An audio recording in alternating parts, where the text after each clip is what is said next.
36 Mickeys on the candy paint bento. Jabba, jabba on, keep my brass knuckles warm. Get the cash from the pool in 60 seconds and I'm gone. Bad when I'm gone, bad man, probably gone. Going fast on the phone, roll a quarter-mile marathon. Jimmy in the Jimmy high ride, sipping Kimmy got a brand new mark. Swear to God. Lately all together, seen something gonna stick. Lazy on a river team, someone on my hip. Baby on the AP, no rim, all switch. Baby, you ain't never seen nothing like this. What is he? He's got Nothing like this. Nothing like this. Like this. Nothing like this. Baby, you ain't never seen nothing like this. Nothing like this. Nothing like this. Baggage full of cabbage and I think they lost my tempo. 36 Mickeys on the candy paint bento. Jabba jabba on, keep my brass knuckles warm. Put a crash on the one, get the cash from the pawn. Nothing like this. Nothing like this. Nothing like this. Nothing like this. Baby, you ain't never seen nothing like this. Nice. no, bro. Oh my God. Inside with a big one-on-one, make it a big one-on-two, make it a big one-on-three. He's tagged up. Oh, and awkward timing. Whoa, it gets gotten Snoopy. And Hydra gives you his entry. Hydra is there for three. I grabbed. No, you have numbers here for a moment. Rancor is shooting, able to take down two. This is unbelievable. Some of the finest gameplay you may ever see. Welcome to the Call of Duty League, everybody. It's the final day of Major 2 qualifiers, and we are already celebrating our event coming up next week. Allie, we're taking off in 2 days. Literally, we're Heck yeah. on our way to Texas. I'm literally going to catch a flight tomorrow morning and then catch another one Tuesday night to end up in Dallas, Texas. I am so excited. For a lot of our players, though, they are already there, nameless, but playing on LAN is a different beast than your online games. Oh, yeah, it's a lot different. Some people rise to the occasion, and some absolutely crumble. I'm speaking from experience. I've seen it. I can't wait to see who makes a dark horse run. Speaking of crumble and other delicious food, we have another dose of burgers and fries for y'all at home. Let's take a look at some of the best and worst plays from the CDL this week, starting with explosive servers. I mean, protocol, like, nobody can catch a break down here in computers. I mean, no team is safe from any of the electronics that like to blow up down here. I think It's not a mini fridge. What's popping there? it's literally a server, like you said. the server. And everybody nades that spot. So, yeah, I mean, we had a lot of team nades, a lot of trophy kills, a lot of RC kills this week, man. People were taking their anger out on their teammates. Burgers all around. It wasn't just one team doing it, but this guy was doing it all. He goes by the name of Purge, aka Purge. And, well, and just how many bops happen in about a minute here? I mean, he goes on a 10 streak, and at one point, he tells his team, it was during the listen, he goes, yo, boys, I'm on a merciless. And then instantly goes, all right, yo, I think they're going to be spawning fences. He literally said, like, for 4 minutes, I'm pretty sure, like, they could not kill me. And it's true. I mean, it was just non-stop slamming from side of Purge. Well, Purge is pretty good with his gun. Other people are getting the job done with their wheels. Let's take a look at some fantastic team explosion. Just drive through the door, bro. Yo, that was Why deep, did we though. stop? Like, that was pretty far away. That RC was far from him. How deep is this? Pretty crazy. I mean, That one's like, what, is that between a wall? Like, where is Nasty at? Nasty's, how is Nasty dying? That, Yeah. oh, 4. killed Sorry, two for this rough, game. Yeah. buddy. Wait, that range. This is the great TJ. I mean, listen, he got a kill with an RC earlier in this map, so it's okay. Forgive it. All right, it's all good. One of the best plays of the week belongs to the great Beans on AR. He shows us a move from Black Ops 2, still available in Black Ops 6. Hellstorm missiles go bye-bye when you shoot them in the face, Allie. I just can't believe he heard that. He was like, I know something you don't. And then he ends up blowing up and he gets no kills and they end up actually winning this series, so that's cool. Toronto Ultra clutch it up against Vancouver. They're frying, dude. They're frying. I mean, it's a big win. I think before the match, we were talking about, like, do they have a signature win? This was a huge one for them. Yeah. And he was fired up. And our producers are bullies. Optic. Oh. Yes, it's got to be Burger. Yeah. That's a good clip. It's 0-6. I think it's a little highlight of each of their 6 losses. Everybody got a turn, basically. Carolina did it, Miami did it, Toronto made them all realize. But look, A's did it. they have an opportunity today to get a fry. They have an opportunity today. They could fry. They could fry. They could fry, and, well, if they do, it wouldn't affect their standings. That's true.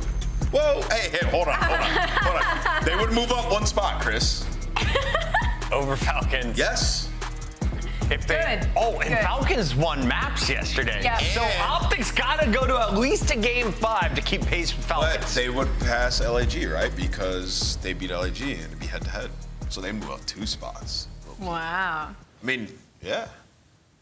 And one day they'll be in the winner's bracket, but They will, these for 2 sure. teams definitely will. Let's take a look at Surge and Rocker, because this could be a fun one, Allie. That could go to another game 5.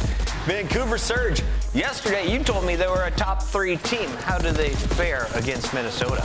They showed for well, actually, especially from the Minnesota that we saw yesterday. It was a little bit of a slow start from them versus the LA Thieves, but Surge do get handed a loss by Toronto. Was a tough one. Their search and destroy, unfortunately, did not come through. They allowed Joe and Deceives to clutch as much as he wanted to, but they know it was some mistakes on the side of Vancouver Surge. I don't think it's really affected my opinion of them too much, but this is an opportunity of a game that could go all the way. 2 players that are definitely earning their paychecks right now. It's the youngsters, Estriel for Minnesota, and on the other side, the man coming up from Challengers in Neptune. Let's take a look at some of their numbers on the SMG. Yeah, I mean, they've both been unbelievable. Neptune Yeah. obviously completely changing this team, and they've been world-class hardpoint team throughout this split. Estriel's just been silently consistent. Minnesota always a threat. You know, they played Thieves pretty close in the final 2 maps yesterday. I feel good about this team, though, coming into today's match. I think we're going to get a banger. Yeah, and I feel like we haven't sang the praises of Estriel too much. He's been kind of unreal this stage. He has 1.16 leading his team across the board when it comes to overalls, and in the respawn specifically, he seriously stepped it up. 1.31 in control. That's been one of their strongest game modes throughout the entirety of this split, and I feel like we haven't sung his praises just enough. He's been doing the thing. I think I sang his praises all day yesterday. You talked about You his guys haters. He's a mini You hater. Talk ignored about his me. hate. Chance recognized greatness. I recognize greatness. You I'm are a glad mini you guys hater. are finally We're recognizing finally on the greatness. wave. Finally on the wave. Yeah, I'm finally on the mini wave. I mean, no, honestly, though, I think it's going to be a good match today. It's kind of a litmus test, I think, for Minnesota. Obviously, they played LA Thieves yesterday where they started slow, get going. Final 2 maps are close. Paul X, first 2 maps super slow for him, but then he bounced back. So today versus Vancouver, Vancouver's coming off of a loss. It's a great time to strike blood. Carolina is done with their qualifier matches, but one of the teams they beat on the way was Cloud9, the pretender. Today they take on Atlanta FaZe for a chance at redemption and to prove to everyone that they could be a threat come Texas. But first, let's start with Atlanta FaZe. A lot of people forget that they won Minor 1. They won Major 1. The only team that's really caused them problems is Vancouver Surge. So are we kind of doubting Atlanta unreasonably at this point? I'm not doubting Atlanta, but I do acknowledge, like, they've had some really, really close hard points. They've had a couple of HP losses. Like, you look at their last 3 HPs, and all of them are extremely close. 2 versus Gentlemates and then 1 versus Boston, which is a 9-point loss, right? So I think Atlanta, like, they're putting a lot of priority in their search and destroy. They're still 5-1, so they're winning these matches, right? They're going to have potentially a top 2 seed headed into it, and they just have their eyes set on that match against LA Thieves. So I have full faith in this roster. Simper or Beezy more fun to watch today, Allie? Ooh, that one's tough. Honestly, Abizi. I think I really liked what I saw from Abizi in the series versus LAG. I mean, he was just an absolute demon. I mean, you go back to that map number 2, 11-5 across the board at 5 first bloods. He's called the first blood demon for a reason. And now we see it across the board. They get another opportunity to go up against Cloud9, and it was some close search and destroys too. So they're going to need them in the series today. Round 11 Search, round 10 Search, and of course, a very tight game 4 on Vault. What are the maps today? Stay tuned a little bit later to find out. But Cloud9, this is a pretty meaningful match. For Atlanta, really, you have nothing to gain. You got the number 2 spot. It's basically locked up going into the winner's bracket. Cloud9 have a lot of room for movement here. Yeah, and for Cloud9, like this is going to be kind of like a litmus test for them, I feel like, because when it comes to teams that are in the top 4, they're not getting wins, but they are in a situation where everybody that they should beat, they are. They got a 3-0 versus the Gentlemates. They got a Game 5 versus Minnesota. They got a 3-0 versus Boston, only following in 3-1 fashions to Carolina and LA Thieves. So they're on the upward trend, and I feel like this match will be good to feel where they're at versus teams. Random fact, Cloud9 could finish top 4 with a win and some other results going their way today. Would you be surprised to see this team finish in the top 4 at the end of our qualifier? I'd be surprised because of how bad they were in stage 1. Yeah. And I think the community and us too, we maybe have undervalued the improvements that they've had. Like, it's really staggering. Like, their search and destroy has been insane this split. Like, look at this guy individually as well. Sib, I mean, like, he has been crazy. Look at the stat difference, 0.91 to a 1.15. That's pretty good. Been putting up way more damage as well. Like, Sib has stepped it up, not only in the respawn, but also in Surge. Respawn, non-traded kills through the roof at 74%. He has been dangerous with the AR, but I have loved it with the Jacqueline hands, especially in maps like Protocol. Let's take a look at when does Sib play? Well, it's against Atlanta FaZe at 6 p.m. Before that, Vancouver Surge and Minnesota Rocker fight for their spot in the top 4 potentially. And of course, somebody's got to finish at the bottom. Optic Texas takes on LAG in a fight of the bottom 3.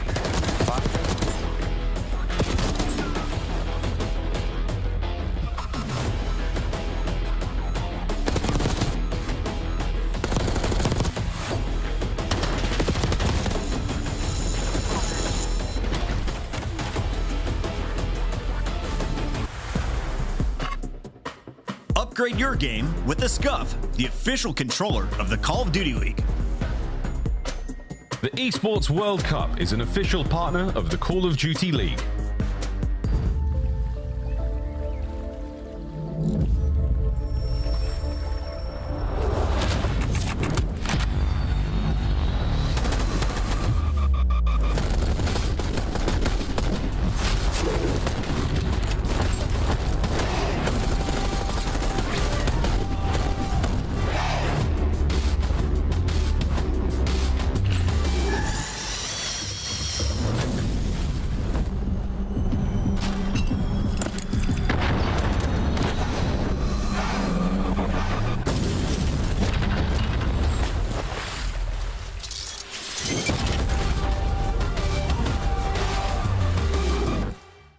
The 2025 LAG Team Pack is available right now.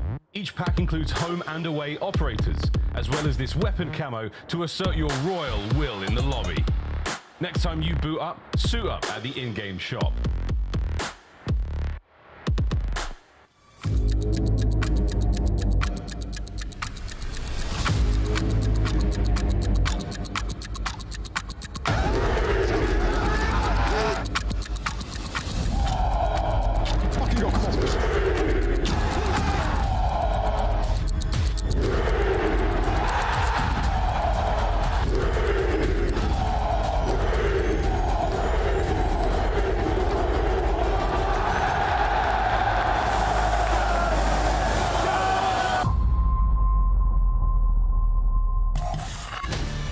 It's not copium, it's called Phantom. The green wall still has optics back despite a very lackluster performance throughout Major 2 qualifiers.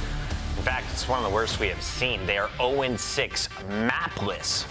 The only team now to be mapless in our qualifier left. I mean, I have to tip it. You know, the green wall, if anything, will always be there and show up for the guys. And this is a tough time for them mentally because, I mean, you can't be feeling great loading into these series against teams that you know that you can play better than and you know you are world champions and aren't able to show it. So for Optic Texas, pressure is still very much on and they've got one more series to try and get some momentum heading into Major 2. Yeah, man. You know, I've watched some clips and I saw Shotzi say, like, in scrims, actually gone quite well. So, like, you play against Atlanta or, like, losing by one map. Play against LA Thieves, it's like 4-3, splitting the Hardpoints at times. So, it's clearly something's happening in these matches, and they're just, like, all start solo challenging. Things start to go wrong. You combo that with some of the individuals just not performing as well, and it's going to be tough. I mean, honestly, I've been so hesitant to say it because he's one of the greatest of all time, but Kenny has been underperforming. 0.3 is unacceptable for a match. Yeah, that last match was, like, that was the worst one.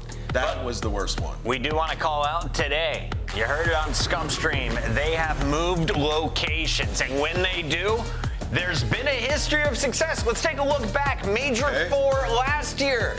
End of MW3, a 1-7 record online at the headquarters. What happens online at Champs? 4-0, Slammage, World Championship Alley. They go back to that same venue for Major 2. Yeah, and then for Stage 2, Black Ops 6, 0-6 once again in the HQ. So maybe they just need a new environment. You had to read the 0-6 again. Okay, let's talk about LAG. Their opponent's not much better, despite looking way better in their matchup last night against Atlanta. But talk me through this roster, because Nameless, you're still not sold on the Gorilla Mates, Gentle Mates, whatever you want to call them. Yeah, let's put our hands up for a moment before we start saying, oh, this team's improving, they might be good. Because when you look at them in Stage 1, right? 7-9 Hardpoint, it wasn't the worst. They were decent at HP. They had a spree where they won like 5 in a row, and their search was the reason they probably made all these changes. They was one of the worst in the league. They were 4-9 in it, right? You make these changes, now you're 3-9 in Hardpoint, 3-7 in Search and Destroy. So regardless of what happens, you're close but no cigar, winning some close HPs. You're still losing games, you're losing matches, and the record is not improving regardless, right? So with LAG, it has been a struggle. I feel like that it's just an imminent roster change. Devil's advocate on this side, I don't want a roster change for the LA Gorilla Mates. Me personally, I like what they have to build with, and respectfully, they've had to go against some tough teams. They played very close in Respawn versus Atlanta FaZe. I would argue that they should have closed out that map number 1 protocol that was 10 points. Before that, they have their dub versus Vegas South Falcons, and then they go up against a surging Cloud9, a top 4 Carolina Royal Ravens. They did get 3-0. And 3-0 again. It's those 3-0s that when you go into the actual numbers, their matches are like within 20 points in Respawn. Yeah. They're round 10s, they're round 11s. Dubs, bro. They're really close. Maps and modes, there's 5 of them, but I bet we only see 3. Yeah, I mean, obviously Optic haven't won a map, right? So it's going to favor the side of LAG. Like, they've been in a couple of series. The control is actually where LAG have been good at throughout both splits, right? About 50-50, and they like Hacienda. So I think the game 3, you can lock that one up for LAG. We'll see if Optic can start off hot, though, man. They started off good in the Hasi last time. It was a close Hasi, and then they just started losing their brains in solo challenge. So just got to keep the mental straight here, and they'll be all right. Scuff Pick'ems. I just said it was going to be a 3-game series, and that's because Optic wins 3 straight. I'm going Optic Texas. Oh, wow. Okay. I'm going to go with LA Gorillas, Gorilla Mates, but if they don't win this, my opinion about them might start changing. I got Optic. They got to get one. They're in a room. Something's got to go through the hoop. I thought I was being brave, but I guess it's just Rosalie going with the statistical genius maneuver. Let's send it over to 2 super smart casters, one of them with a major in history. Tell me about the history of Optic. Have they ever been in this position, Mr. Shift? Oh, you're talking to me. Oh, I thought you were going to Jay for that one. Nope, I ain't going to college. Nope, not me. Too much, man. I don't know. It's just like, we talked about this last week when we had their matchup, and it's one of those situations that it's just like, how? We're literally lost for words of how this team has been this unbelievably and so surprisingly poor, and it just doesn't seem like it's getting any better. Like, again, Kenny's performance earlier was, I mean, come on, we're talking single-digit total kills essentially per match. Yeah, that was versus the Thieves, Alan. That was versus the Thieves, though. You know, they are the #1 team that we currently have in the game, but a .3 is definitely not acceptable, regardless of who you are. If you are Optic Texas, 0-6 so far in your series, 0-18 in map count. Realistically, you're looking for one to just simply go through the hoop. That's it. That's as simple as it can be. Optic just need one to go their way. They're starting off on an opening Hacienda where obviously they had a great opening showing versus LAT, but then on the second half of the game, everybody just started to do what they normally do, and that's ISO, play hero ball, and that's just not how it works out. On the opposite side, though, for LAG, I think this is going to be a really good series for them. Watching their series yesterday versus FaZe, because every single Respawn that they played versus FaZe is in this series, and they all were very, very tight. So Optic Texas, you got to come out, and you got to come out the gate swinging. I 1,000,000% agree with that take. There is still a level of also trying to determine kind of the conversation at the desk. Will this formation and formula for LAG's roster actually work out for them? So far, so good. Opening breakoff has been pretty solid. Kenny able to re-clear out some of the space over towards open to keep at least the spawns relatively contested. And a nice little hip fire onto lands will now have Optic looking towards the hard point. Yeah, Optic are definitely going to be looking towards the hard point, but neither squad are really focused on it as of now. We're more focused on finding the kills to try to flip these spawns, and perfectly at the right time, LG are able to combine 3.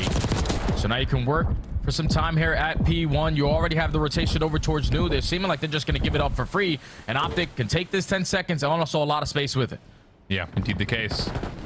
So now the setup is looking at Lunars to see if he can get a read on how many members are coming over towards Fence's side. He's gotten a read at least onto one. Trophy system down to keep him planted, but he's lost track of Shotzi. So spawns will move. Gunfights in the middle of the map, though, will allow LAG to still have some sort of a setup from inside the hill, but nice shots from Kenny, takes him out on the cut, and now it's just down to Kismet, who drops, and Optic will get the flip. Yeah, and that's why LAG struggled yesterday versus Atlanta. When those plays come down, when you're cutting your losses for about 20 seconds, you're putting yourself in the best ideal setup, just something is open. You're allowing someone to slip on by, and Shotzi takes advantage through the backside to find a double, secure the spawns for his team, find the break, and they might walk away with all this time here. That is a beautiful play there from Optic. Looking really good for it. Pred also bumping out over towards the middle of the map. And this is great. Optic going to allow LAG to spawn behind towards driveway and get to work with both Dashy and Pred trying to get over to New. Nice gunfight win there from Pred on 3 in a row. Support from Shotzi now on the rotation. And yeah, there is really no contest over towards ult. So Optic looking like they're going to go scrap to initial from 2 to 3. Yeah, and they're going to be initially here. Set up. They're finding all the kills off the rotation. All of the Gorilla mates are going to be spawning over towards well. So they have to bombard their way through that front side, and Optic have all of that covered. They find the initial 2, still holding on to the hard point. But now you got to locate where Kismet is, because he's about to set up this pinch for the break. Yeah. Shotzi 6 in a row, spun around though, as Kismet will finally get things going. A 1-5 start from him, but now into the picture a little bit more for LAG. Has anyone got the YY counter out? Kenny now on 4 in a row. 6-1 start for him, trying to get into the hard point. Teammates try to pinch over through connector, but it's not all that well coordinated, and that'll be enough for LAG to hold on for now. Yeah, LAG still holding, but Optic are surrounding them. Now you have Pred playing the cutoffs from well side. You're hoping that your teammates can find the rest of the players on towards the hard point. They're able to find a trade, potentially walk away with this final 20, but LAG now in an opportunity with one player spawning towards the back. Linz is going to give it up for free. He's able to find a double. Final 15, go to LAG. Optic currently win the rotation over towards New, but this is a hill that they definitely need to work on. Yeah, there's still a little bit of a question mark here in terms of, is there someone behind the play? Now they've got the security, knowing that these 2 members through P2 can lock things down. It's going to be just a full-on focus towards open hall and onto the front side of the hard point. LAG looking to break, largely just by snowballing their way through the side door. There's the first dash on. Pred deals with it. Good damage on Demore, but the eliminations are there for LAG, leaving Kenny by himself, and he cannot get back to the play in time. Break successful for the Gorilla mates. Yeah, that's one of those situations there. Like, if you're Optic, you know where the pressure's coming in. I know Dashy wants to play it safe, make sure no one's flanking through Lambo side. But once your teammates get outnumbered or that first gunfight goes down, you have to put yourself into the play, because you're simply going to get outnumbered. You're still keeping it scrappy, though, because you got players like Shotzi right through the front door, able to finesse to find another break. But the hold attempt, or at least the pacing right there for Optic, needs to be a little bit quicker, so this is a better hold. Yep, indeed the case. Dashy gets the read of the contestant over towards Hall, but the play from the front is starting to develop for LAG until Shotzi now last one left has a 1v1. Good damage. Actually traded out decently by Linz, but Kenny is able to supply some support up top, and that will get the scrap time to Optic over 100 points as we head back to P1. Yeah, looking a lot better today in the teamwork aspect. They're setting up these proper pinches. Already up by 50 after we hit the end of the first set. Now LAG trying to play catch up. Putting himself in position, just hold down this P1 time. You have both ARs just watching over the hallways, allowing Kismet to soak up the time uncontested. This is where you start to get aggressive, but Optic, they at least find a couple kills. They still have the numbers. Yeah, a little bit of damage, though, actually has Shotzi colliding onto his teammates. So yeah, it's just the one player into the hard point for now. Lunar's the one responsible for the rotation through Spiral, but loses track of Shotzi up top. So a moment here for Optic to try to win out these eliminations, keep the play on the hard point alive, and things are looking pretty darn decent for it. They're holding back this LAG push through open hall, but eventually Kismet will find 3, and now LAG try to put a little bit of pressure on rotation. Oh, but that's a big kill right there from Shotzi. Gets it at the right time for 2 of his teammates to spawn right on him. Also finds a second before getting taken down. So Optic in a position now to win the rotation over towards New. You just got to keep on trading, but Kismet has rotated his way through the front side. I don't know if Optic are going to read this. Oh, nope, they do not. Just lays prone over towards the driveway side. Dashy does get one. Trophy system denied by Lunars and Priesta as they're holding down this cut really nicely. Stuns and nades all being littered, but the pinch is on. Can able to find one from the backside of this attempt. And now Kismet trying to come off the reinforcements for the spawn. Also going to be surprised by another Optic member from behind. So yeah, Optic going to keep that lead at about 50, but with this close spawns, they can make that way wider here. Yeah, way wider. They just need to find the rest of the kills through the front door. Dashy and Kenny spring alive with those ARs lined up too. And now if you're the LAG mates, you know that we can't consistently just hit that front door. We're not going to find a break. Your last attempt here is going to be through mid lobby. Optic might not give you an opportunity. You already have players early off the rotation. Shotzzy's taking space. Every kill that happens now, LAG will spawn back at old. And right now, Optic Texas, they are just on point. Yeah, Pred, the only one who can play forward, though, so Optic are going to have to form something and set something up as they try to break over to P3 as we hop into an Optic Texas. Listen in. In front of me. I'm going not from well. I'm coming front. I'm cutting front. They're looking for me in the back. Just go, Tom. I'm top free. We can fuck. Here's the trap. One else in front, Ken. Behind me, front. Hard to Tom. He's plat. I'm playing for the guy out of Tom. What's his shit plat? Couple looters. Sorry, last guy lands. Last guy. I get the Tom. I cannot get the Tom. I got it. Stay in front. You heard. I have Adder. Just let me know. I'm already Adder, Ken. You heard that, bro? Mr. Lynn, super. Yeah, Mr. Lynn, super. I have a little pinch. Nothing Adder's too. I have a little pinch. Adder feels good. Looters, watch out the cliffs. Outer. In. Really weak outer, Priesta. Last guy Adder. He's like on leg down. There's one Adder behind you. There's one super. What's enemy? Let's play this. They're all going plat, bro. All going plat. Nothing low you. He's in. How about pinch? First guy plat. How about pinch? Inner plat. Under the plat. Watch out. Let's Nice. I'm cutting you fast, bro. Yeah, they're going. Hey, I can help see nothing on. Hold. I'm new. Top out. Shit on. Nothing on me yet. I'm near. Could be top out again, boys. I'm in. I just got the word top out. Nice jump. The part. On you. One is behind you. I'm dead. Watch out short. He's hold open. You should shake. What about bottom mine? Streak. Third tax, see if we can. No, one is bottom mine. He's like bottom mid to right. You're open, and then one's our top part. Two one's our top part. He's bottom one. He's short. Short the Tom. Open and short. That's it. We spawned deep. Alright, time kind of weak. There's 2 time. One could be top out. 8 time. No trophy, guys. I stand time. I'm pitching, bros. Trying to low one. Nothing low one. Pick it up, dead. Alright, stand up. Then open. I'm open. I'm on shore, boys. I'm just scared. Yeah, I'm open. You outer. There's no Tom. One more. I'm trying to kiss. Open, only not weak. Open, and then there's that play. Only one. Yeah, he's out. Open side time. He's going our side open. I'm going taking right. I'm taking the right route, okay? Keep your open on that. I'm taking around for us. Top part. Nice, good shot. Let's go.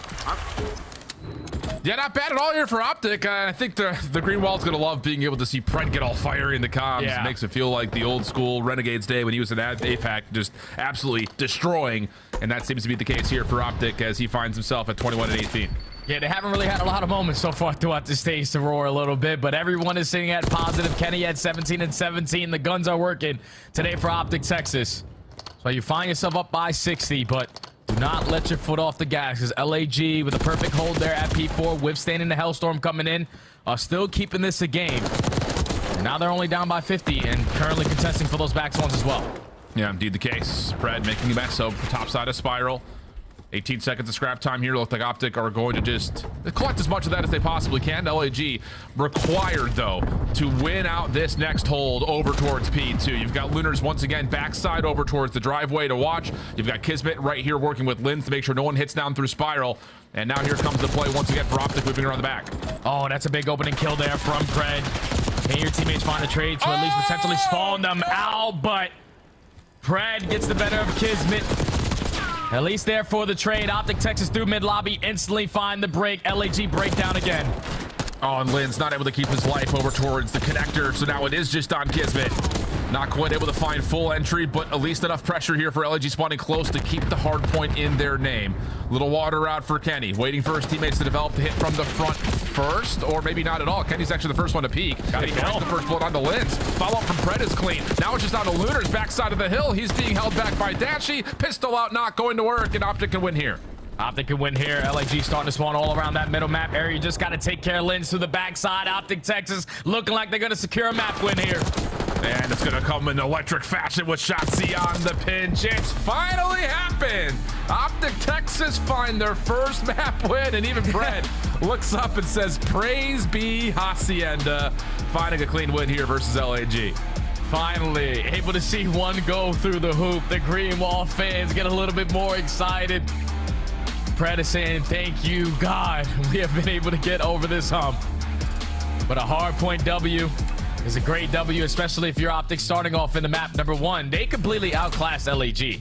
Like, there was multiple times where you're thinking, all right, LAG are going to cut their losses. Not once, but twice at P2 with 20 seconds to give up at P1. If you're going to give up that much time, you're putting yourself in the best setup.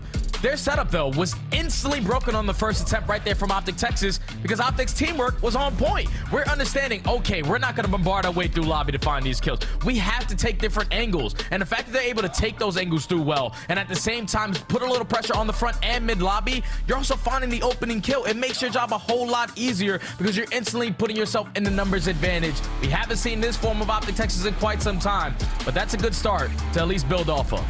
Yeah, and I mean, just kind of reiterating onto your point, let's throw some numbers onto it. I mean, looking at this LAG squad, they are the worst team this stage at rotating around every map, essentially. Yeah. They're also the 9th ranked team when it comes to hold percentage, and their hold opportunities per map are low because of the rotation percentage being bad. And yeah, their break percentage is number 3 currently, but that's because they're breaking all the time. So it just kind of comes down to, I think you're absolutely right, the 2 different times at P2, but I think it really starts with that first rotation where Optic are able to foil the setup around the back, flip spawns, flip the hard point at 2, and then also win rotation, putting LAG in a miserable spot as we start to head over to P3. So yeah, really good idea there for Optic, just playing better on rotation and putting a lot of stress on this LAG team that still is having a really tough time locking things down with this group of 4. Yeah, they're just trying to still figure out their identity right now. Obviously, you heard Nameless touch on it. The previous stint of the Gorilla mates, they were around the middle of the pack in Hardpoint. They struggled in Search and Destroy. But so far, with this iteration of the roster, they haven't really figured out a mode that has worked for them, besides probably Control, and that's hoping that they can play Hacienda basically every single time. But if you're Optic, you're feeling fantastic because there's been a lot of talk about you guys just playing a lot of hero ball. Finally, we've been able to see a little bit of teamwork there in that map number 1. And with that teamwork, you're able to find breaks. You're able to set up these proper holds. The one mishap they had was at P4 when Dash was just taking his sweet time over towards Lambo. If he just fills that gap better, the scoreline is a little bit more different. But this is what the Green Wall was asking for. This is what the entire world was asking for Optic to show some life. And they do it there in map 1. Decent gap established early, never really got all that close. In fact, it just got a little bit wider as we continue to go on. Red card Search and Destroy, though, coming up next. And again, the numbers across the board for both these 2 teams throughout this stage has not necessarily been great. Of course, the team change on one side, and who knows what's going on the other with Optic. But you go to a red card here. It's a map that you have a lot of reps on if you're Optic, and in particular, a lot of reps before they swapped out Pred for Hoog. Yeah. So maybe there is a little bit of, let's just go back to a ballpark, a ball game that we know. Let's see if we can get ourselves set up and start this series off 2-0. Where on the other side, I do like the idea of how this LAG team plays on a map like red card because they do flex into 3 subs, 3 ARs often, so they can really manipulate tempo a lot on this map. Yeah, they have playmakers, man. You know what Kismet is going to do on the side of LAG. He's going to be the aggressor through mid-ticket, on the overextension, and even try to take hedge control away. I think if you're Optic, your biggest focus in Search and Destroy in general is early into these rounds. They are dead last in first bloods. Even in situations where they find the first blood, they're not clutching up on these rounds. 11th in post plants, 11th in retakes. Everything for Optic right now in Search and Destroy is just abysmal. And when I sat there and I was looking at a bunch of stuff being posted all over the timeline, I was hearing things about Optic just like taking risks when they don't need to. Like there's certain situations when you have the numbers advantage, we're deciding to go for bomb wraps or just overextension ISO plays. When you have the numbers, let's put ourselves in a situation where we can play these trades. That's the best way to play this game. Yep, indeed the case. If you missed that there in the bottom left, new CDL scuff skins. Wow, some of the teams cooked with them too, man. They look real good. So if you need to, go back, rewind, scan that QR code, get over there. And, well, if you're an Optic fan, you might want to do that right now while we look at the losing streak. The Search and Destroy has been going down. And I think the thing that's been, again, obviously the map losses has been significant, but it's also just been the fact that they haven't come close to winning a Search and Destroy since we got off the minor. So lots of work to be done as we jump on in. Red card Search and Destroy LAG. Oh, a little bit of a feisty play with tempo through ticket and over to B immediately. I think they know that Pred is the one defender here. We pop the door, try to throw a stun, see if we can get info on the defense, but Pred sends immediately the same stuff back to sender. Yeah, Pred's just gonna back on out. Now they're trying to find an opening kill with the tax, able to connect onto Lens, but no one falls. So now LAG in towards the site. Priest has info on Zashatzi. Yeah, you gotta take that one-on-one first blood to LAG. And Linz, he doesn't have to take an extra step forward here. You can just hold these doorways. Optic, lots of shots. Kenny actually a very solid win, but cannot get away after the damage from Lunar's had been tallied and traded. Linz now backside staircase, just trying to play angles, but that gets caught out. And Pred and Dashy clean up the rest of the post plant defense. Good stuff from Optic. Oh, great stuff from Optic there, and the man disadvantage. It was all on Kenny, though, setting the tone early on, applying that early pressure for that first kill. Even though he gets traded out, right there in a 2v3, if you're LAG, you're thinking, all right, we have the man advantage. They use all their stuns. There's no way in hell they're going to try to retake this before we get this bomb down, but Pred strikes at the right time, wins his first gunfight, makes it a 2v2. Bomb planner tries to rotate his way on out, but once you take this positioning away, you're able to set up the team shots between Dashy and Pred. Yeah. So a beautiful retake there from Optic Texas as they secure the first. And I think on the other side for LAG, we've got a really good kind of third-party perspective of that play. Lin's just way too wide in that swing, considering there's a high-low setup on that cross that should have given him the info that he was trying to get. First blood for Lunars, though. Tallied on the Kenny, who initially was the bomb carrier. That's now collected by Pred, and they have to try to isolate onto Linz. Shotzzy trying to chase, stuns, nades, a little bit of support behind, but still, the red dot chase is on, and eventually Shotzzy's able to find the kill. Oh, Shotzzy, big kill there. Makes it a 3v3.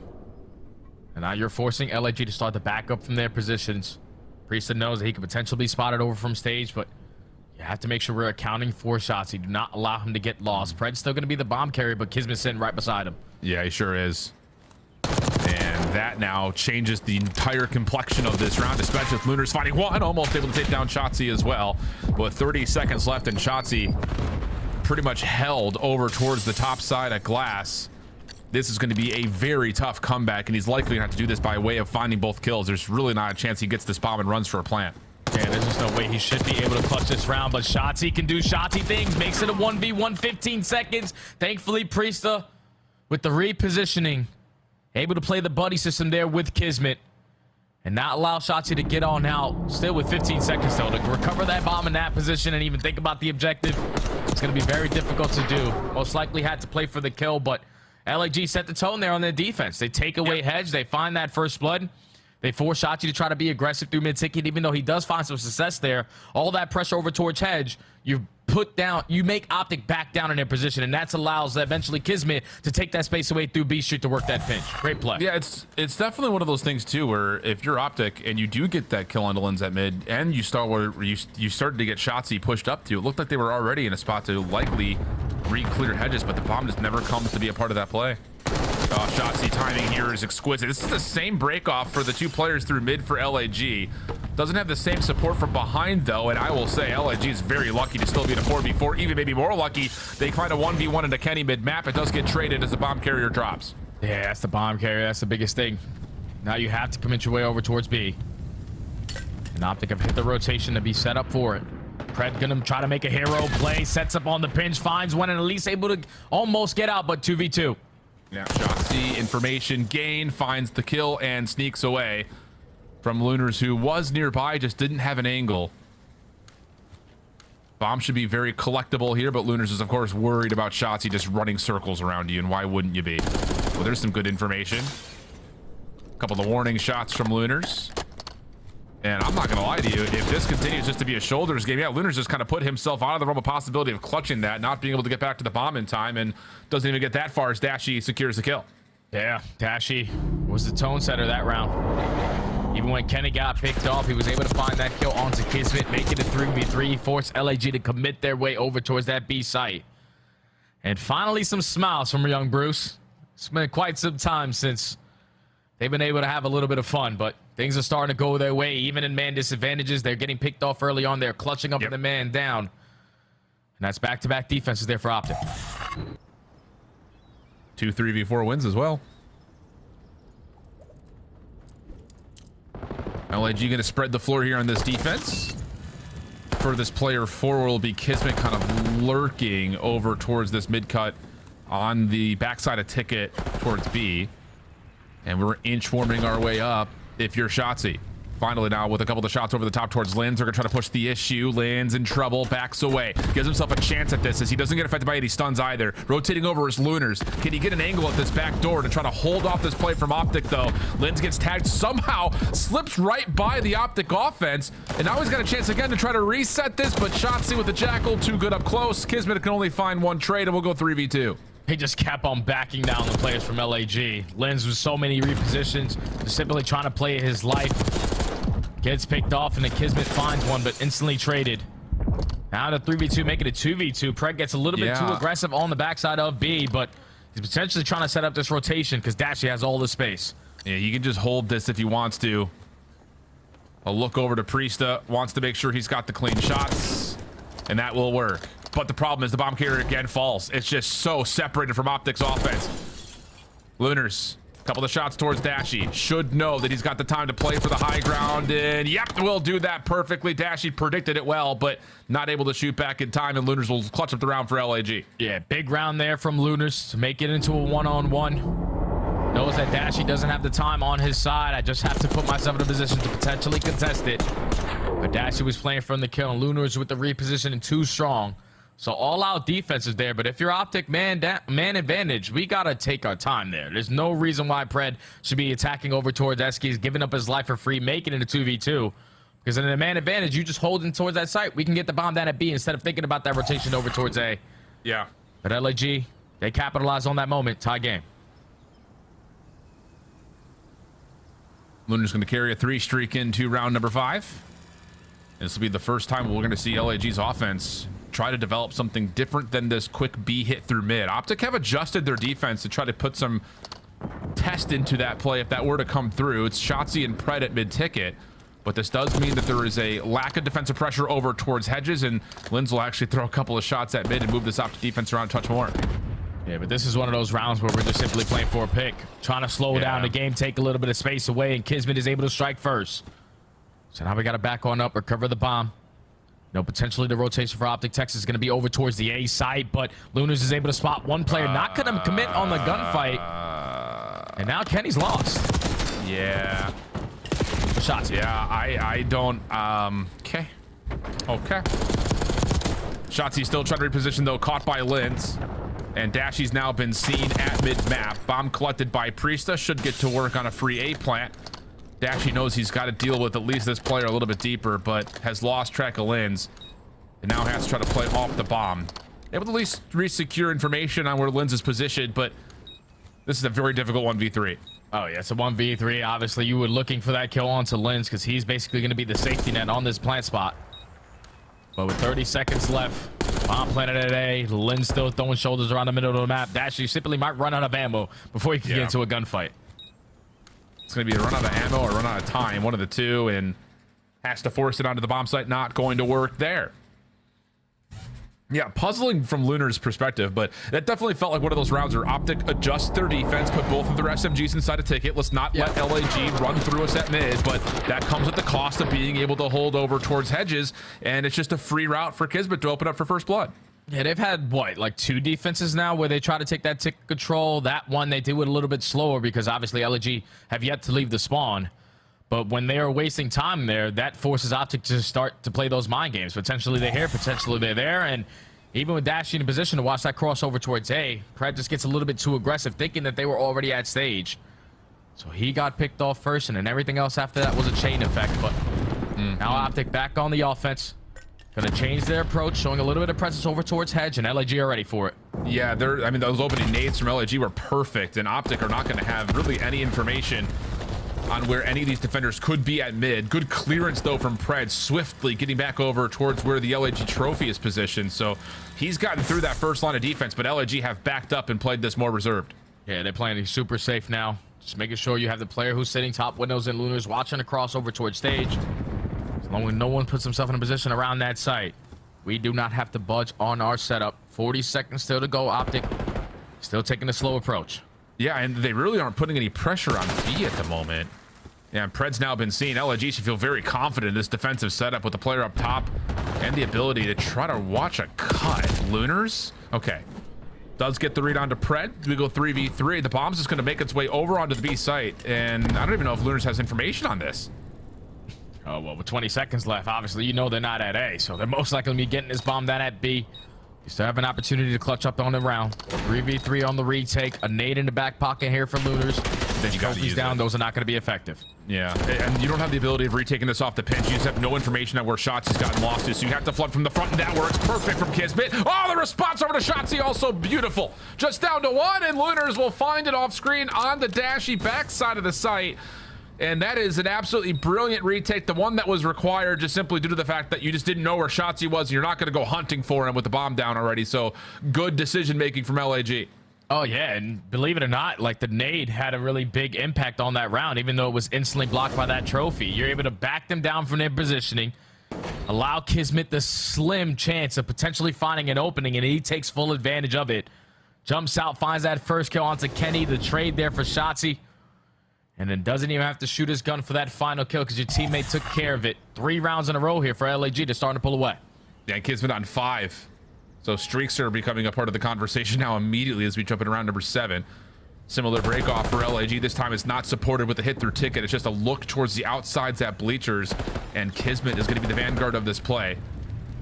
Trying to make his way quickly through the backside of the owner's box, and he's going to see the doors are popped, so he should know that there's a defender somewhere nearby. Yeah, and it seems like off the minimap, Optic are seeming like they want to push their way through Hedge and just bank on Pred just staying alive in this position, but LG have wrapped their way back over towards stage and left Kismet in this powerful position to potentially set up this pinch, but the nade, the shots, good enough for Optic to find the initial 2 kills. Yeah, and now Kismet has to make a play. That stun didn't hit him, but Pred still able, pardon me, words English, able to find the elimination. And so now it's just down to Lunars 1v4. Bomb just in front of him, but yeah, there's just nowhere to go here. Clean shots onto Dashy. Follow-up is decent onto Pred, but not quite able to win the gunfight, and that will put Optic back on the board. Yeah, beautifully played right there from Optic Texas. Just stand strong on their defense. Pred gains the info early on. There's a little bit of pressure over here at B, but him staying alive and not allowing him to take that B side instantly allows Optic to potentially play for that rotation on back. They had a lot of hedge presence. Shotzi with the nade opens up the first kill, and then Dash at the same time in sync. He's able to find the second through the middle of the map. Instantly is able to shut down that round. As Optic secure another defense. Down 4-3. Need to have an answer here on the attack. Yes, you sure do. And the designs at the moment for Optic have been a little less than convincing. They've really barely even seen a bomb site. A couple of stray shots over the middle of the map. Kismet, RCXD, going to be the trusted defender on towards B bleachers, but I will say again, LAG, considering that they're trusting the RC on the other side of the map, they're giving away a lot of space here, and Shotzi may be able to thread the needle. Shotzi already puts himself in a great position. That bomb's gonna go down for free. If you're Kismet, you gotta get out of that RC. Now you gotta attempt here a 4v4 retake, and this is one of those sites that are very difficult to do that. I'm so confused about what the game plan here was for LAG's defense. Now we're getting caught at mid-map. Shotzi in trouble. Good isolation as Priesta follows up. Stuns. Shots through the wall. Able to land on towards Kenny. Pred backed away, and Dashy will have to start making his move forward here as Pred's really not in an angle to watch for the bomb defuse, and that will do it. So retake comes through. Surprising to say the least, because there's a lot of space just voluntarily given to Optic, but they played their post plant very, very safely as well and just get beat. Yeah, LAG was just able to find a bunch of isolation gunfights. Like Shotzi trapped into the corner, you put down shots, have a player weak, you get the bait and switch for the first blood, and then Kenny just traps himself on towards the site, instantly jumps on the top camera, but that's not really a preferred angle. It's easy to spot you there. You turn it into a 4v2. LAG instantly hop the defuse. You know that Dash is still alive towards top hedge, and Pred is completely out of the play. They do not have an angle to watch over the bomb as long as we clear out that top window, and now LAG at game point. Yeah, I'm just really surprised again with Kismet in the RCXD, and you get free clearance running down mid hedges that they didn't try to get Kenny at the post plant towards arches with Shotzi. Yeah.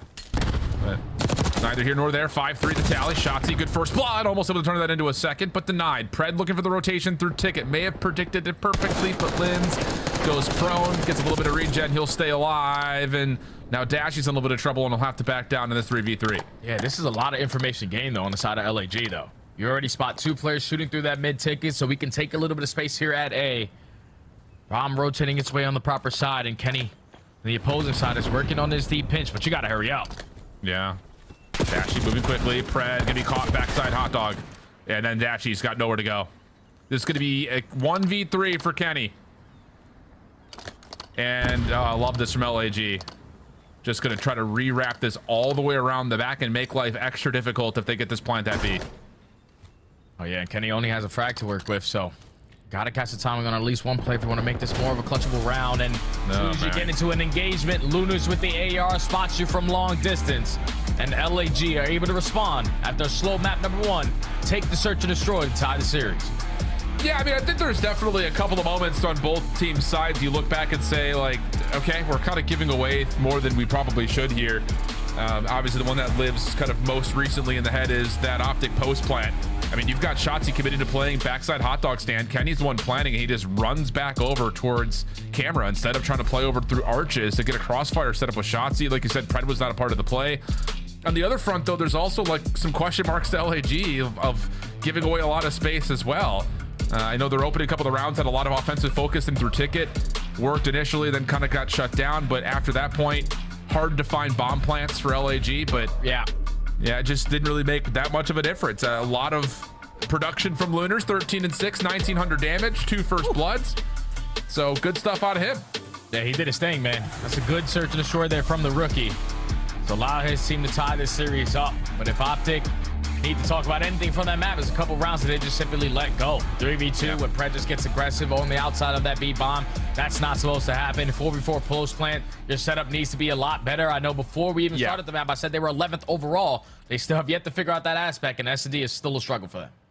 A little bit, but hey, LAG, smooth bounce back after a very tough opening Hacienda. We'll be to the control, but before we do, we're gonna go to the desk, give us their thoughts. Search and destroy isn't figured out yet. 3-0's not in the cards. It's only a matter of time. But we're guaranteed a game for Optic fans. So let's take a look at what went down so far, Allie, because I was quite smug. You were quite smug. Until the end of the search and destroy. I think we were all pretty quite smug after that map number 1. But no, this map number 2 for me was huge for LAG and their search and destroy. It's been slowly but surely getting better, and the retakes from LAG throughout the entirety of this map were just unreal. And from the side of like round 6, like the aggro defense towards A from LAG, it was kind of like a blind counter. There's 3 members of Optic Texas pushed up in stage, and we were there for like at least half of the round, and Optic were praying for a mistake. They were praying for a pick, but they weren't able to get one. And LAG, just great retakes out of them. There was a moment where they could have sold, but Kismet bails them out with that crazy 2. Yeah, I mean,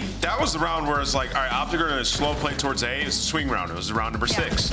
And Pred just kind of goes by himself up the ladder and dies, right? Feels like he has a kill, trying to make the hero play, and that is like the story of Optic's problems in this search and destroy. But I will say on the side of LAG, phenomenally played by Lunars. The guy was alive at almost the end of every round. Impact kills left and right, not letting any players on Optic slip through and make a big play. Sort of what they envisioned in acquiring him. He's like, hopefully he can help fix our search and destroy. I asked yesterday, Allie, who would you rather? You said Lunars, paying dividends in search and destroy. Let's take a look, though, at why we were gloating in the green room at the end. And you looked over and you said, absolute cinema. Yes, it was cinema.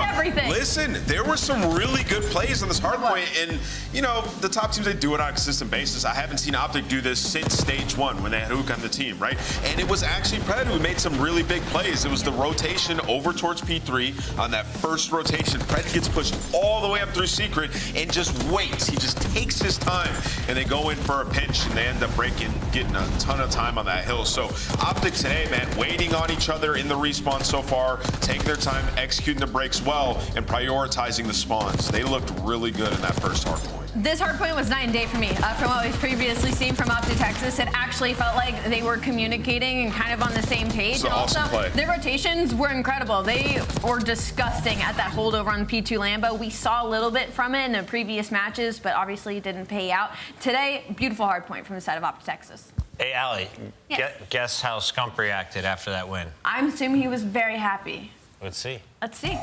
Looking like they're going to secure a map win here. There we go, boys. Let's go. Nice. Let's go, man. Finally happened. We're on the board. There's one. Win, and even Pred. Holy B Hacienda. Let's go, man. There's one. Come on. Something to cheer about. There we go. Able to see. Yeah. Very comfortable on the couch watching the game 1. The shades come over. Those tears of joy. No, he's trolling. He's like, imagine if I was crying. He was not impressed just yet. And I'm with him, man. Got to win a series. Optic is looking forward to a win here, and of course, all of our top squads are excited for EWC. The Esports World Cup will feature another $1.8 million prize pool. The event's going down July 24th to the 27th. Hang out with us and check out an amazing event. We had a great time last year. FaZe bouncing back after champs with a big W there. It was unreal. One of my favorite events I've ever attended. It was an absolute blast. It literally felt like I was at a festival for esports. Unreal stuff. Can't wait for it this year. Final note on that, and 3 challengers teams will be brought over from champs. One challenger team will be the winner of DreamHack Dallas. So that is major number 4. Tickets are already on sale, so make sure you guys check that out. 11 other teams will be invited. But that's not all. We got more COD to talk about, and to do it, it's Shift's turn. Oh, okay. Bye, Jay. Get out of here. See you, Jay. You got it. You got it, bro. You got it. No, it's my guy. Yo, talking about challengers, we just got through season 2 of Challengers Elite. Definitely a compelling season from start to finish on both the European and North American sides. We had a handful of roster swaps, naturally, as Challengers does. But in particular, you head over towards EU, and how about this Team Notorious squad, Jay? They are back-to-back winners in the EU Challenger season 1 and 2. Yeah, back-to-back winners, and both of their grand finals, they took care of them with ease, man. I don't know what it is so far, but that young man Afro, Mr. Marcus, he has truly figured it out in this game. Without question, the best player on the side of the EU. And realistically, if I'm any of these CDL teams and you need an SMG raw talented Slayer, I'm giving this guy a ring. Yeah, he's been super flexible too. It's just one of those kind of storylines. We talk about this a lot with Challengers players. Like, you get pulled into the league, you're feeling great about it, but you're playing for the London Royal Ravens, and it's just like, damn it. So it's one of those situations, trying to hopefully get an opportunity to get back to the league. Of course, they're looking really forward towards what happens in Major 2 in Allen, Texas, hoping that they really can establish some EU dominance in Challengers, because through the opens, there really hasn't been a lot of wiggle room when it comes to trying to default away from those North American teams. The other side of it, no clips, but Omit Brooklyn did win in North America, so they are technically by org back-to-back winners, though, of course, they had to substitute in players and make some moves to deal with Lunars and Neptune getting pulled up. But I'm telling you, man, Omit Rafi's got to be smiling from year to year. We said it on the broadcast then. I got to say it again. Get this guy a commissioner spot, GM spot somewhere in the league. This guy knows how to win. That guy has a knock for talent, man. Shout out to Omid Brooklyn on going back-to-back as an organization. You obviously know a couple players from the previous set of Omid Brooklyn are already in towards the CDL. They're just trying to add a couple more to the tally. But enough about challengers. Back into the CDL squads. Optic, Texas, LAG currently tied at 1. And you saw that stat before hopping in. Optic are currently on a 9-game losing in control. They're going to be against LAG on their best control map. So this is going to be tough.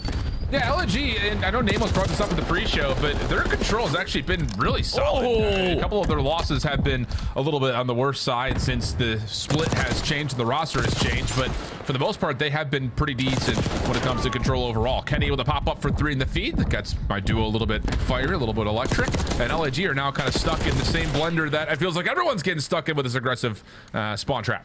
Oh, yeah, this is good for Optic. Happy as hell they decided to get rid of Vault. It's been Vault all throughout this entire stage, and you're 0-6 on it. So let's throw a Hacienda into the mix. You need your SMGs to just get lost in their base, and they're already having a phenomenal start to this opening defense. Not a single segment earned for LAG. Barely any time to lead the spawn, but finally Kismet is able to put the game clock at a pause at B. Yeah, problem is the rest of the LAG team was trying to make their way through P4 as a way to maybe put some pressure on A, but Pred cuts that off, and now Keddy is in position to watch over the top of really both zones if he chooses to. Lunars has to make a play. He's found himself over towards Patio, number 5 in purple. He's going to have to decide, though, how do I want to go about this? He can't find any Optic members. His teammates are about to be spawn trapped again, and he also is dealt with by Pred over towards Patio. This is going to be a very convincing Optic defense. Oh, yeah, only 10 seconds left. LAG, last hoorah attempt over towards the speed point. You're trying to work your way through connector. Priest has been able to slip by, but he should instantly get taken care of. Optic Texas ready and rolling in this round number 1 on defense. Do not allow a single segment to go away. Yeah, really clean. Starts off with the break off as it often does on Hacienda. It's a really polished one. You immediately, again, like we've seen over the course of the last couple of weeks, just spread the map. Send someone through open, send someone through spiral, send someone through fences, and there's just nowhere else for the offense to spawn besides right in your rating crosshairs. So really good stuff from Optic to understand and get themselves in the position to do just that. Definitely helps too when Kenny's lining up 3 instantaneously And already Shotzzy in their spawn causing mayhem. Now Optic Texas have no worries on this offense because there's no segments that they need to try to make up for. Let's just get a couple on our end. But it's not going to be easy because LAG love themselves defense on this map. Yeah. See how things unfold. Shotzzy trying to find some openings through Fireplace. Not going to happen. Dashy follows up, though, at least with trades, but he's the last one standing now and has to try to keep his life. Lunar seen over towards open hallway. Just kind of flops himself onto the ground. Also shut down as Kismet gets deleted. And now Optic just need to find Priesta off their spawn if they can. It'll be a really quick rotation over to either of these two zones, but Priesta has stayed alive and will really hold back this Optic offense. Oh, yeah, and that's another 3 dead Dashy. Farthest player pushed up does get taken care of. So now LG have an opportunity to put them in a spawn trap of their own. Every base is currently being covered. You have the overextension. Or is Kismet going to allow this one player to slip on by? It's a perfect positioning there from Shotzzy. At least a 3 dead and Optic already out of their base. Yep. All right. See if they can find a way to stay on towards this B zone. So far, so good. They're even going to get Shotzzy in towards 10 as a way to hopefully spread out this defense just a touch. But Kismet, big win around the back. Follow up also going to come through as there will be a little bit of clearance over towards the 10 side of the map. Lunar is still waiting. Stun going to come through. Pred able to follow up. That should get them back on the B zone here. Yeah, we need to get on the point. Like, we had a bunch of kills go down. We're just allowing only one player to sit on it, but Dashy makes up for it with 3 in the feed. First segment already locked. Now Dashy can start to play some spawn kills. I texted my guy Brandon this morning. I said, today's your day, kid. Today's the day that we see one go through the hoop, and he is having a phenomenal start to this control. Yeah, I'll say. Pred right behind the play, following up. Should be good for at least 1, and no, he'll do better. He'll find 2. So minute 12 on the clock, 16 playing 13. Pred can continue to just be a nuisance. Topside office. Follow up from Kismet trying to get there. That's the pistol win, but the shutdown still comes through. And Optic actually still playing for kills, not trying to get on the zone as of yet. Oh, yeah, because they were just relying on what Pred can get done. Thankfully, he was able to stall out a lot of time. LAG put a lot of focus on eliminating him from top office, and that allows Optic Texas now to already be out of their spawn. Unfortunately, you got to win a couple trades. The farthest player pushed up now is going to be Pred. He's going to put himself in position again to play for spawners. Finds that kill onto Priesta. He's just opening up a lane for his teammates to get out. Yep. 12v7, down to 44 seconds on the clock. First ticket A locked. And Pred's going to be right behind the play, but still losing a couple of members. Key win from Shotzzy keeps the offense coming out of spawn pretty swiftly in a 9v5, 35 seconds. And, ooh, Shotzi's being chased, but I don't think he realizes, and actually LAG have kind of lost track with him a little bit. And there's no more respawns not for LAG, so this one has to be perfect. You're banking on now Kismet, who's the farthest player pushed on out, the only player working on the pinch with 20 seconds to go. If he can find a couple, giving up that position, so the second segment might be locked. Kismet eventually strikes, and he's still going to be in the play. That's 3 dead. Yeah. Oh, no. No. 4 are down. 5v3 situation. Second tick. Close, but not gone yet. Priesta shutting down the P2 side of the map. Also worried about, again, the clock becoming maybe the biggest opponent here for Optic. Shut down for Kismet on 4 in a row. Now trying to track back over towards the zone. Again, this has not been depleted, so a second tick of progress will be locked. 3v1 situation. Kismet last alive. Checks the wrong corner. Still wins the first battle, but the double slide comes through, and Optic will take the round. Thankfully, Optic had all those lives to play with, and time was on their side as well.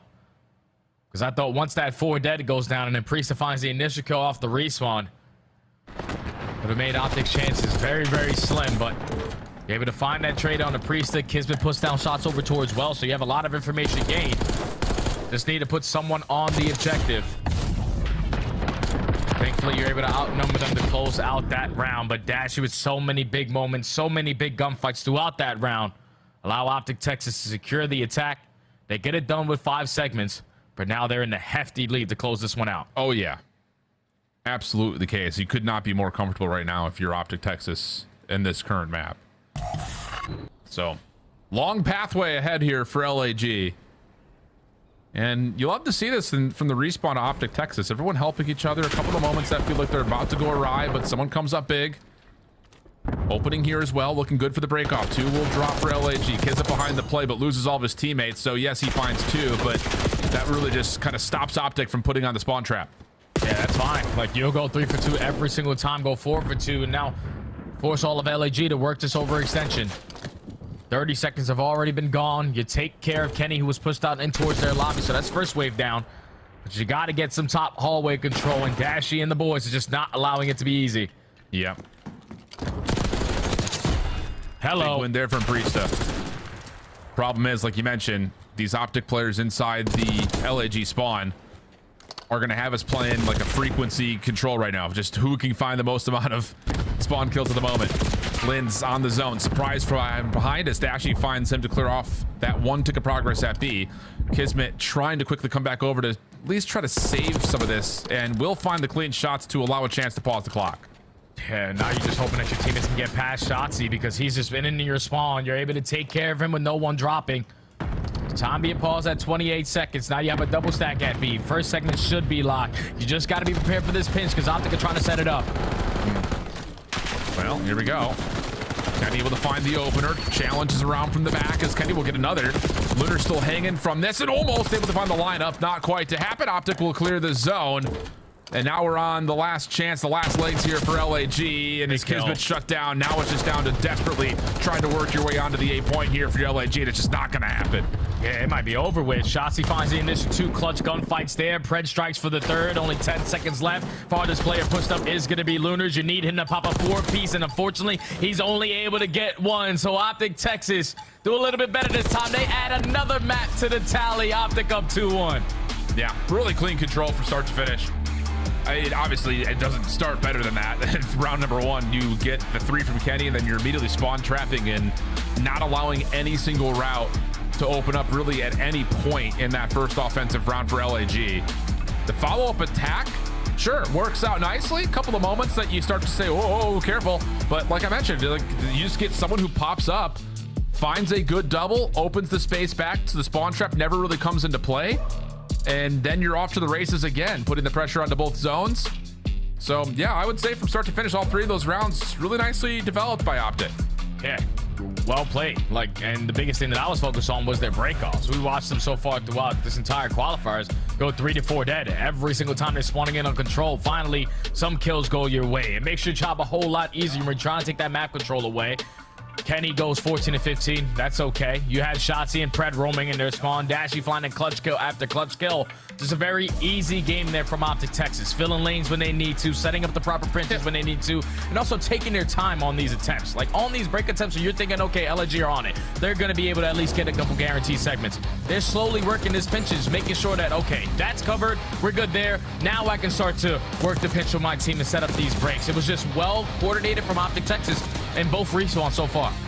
Yeah, and I think on the other side, you know, to kind of speak to LAG, and again, we said that we needed to give some evaluation now that this team has had more than enough reps since the kind of flop up of the roster with Lunars coming in first, and then it was Priest out, Sky's in, and now Priest in, Sky's out.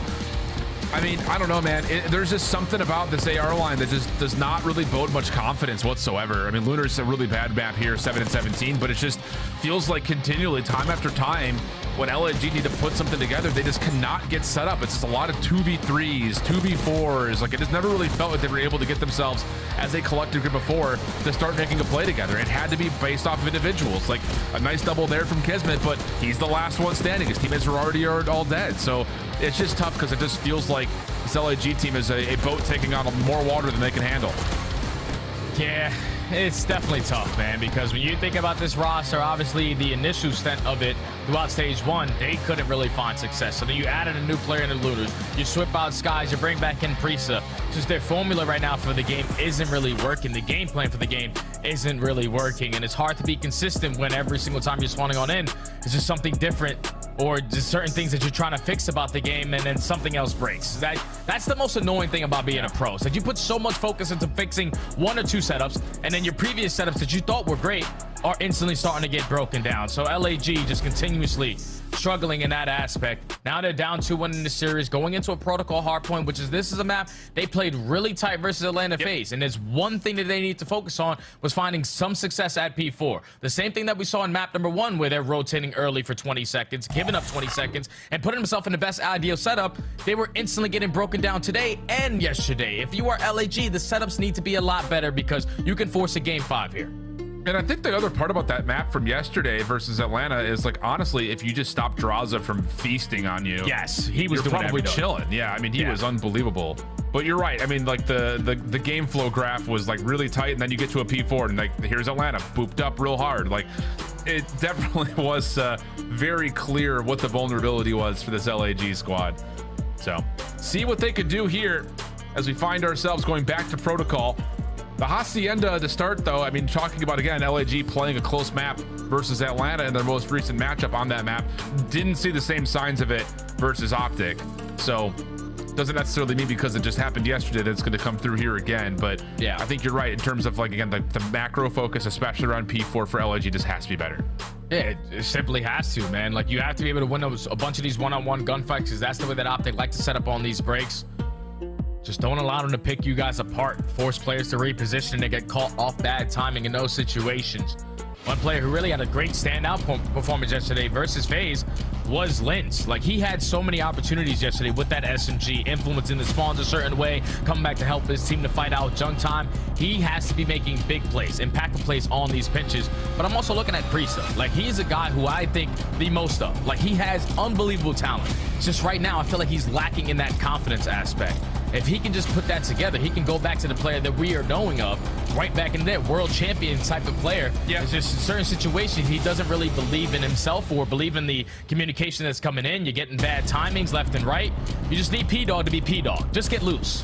How much do you think that that's impacted by, again, like his, over the last couple of weeks, like a lot of weapon swaps between them? Like he's been kind of the more flex players. Yeah. So, like I don't know. Not able to build your confidence when you're consistently in and out, role changes going left and right, new strategies, new everything. You're trying to develop some chemistry between a new team. But all ready to start this one off. Optic find every single kill in the feed. They're starting off that P one time. You're gonna have Kismet trying to find some success on his pinch. He opens up with the kill, and that leads to 3 dead. LAG with the early break. Yeah, really good shutdown there from Lunars. Getting the read on Shotzi on the pinch. Whoa, my God. Yeah, that'll keep the play alive here for Optic because they come off spawn. Shotzi immediately in for the contest. Pred following up. He's now on 3 in a row. Nades being cooked. Shotzi, that's really well placed, but unfortunately, Dashy's nade doesn't quite get over the hard point. And we'll take Shotzi out of commission. As we look over towards the P2 side of the map, Kenny is the only one really in position to try to get some early influence over P2, but as he drops, now it's down to Pred from topside windows. Yeah, Pred's just gonna hold it down with the AR. He still knows that there's a couple players around that mid-map area. Let me just try to mow them down, and he finds himself on 6 in a row. Double headshot to clean up the mid-map pressure. Now your teammates can apply the pressure through the low side of Bolt. Shotzi's only able to get one. LAG trying to stay alive, effective on the trades, but Optic are doing a great job of just keeping this one scattered, being laid off the roto. Yeah, they did get one player in Dashy to kind of spawn behind P2, but that's been immediately corrected now by LAG. Pred 8, making 9 in a row. Heck of a first life, or second life, I should say, for Pred. Septex also well placed up top on ladder off the reload. Oh, man. Finds Lunars. 10-1 start. Give me 11. Woo! How about Pred? Hellstorm earned, and an opportunity for Optic to take this from initial, pretty scrap over to P3 initial. And you hear how energetic we are in this situation. Imagine the Green Wall fans are saying, finally, this guy is giving us what we thought he should. 11-2 start. Hellstorm already earned. You get a little bit of time there at P2. You lose the rotation over towards new. But every time LAG rotate early, you always find a break. So let's do it again. Nice opening from Shotzi. Keeps the hardpoint neutral. Follow up from Pred. Right back into the mix. 13-2. Already got another double. Reads over towards the backside at lockers are good. Now to the front. Dude. Oh, mercy me. And you can take a look at the player cam. Pred's got some words to say as Optic will be in 30 seconds till the fight. He's doing it all right now. Just catching all of his timings, winning all of his one-on-ones, finding pinches, kills as well. Optic can currently do no wrong with Pred leading the way. As they were able to flip these spawns now, potentially walk away with this final 20, but instantly thinking about that rotation over towards new. LAG, thankfully, you're able to watch your back. You're finding an initial kill, but Kenny's here. Yeah, he's got the SMG out. Good damage coming out. Forces a team kill from Lunars, who will be the last LAG member alive over towards P. Forma Kismet shuts down the play onto Spiral. Nice little bait and switch here as Kismet was right back into the mix, and now he finds himself on 3 in a row with LAG supporting this hold with the trophy system down at P-Fire. Yeah, this is where they need to make up a lot of that time. They let go in the first 3 hard points. Initial kill goes in favor of Kismet. He's holding down Spiral, but Gotta make sure all your bases are covered. Pred and Dashy right through the big door, able to contest this a little bit. Not Pred from Spiral, trying to slide on in, gets a little bit too impatient there. Your teammates are not into play, so you still give LAG a chance to hold. Priesta just holding on the backside of PCs. That's going to work out nicely as Kismet continues just to run rampant with Lins. So the hold is good on the initial attempts from Optic from the front doors, but still not giving up on it. Here we go again. Priesta still same spot, same result. Good for 2 in a row. Now it's a follow-up as Shotzi. Whoa, thought he was weak. Not the case. Kismet trying to save the hard point. Not fully able to do it, so it's just down to Lunars. And he will have a chance to at least kill a little bit more time and get pretty much a full 45, 50 seconds here for LAG. Yeah, it's fantastic to play right there from the Gorillas. A trade every single time. Optic are even getting close to potentially breaking that money hill. Now you find yourself up by 10. We need to be cleaner, though, on finding kills on this guy. Like, no one is able to trade Pred. Every single time we hop on his POV, he is on multi-kill after multi-kill. Papa Hex has to be feeling good. Yeah, a little heat check there from Pred, playing off of that pinch. Not fully able to come through Kenny over the top, not quite able to center up on towards Lunar. So LAG, considering the electricity out of Pred, are only down a couple of points here. Yeah. And that's not good news, I think, if you're the Green Wall fan, because you're still really banking on the hero ball to come through if Pred continues to fry like this. And they found another 3 in the feed, so that's clean 4 dead. You can soak up this remaining time here at P1. Trying to trap them towards the backside of Grandma's, but Linz is going to be blessed with a spawn to at least contest that old time. He's going to have a free pinch. He's just hoping that his teammates can hold their positioning, and they find all the kills in the feed. Dashley, last player alive. He's taking care of an LAG. We're in a rotation anew. Yeah, Priesta for 2 there is a miracle. Pred, though, good timing. Gets around the backside at tower. Read up top is decent, but Lunars bests him from topside ladder. So LAG in for now. Shotzi working on a route to flip the spawns around. Kills from the front are also decent. Gun up, though, for Kismet. Shuts down the pinch, and now it's just Optic trying to break from the front. And they're investing the Hellstorm here. Trophies are going to be effective, and unfortunately for Pred, he also takes down a teammate. But at least have the hill white for now. It's just LAG have the better spawns. They're instantly able to spawn their way back on in, put themselves in a position to soak up again at the speed 2. Here comes Papa Kiz. He's going to have Lin spawn on his right hip. Oh no, this is a dangerous moment here for Optic. 92 to 110. Pred's still frying. Holy cow, 26 and 12. They're going to get the scrap time here, but LAG will win rotation to new unless Pred just turns into him. Yeah, without this guy doing what he's doing, Optic are probably down by 100. Like, Pred is just doing it all right now. Second most in hill time, obviously. Outslaying basically every single one of his teammates. But Dashy, Kenny, the boys combined for the early break. LAG, even though they had the spawns, you just simply get outnumbered through the front door. And now you're banking on Kismet to just play his life towards the back, but he's instantly stepped out. Optic find an easy break.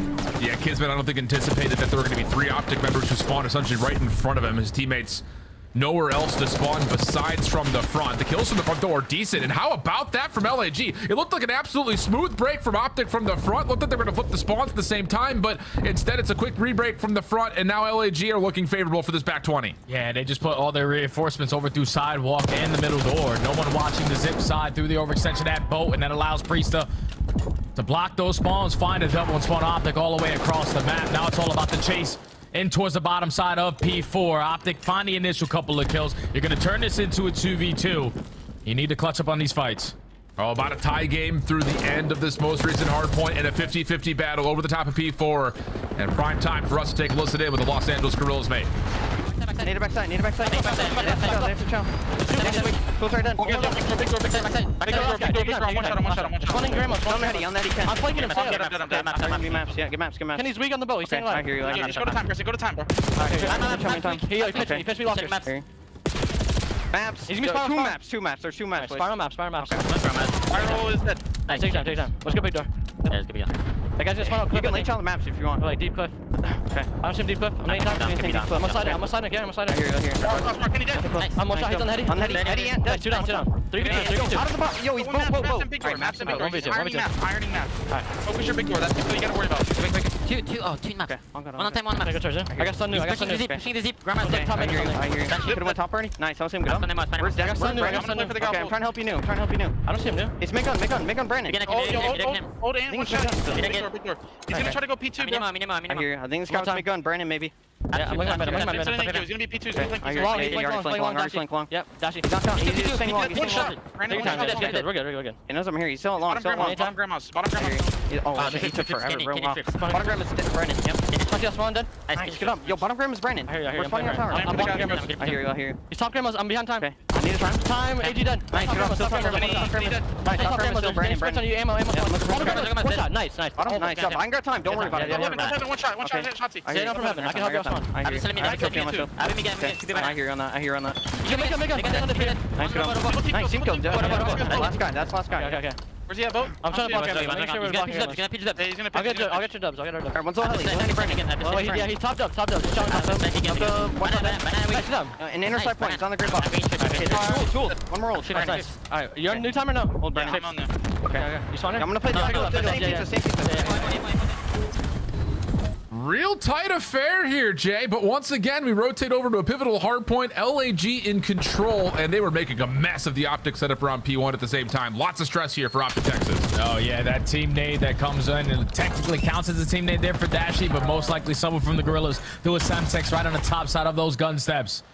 That forced Dashy to take down him and Kenny, but it was a great break from Optic Texas at that P4 HP. You even heard it in the listening for the Gorillas. Kid's been telling Priesta, you got to hit the hill. It's just Priesta was the second guy off the respawn, and at that point, there's only one person in the hardpoint because he doesn't fill the right gap. So you give Optic an opportunity to keep themselves in this game, and now they're running away with it with a perfect hold here at P2.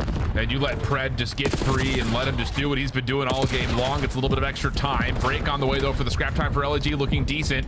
And, ooh, look at the spawns. They're going to move around. Dashy, the last one left, has to try to play recovery.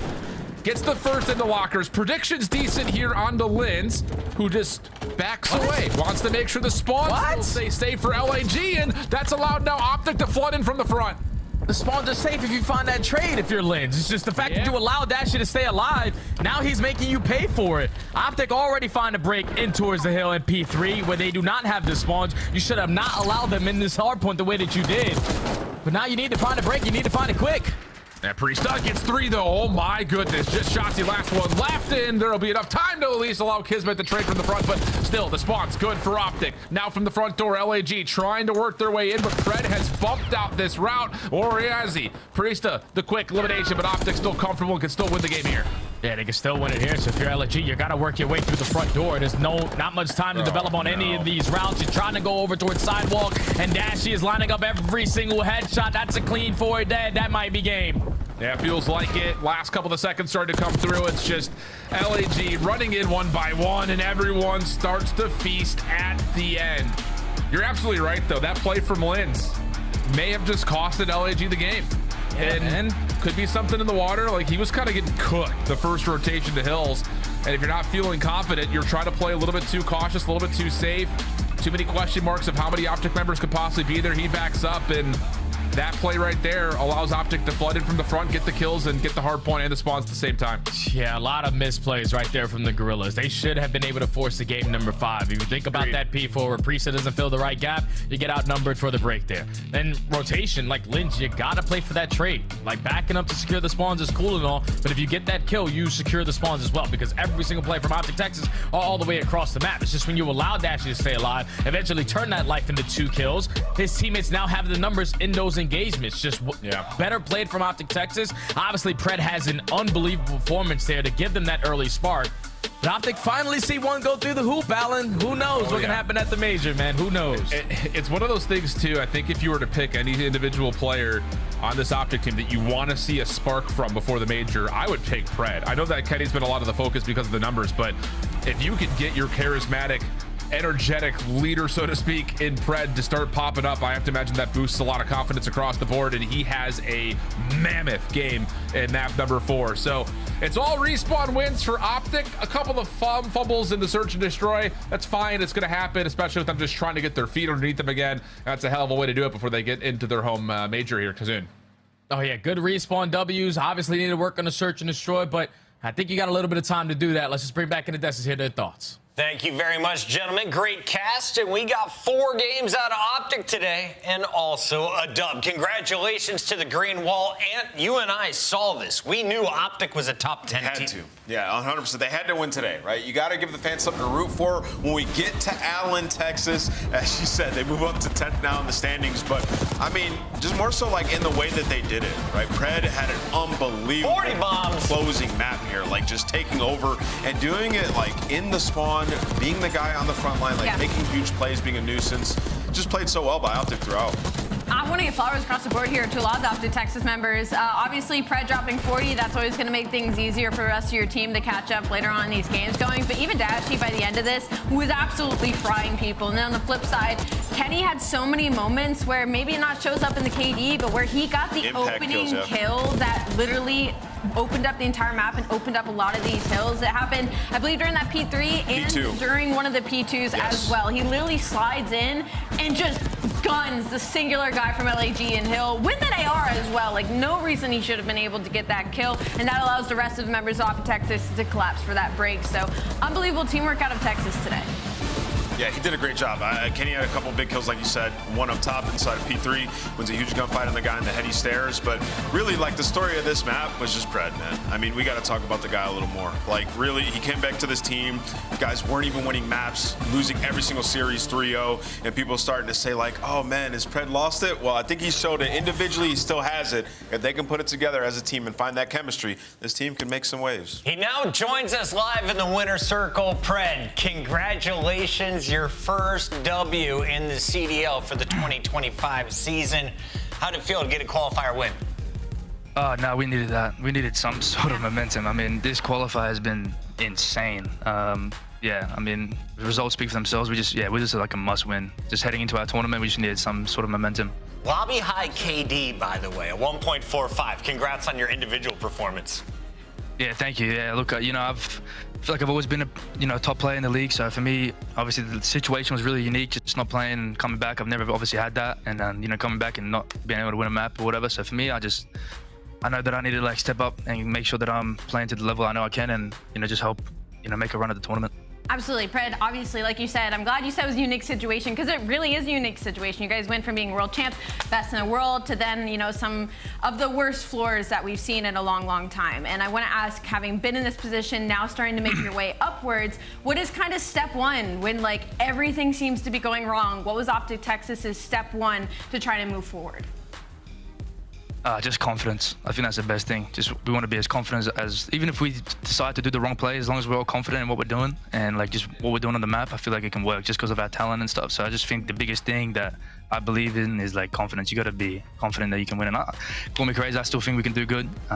Yeah. So yeah, I'm always going to be like confident. Pred, congrats on the win. You're insane today. How similar is this situation to last year when you guys had the stage, you just couldn't win anything, and then after that, you guys are world champions? Have you guys drawn any parallels? Talked about that at all? Honestly, this stage is probably a lot worse, because at least last time we're winning respawns, we were just losing at map 5 S&Ds. True. This one was like a different thing. Like this one is like, oh my God. I mean, you just 3-0, 3-0, 3-0, 3-0, 3-0. You're like, holy fuck, and we like, what's going on? So this one is like I don't think anyone's really experienced this. I mean, this is like obviously from a caliber team that we are. So honestly, like I've never experienced anything close to this. Like Major 4 was not even close to this. Yeah. Like, we just won a tournament and like, you know what I'm saying? So like, this was like, wow, like really like mentally like challenging. Well, you guys broke through it, man. You got a dub. And I want to ask you, you guys changed rooms today? What was going on with that? Bro. Can you give us a little more insight to like why? Yeah, look, that room just had no fucking, like, no windows.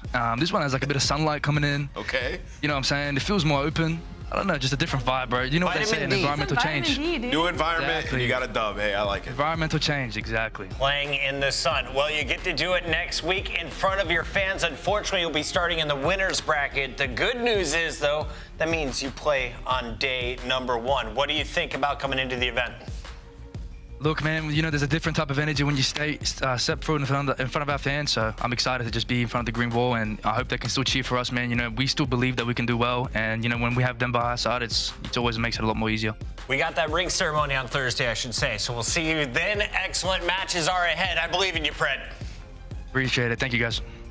Optic gets the dub, and Pred drops 11 in a row to kick off game number 4. Before that, though, they win hardpoint number 1. Let's take a look back at our scuff play of the game. Optic on a terrible slide. Finally, that slide came to an end. Yeah, and they played this Hacienda incredibly well. I will not be shocked if we see them play this throughout the entirety of the major next week. They had some really insane P2 holds and setups, and I also just really enjoyed the way Pred played the map. It was a lot of top hallway control, and it was just really fluid and really well structured inside of Optic Texas. Is the Pred 40 bomb takeover gonna be the same as Sims?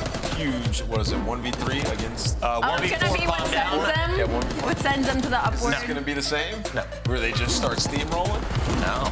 You don't think so? Steamrolling? They might just figure it out. They're just gonna beat LA Thieves, beat Atlanta. Sometimes these things happen, man. Spark plug. Up now, baby. Spark plug. Standings. We got them. You want to see them? We'll show them to you. Major 2 is 1 week away. We kick off on Thursday. Optic now 10 points is ahead of 2 teams. Unfortunately, they're still starting in that elimination bracket. When we come back, though, it is 2 teams fighting with their top 8 seeds. The question is, how high on the rankings can they climb? Vancouver faces off against the great Estriel. Listen, chat. Sunshine wouldn't be so good without the rain. Remember that. On the other side of the screen.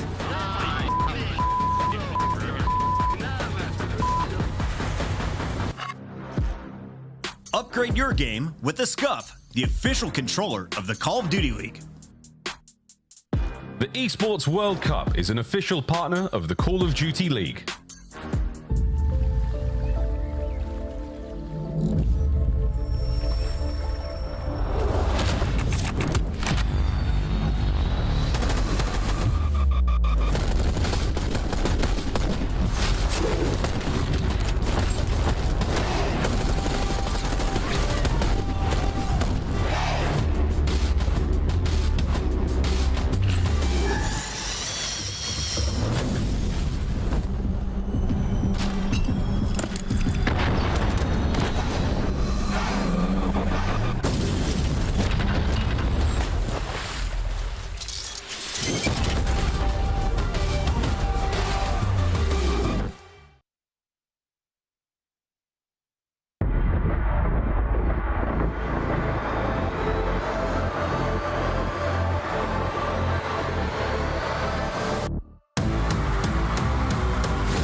That might be it, folks. That is all she wrote.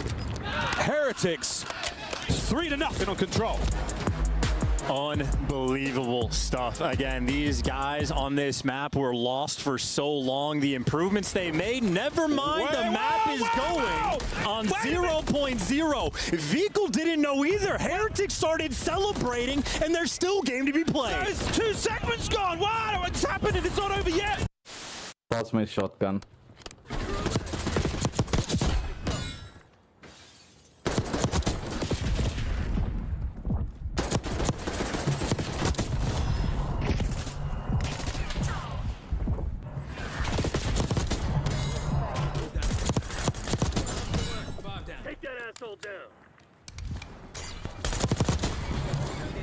What a good play. What a good play.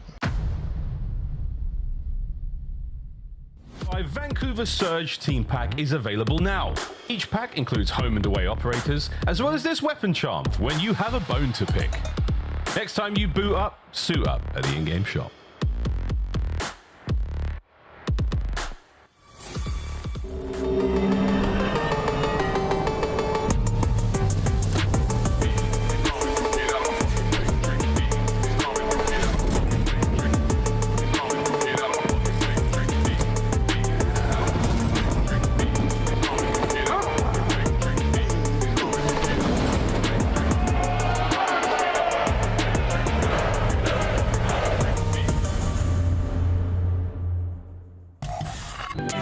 But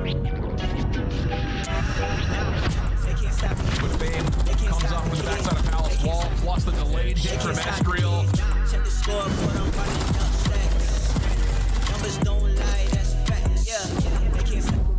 Oh my God, Gio, my God, is his hard point. Check the numbers, I'm running it up. I got Oh, Nero gets a double over the middle of the map. Has more. Oh, Nero, hello. How about the full team wipe from Nero?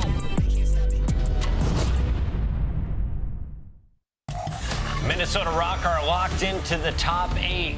Will they be able to cause chaos at Major 2? And believe so. Let's start with your favorite team. Have they gotten the dubs you wanted from them recently?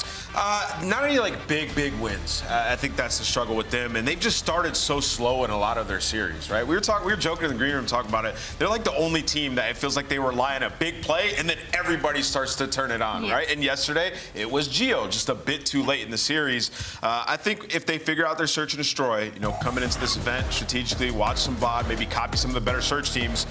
This team can absolutely make waves. They've just been losing a lot of 2 to 6 their last 3. Not an easy schedule. I look here, Ali, they took care of business against Miami, Optic, Vegas, basically all the bottom teams. But if you look at the big dogs, your top 3, they barely took one map off of them. Yeah, there's really only two good things about this stage for Minnesota Rocker, and that is Escriel and Control. Escriel has been unreal for Minnesota Rocker during this split. He is leading when it comes to KD, and then Control has been unreal. They jumped from middle of the pack. They're 5-2 in it right now. It is their strongest game mode, and they have added protocol to their map pool. So in the middle of these series, they give themselves an opportunity to hit that momentum, to hit that, all right, let's slam them in Control, and then maybe we can take the later half. But otherwise, Hardpoint and S&D is taking a huge dip.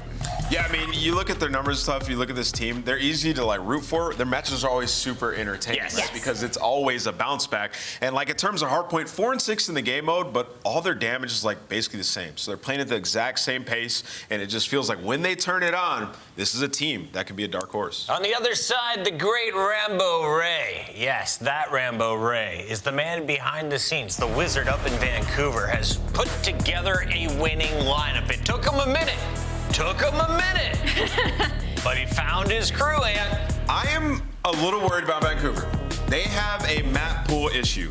And let's talk about it here for a second. They're 6-1 in search on protocol and red card. 1-6 on the rest of the maps. You talk about their control. 1-5 on Hossie/Vault. They're good at protocol. It's going to be gone in every series, right? So Surge, a little worried if you look at their map pool and control and search. I don't know, man. They got figured out. There's 5 of them. You want to see them? Yep.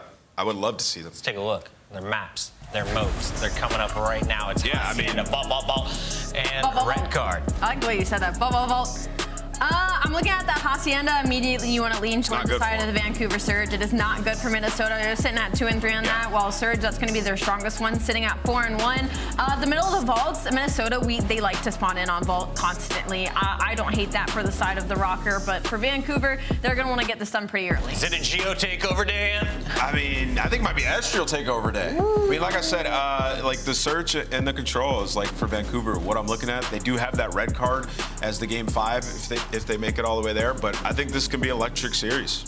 Triple vault is actually kind of crazy. I mean, just looking across the board, Minnesota 6-0 when it comes to Hardpoint, 6-1 in S&D, 5-2 in Control. The middle of this series is disgusting for Rocker. Skunk pick'ems, lock them in. I'm going first with Vancouver Surge.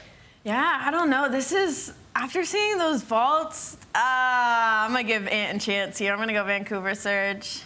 Coward. What do you mean you're giving me a chance? Coward. Minnesota is the underdog.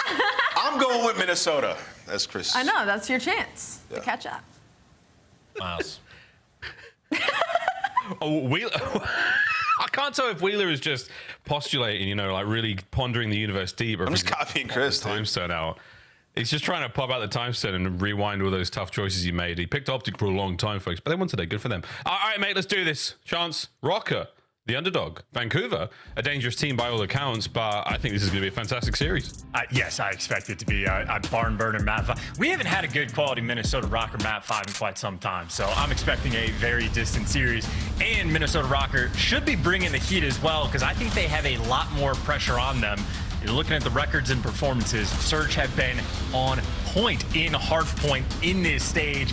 They've been pretty solid on the maps we have in the series as well. But because of the seeding, the way it's going to work out, Rocker currently, if they lose this, more than likely they'll be playing either LA Tier or Atlanta FaZe. I think it's going to be Atlanta FaZe. But if they win it, might end up playing at Toronto, might end up playing at Carolina. So, you know, it's a pick your poison type of situation. Rocker also lost to Carolina 3-0 in this stage, but I still think you want to avoid the big dogs in the round one if you can. So Rocker should be playing with some ferocity. You still drinking bleach, though. Let's see if these guys can remember their Benny Gesserit training and turn that poison into power, ladies and gentlemen. Over towards the hard point we go, Minnesota Rocker. An interesting opener there. Mostly kills there from the Vancouver boys, but an early bit of time. Still trying to maintain right-hand side of the minimap. And right now, no major moves from the Surge boys. They're going to hold steady, keep that time flowing, and make a hit for P2 in a mo.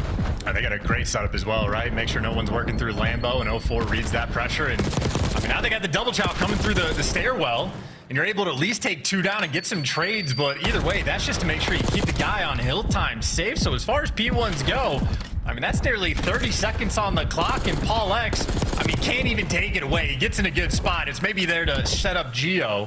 But either way, maybe a 20-point gap going into the new time, and an opportunity for someone like Nasty to make a play. But in the meantime, Paul hot hand on the 3 spree. Oh, absolutely, mate. I mean, easy kills on the fellas in point. Fish in the barrel, quite literally, as he takes care of business. But yeah, Nasty's route has been read and dealt with. A boozer that was not accounted for. Estriel keeps the up close safe, so that's going to be zigged, all dealt with. Now towards the back line once again. Surge have fought tooth and nail to maintain this pressure. Gio's going to pick up a pinch in a moment. I wonder if it'll be read by Nasty, but in the meantime, yeah, towards the point we go. Boozer, first man in, to touch the zone for his boys. Neptune will pick up the next time. There we go. An opportunity here for Surge to march right back into this. 04 wins a side door battle, and that's your time. It's a great break as well. That was sort of a long time coming to make sure you get the back spawns, but the extra emphasis to make sure you lock him down pays off long term, and now it's just sort of a latch dish effort. Very tricky phrase to say for Minnesota Rocker to try to strip away some of this scrap time. They're going to hit it even for 10, so you take the 1v1, praying for the time. Estriel wants it, and he's going to get it. And at least make sure 04 has to wrap back. So you see Rocker will be fully set up towards new, but Abuza shooting his gun. He has won some key rotational gunfights. Yeah, tried and true from P1 to 2, now 2 to 3. Is still a lead there from Vancouver Surge, around 30 odd. Boozer! Oh, there we go. Boozer! Okay, the first one was impressive. The second one was downright disgusting, and that is your hard point. Vancouver Surge, what a takeover. And I'm telling you, Abuza sort of posted up. He was also the guy that took down Geo for the P2 spawns initially. So big gunfights being won by one player. Neptune seemingly just winning the rest, but there's the kill feed. Rocker able to pick up the first 2 kills. 04 on the hunt. Lines him up, knocks him down. Almost too easy for him. Abuza now on point. It's 3 in the feed there. That is another wipe, and now spawns a flip once again. Vancouver Surge all over this like a horrible rash. My goodness. Looking towards new as well. Rocker in position to get something here.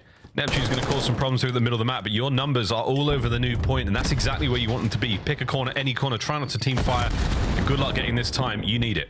I don't know, Abuza, no, he didn't actually get the cruise missile just yet. He tried to milk the old scrap time to see if he could lock it down, but he's going to be a little bit short. And now you try to get that cruise missile for the break, and you lose everything. Geo gives you the 2 entries. Vancouver Surge not quite there. And now Rocker, an opportunity to get back in this game. Yeah, I love this. So the Rocker, they push the front line way far forward. It's a huge amount of damage there from those players. Again, keeping them contained. You've still got a good idea of the whereabouts, but now they're on the time. Estriel from spawn right back into it. The overcommitment, it doesn't pay off. They pay the price. And Vancouver Surge march right back into time. No hero plays. Rocker down. And uncharacteristically, a slow start from Nero as well. I mean, this is P4, and he's only got 5 kills to this point. So a little bit tough moment here for Rocker. You just want to sort of get that gas flowing. And Nero, well, I mean, he's the solo man on this mission. He just wants the kills. Gets one before he falls, but ultimately good scrap there from Surge, who first set of rotations. I mean, I think every single hill they effectively either tied up or came out on top of, and they're gonna have a 60-point lead. And Nero feels like the sort of player as well. He's got the blood rage, the old red mist, where he just has to find the kills, and once he gets a couple, he cannot stop. The thirst cannot be satiated, but the hard point can absolutely satiate the thirst of Vancouver Surge right now as they are drinking in this time. 132 and climbing. Oh my good God. 04. Stop it. Yeah, red mist on the red menace there in that moment. That is unideal, but at least for Paul, his teammates bail him out for the moment. They at least root Surge out of the time. Admittedly still, though, the hill overall has been better for Surge. Geo picks up 2 in the feed, but I don't know if necessarily kills are going to get you a ton of time. He ends up giving you 3 in a row, and Geo's playing keep away. He's not going to get this time. Neither are Rocker, but maybe he's stripped away 10 extra seconds. But in the meantime, number 7, Nero, spawning out across the map. Surge going to have numbers potentially on this break, but Paul, well, he gives the entries. Now you're set up maybe for a full 60. Well, good news. We're going to go to a listen with Vancouver Surge and see how this P2 break goes down. He's on time. He's on time. 2 on time. Give me 1 second. 1 second. On the right, I can twice on Geo2. At left, What can Zig? I see nothing from I will show you on time. Zig, watch out, Zig. Nice, watch your back. Now match out Zig, alright? Yeah, go. I know, guys. Nice. One more Zig. Could be Zig. Nice, on the back, dead. Zig. I'm on HP, Left side hill. The back, dead. I'm on the back. I'm leading. Keep on Zig. I got Zig now. You go. Okay. Give me a sec. I'm gonna do on pump. Early close, right? They're gonna go well. I'm gonna need. I'll mic phone just in case. Yeah, leave me. They're gonna be close. Close? Okay, I'm looking at it. I'm looking at this. I'm pitching him. Take it. I'm 10 seconds. Nice. One shot. All I have is what's new? One's Connector and new. Got a friend. I'm in those guys, so he's between you. He's so weak. Give me a second, I'm gonna go connect. Yeah, give me a second, I'm gonna connect outer. Give me a second. Connector. In a dead. Nice. You're top close outer. I'm almost front of me yet. I do want soda. I have 6 for we can pre-find me. Not on you. Stay down. I'll get time. Yeah, I'll go for you now. I'll watch you order. Shining offense. Order. Inner. Outer. Okay. One more. Nero. Yeah, probably flat then. One down. Office. Two. One shot. I got one. Nice. Yo, listen, I'm gonna rotate Lambo, okay? Actually, I'm gonna take top mid. Play slow. Yeah. Come to with me. You guys go mid. I'm gonna use fix. Yeah, just give me a sec. I'm gonna use my fix. What a listening chance. Vancouver Surge, like clockwork, now over towards the new hill. Streak acquired and perfectly used. And I just want to point out to all my future rank play teammates, you get the cruise missile by being the super soaker in the hill. Play the hill time and get the streaks, of course. You'd prefer to actually get kills in the setup with them. Not really a great job of patrolling hallways there in that moment. So Rocker, I mean, look, you're down by 100, but at least you got the P4 time. You got it. You're in. Astro gets crossed up. Wow, you did have it for a second. Geo now in a world of hurt, but wait, he holds it all together. Big old hit now. Not a lot of time to make this play happen. You have to make the break, fellas. This is going to be game. Vancouver Surge in a prime position to get this one. Abuza now playing for the win. Geo, you're going to check this corner. You're not, but no problem. Nero's there for it. Nasty last man. Can Nasty survive? Nasty nearly does it, boys and girls. The break was there, and you needed it so bad. Rotation of P1. Good luck holding this one off. Yeah, I just think the 16-4 or something absurd. Whatever their hardpoint record has been for this stage, Vancouver Surge has been playing like menaces. I think Abuza, for this map alone, lost that gunfight, so maybe I'm caster cursing him just a bit, but he's played it effectively like perfect hardpoint game. Great hill time, great comms, getting the cruise missile. Seems like he's doing everything. I think Surge just sort of found their flaw. Oh, absolutely. Well, 2 minutes, 29 seconds there for Abuza as far as the time goes. And, well, you're doing what you can to hold them away. Rocker, lovely job. Over to Neptune. He's going to find at least 1 or 2 out of this. And again, the gun skill of this man, he's definitely going to be keen for a few more. Dodges the frag. Can't dodge the teamwork of Rocker. And a 5 spree from Ezreal now as the time still goes their way. Looking at P2. And so are Vancouver. I always forget Rocker. First half, they started a little bit slow, but the bigger the lead deficit, the better they actually get. So now that they're down by 100, they're going to start to play the game a little bit better. Problem is, though, I mean, it's 12 seconds away that they're going to need. I mean, 10 seconds to scrap in this moment is massive. They're going to get a player off the point, I think, at the very least, or is it a 2-man stack? And you're also playing for new time as well. So Vancouver Surge, eyes on the prize. 04 can take care of Geo, maybe, but he doesn't account for Nero's 2-piece. And oh, come on. Are we seeing it? 2 players through driveway, now only 1. A bit of a pinch developing here, Chance and Rocker. Yeah, they're starting to just muscle up. And it's a turtled setup, though. And Nasty just got the back spawns. Nasty just needs to take it slow. Every kill's huge. He gets that entry. You're going to have the back spawns, and the break at this point going to be inevitable. It should be inevitable, and here it comes. Inevitable. Ezreal trying to hold him off. Ezreal dancing, and the good shots, the damage across the board there, Geo. It should be game, boys and girls. Vancouver Surge took a couple of bites of the orange to peel it. But in the end, they got it done. Enjoy the vitamin C, lads. Yeah, and maybe slowed down a touch, but I think ultimately Abuja played nearly a perfect game as far as an AR is concerned. I mean, the first P rotation, he's the guy rooting out Geo from the back spawns, locking it down for his team, and allowing 0-4 Neptune to pop off, which they absolutely did. So a well-orchestrated effort. You go into the P3, Abuja's getting the entries, outer fences, where he's wall-banging Nero. Then he gets 2 more follow-up kills after that, setting up his team for the breaks. Nearly got 2 cruise missiles, 2.5 minutes in the hill. I mean, again, credit where credit is due to the entire squad, but Surge really just in Hardpoint have been unbelievable this stage. Yeah, 251.89, the final score there, and that Hacienda did not feel like it was a tremendous struggle for Vancouver, only towards the end, as is tradition for Minnesota Rocket. But we'll see in the game flow, absolutely start to finish, all that lovely shade of Vancouver. But yeah, a great start from them there in the series. Highlights are going to be very, very Vancouver heavy up until the last 2 moments, Chance. And again, pieces all across the board there. Massive work from Abuja. 2 separate instances where he nearly got streaks. Of course, he does in the last one. But again, great comms, lovely awareness of spawns, everything working out. And of course, singing his praises for moments like these to allow his teammates to fry. But in the meantime, Neptune and 0-4 are going to be getting a ton of love in the highlights. 0-4 got 3 in that moment. Neptune was just very consistent about popping pieces as well. Might have the most slide kills in the league. And Paul X, yeah, unfortunately, in the old respawns or Hardpoint specifically, continues to struggle a little bit. If you get him in good positions, obviously he's going to perform well, but I think struggled towards the end. I did indeed. Last 2 moments here of the game, and Vancouver is certainly their map to lose, and Minnesota Rocker, grit or no grit, all they could do there was grit their teeth and hang on for the inevitable breaks there. Vancouver Surge, lovely stuff there, lads. Again, Neptune, big man in slide down that final 30 just to get him over into the 30s with a knife, but a massive change there. Again, Minnesota Rocker, slow start. They started to fizzle out towards the end, but that's about it, mate. Absolutely glorious work there to start things off for Vancouver. They'll take the hard point quite happily, and we'll go into search and destroy in a moment. A triple dose of Volt, boys and girls, and this doesn't cure your ailments. Good. 3 Volts in a row shouldn't fix anything, except for maybe, a losing series there, folks. And we'll see how it plays out. I know Vancouver Surge, especially on the Vault, they've been spamming that as much as possible. The amount of hard points they've played on this map alone.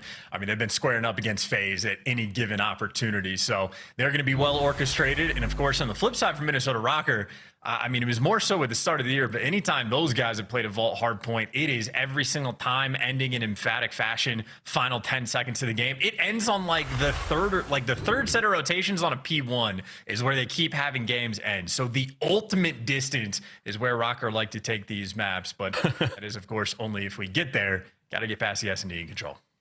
Yeah, S&D control going to be an interesting one again, Serge. Hard points look absolutely brilliant. I've got a good feeling about the distance we're going to go in this series. I think Rocker have had their fair share of ups and downs, and it'd be nice to see them start to level things out again. And a very different look across the board there for the boys. Everyone's pretty locked in. Geo, TikTok, maybe a little anxious this match. No, yeah, very.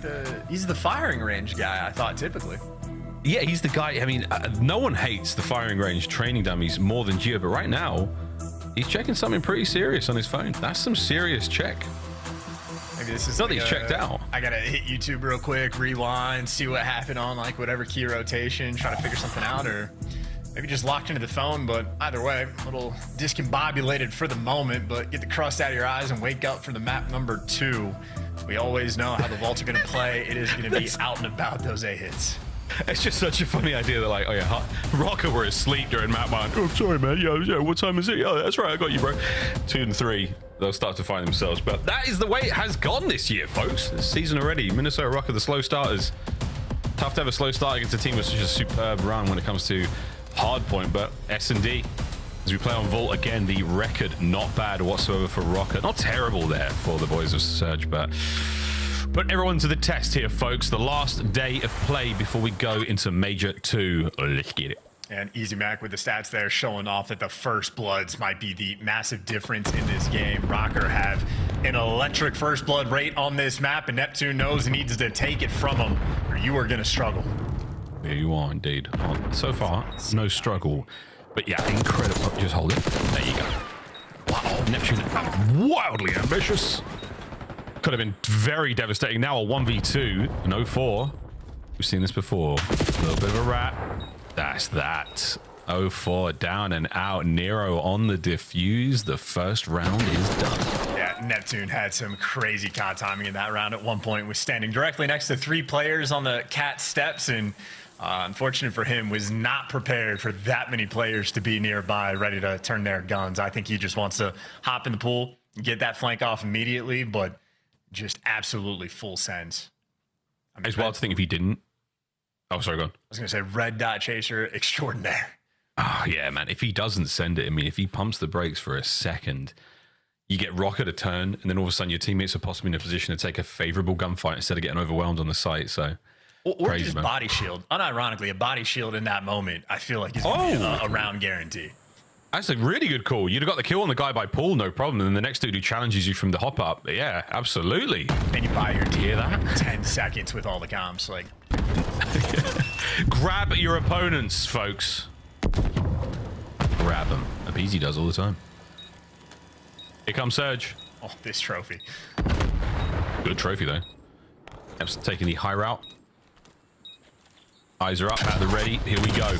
Neither of those trophies are going to be shot. They're going to be able to eat everything that's thrown their way, and this is an absolutely iron setup right now from Rocker. I mean, it's the 2 trophy strat. We just got it down low, and there's 20 seconds left in the round for every gunfight. Oh, yeah, there's no way. All right, boys, let's hit it. We're in somehow, some way. Damage dealt, but no hope for Rocker. Dude, that is a wonderful, wonderful round for them. They win the first, and they're able to chain the 2 trophy play from Paul and I believe Nero there. That is one way of getting it done, boys and girls. Fantastic. Yeah, at first I thought they only had one, so I was assuming it was going to get overloaded. But once you saw the second one in the corner, I was like, okay, this is the Rocker special. They do not fear the 4 stack down low at all. They are happy to play zombies in the middle of that pool. They're going to be go for it, and that's a super solid round. Yeah, really, really nice. Opportunity now for Vancouver to ruffle the feathers, because Rocker, those first 2 were so clean. You're out of tricks, though, lads. No trophies this time around. Or maybe a couple. You never know. It's a time-based thing. Okay. Was that an RC car? Was that a... No, I think it was an accidental frag. Might have bounced off of someone and hit that car next to those players. So it slowed the hit. It's eliminated Geo. Okay. This is not what I thought you were going to do with the round, Serge. Dang it. Good nade. Nasty with the damage. And the Jackal. And he's been absolutely overwhelmed. 0-4. Only 1 to his name on the defuse, and Minnesota Rocker.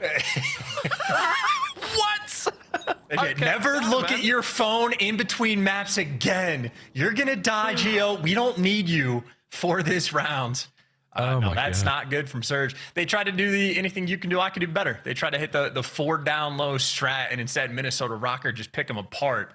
So that's not ideal, losing a 4v3 rather with bomb down. And if that's going to set the tone for the rest of this map, Rocker might just walk away with this one for free. Very much free at the moment. Surge have not shown us anything good. Their trades are not effective whatsoever on the A-bomb site, and the lack of synergy there in a play space that basically demands it. Nero's got a Hellstorm. I mean, go on, son. Tried and true.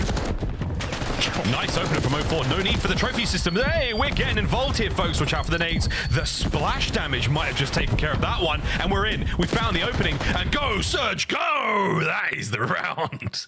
Signs of life. The lifeguard by the pool. And not nearly enough trophies, I feel like, in that moment. Estriel just got, I mean, explosion after explosion rolling through, setting up the free kills. But 0-4 kicked things off. Clean first blood on Nero. Zaps him and is there to finish off the round as well.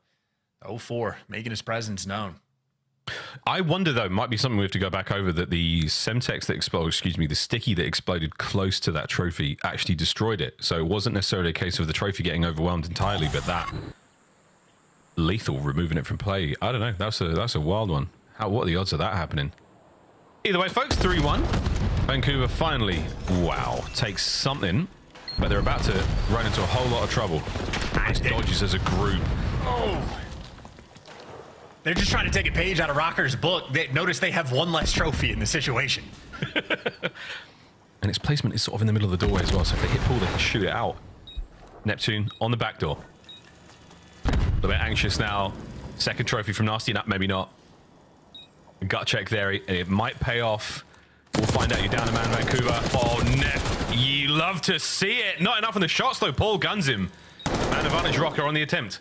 Yeah, well, Esther was the one taking the main fight. Paul just got that last bullet off to the side. In the meantime, trades rolling through, and they come out on top. So Paul picks up a freebie trade there on Neptune. And, I mean, that's how my Jackal shot looks like, right? It is not easy to do. Anytime a pro player just hits the perfect 6 bullets down range, it blows my mind every time. That's how a sub gunfight should look. That's the way it goes. Rocker. Impeccable work here on Vol. The heist continues. And Nasty left with nothing there. 6-1 for Paul. I mean, this is a well-oiled machine. This is a tried and true strategy. They know exactly how they want to approach this. I would be, remiss to say, I think they know exactly how they want to retake that B-bomb site. First man goes this way. Second man goes the other way. I think they really do know that now. And I feel like you have to know that at pro level in order to effectively retake such a tight space without friendly fire. 4-1, Rocker. Here we go again. And the adjustment being made, it's not a 4-stack down low. Gio's playing for the pinch over towards Pool. So late in the round, Gio's going to try to kill these players on Pool. Nero just wants to slow him down. Yeah, he's doing his best. Another nice trophy. And this will slow you down a lot, fellas. Oh, no, it won't. That'll speed him up. Well, it's going to do something. And it's just going to give Gio a 3-piece. The last man has been identified, but Abuza has found 2 kills at this. And now he sends it towards the site. Nice nade. Oh, no. Rocker take the round. Yeah, I mean, again, Gio is well, did he get an ace? Oh, he's just going to get the final kill. Yeah, I thought when the crew, or the Hellstorm, whatever it is, gets called in, that they were just going to slide into the vault down low, but they tried to escape. And again, that was the play being set up for Gio. He's playing off the distance in spawn once his teammates are calling out, hey, they're in the pool, because Vancouver have been conditioned. And the nade explosion stuff, but Vancouver has been conditioned for the idea that Minnesota Rocker are going to 4-stack in this site. All of P2's open. You can get in the pool. You can be there for free. And eventually Rocker just do that one little micro adjustment and say, hey, G will just be here late. That's a huge strat. Vancouver Surge, no wizardry right now on Vault. Not at all. The Wizard of COD might be their coach, but right now they're looking a little bit more like Tin Men. Paul, nice shot under the first man. Unbelievable entry. So you take that. Paul gets a second somehow. And Nasty has just been cut to pieces by Estriel in the backline. Last man left alive, Abuza. Abuza, can you give us something special? The answer is no. Rocker all over it, folks. What a search and destroy. Yeah, not remotely close. Vancouver Surge tried to steal a page out of Rocker's book, but the team that wrote it, the authors, a little too good. And I mean, a lot of it was sort of simplistic ideas off the rip. I mean, look, you get the double trophies. That's the opportunity to go down low. Vancouver Surge try to do the same thing. Then they're dying to stuns and grenades in this site. You get conditioned of, hey, you can be towards the pool. You're safe in this spot. Play for the retake for this side. And then Gio goes, nope, I'm going to be here to shoot 3 players in the back and just be the cleanup crew.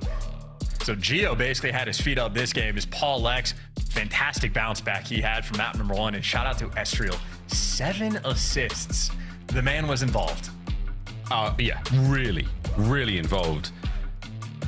Well, okay. 5 minutes and 10 seconds. Vault, not necessarily a record, but very, very good indeed. Well, folks, you asked for a bounce back from Minnesota Rocker. You got it, and some. Well, you stay on Vault, of course. We go to control in a moment, but there, man, that happened, Chance. It all happened. One of the few Hellstorms we've seen called in Search and Destroy this year already.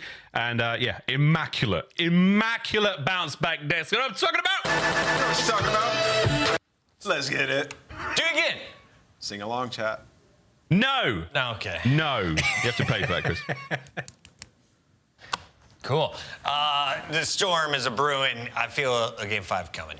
Oh yeah, I told you guys we were gonna have a really long day today, especially with this matchup. I mean, why Are we playing Minnesota Rocker on Vault Search and Destroy? It does not fit Vancouver Surge's play style at all. It feels like they kind of gave it to him. Roll that beautiful bean footage. I'm gonna be honest, kind of feels like they gave it to him. I told you guys, Vancouver's map pool has issues in Search and Destroy specifically, and they have to get better at these maps. They're guaranteed a winner's bracket spot, so for them, I like that they're playing this map repeatedly. Obviously, we saw their last time they played it versus Toronto. It's a back and forth offensive battle. They make that decision to go B, and they lose the map, so they take another stab at it here. I just don't think they're ready for how good Rocket are. Like, Rocket are one of the best teams at actually winning defenses on this map. I think Nero and Paul X owe them an apology. Why is that? They were bullies in the first 4 rounds. They kind of were. Nero goes 6-0 to open the game. Booza takes himself out. He's like, I don't even want to be in this map anymore. Yeah, smart move by Vancouver, just fast forwarding to the control. Save your energy. This is going to be a grueler as we have 2 more vaults coming.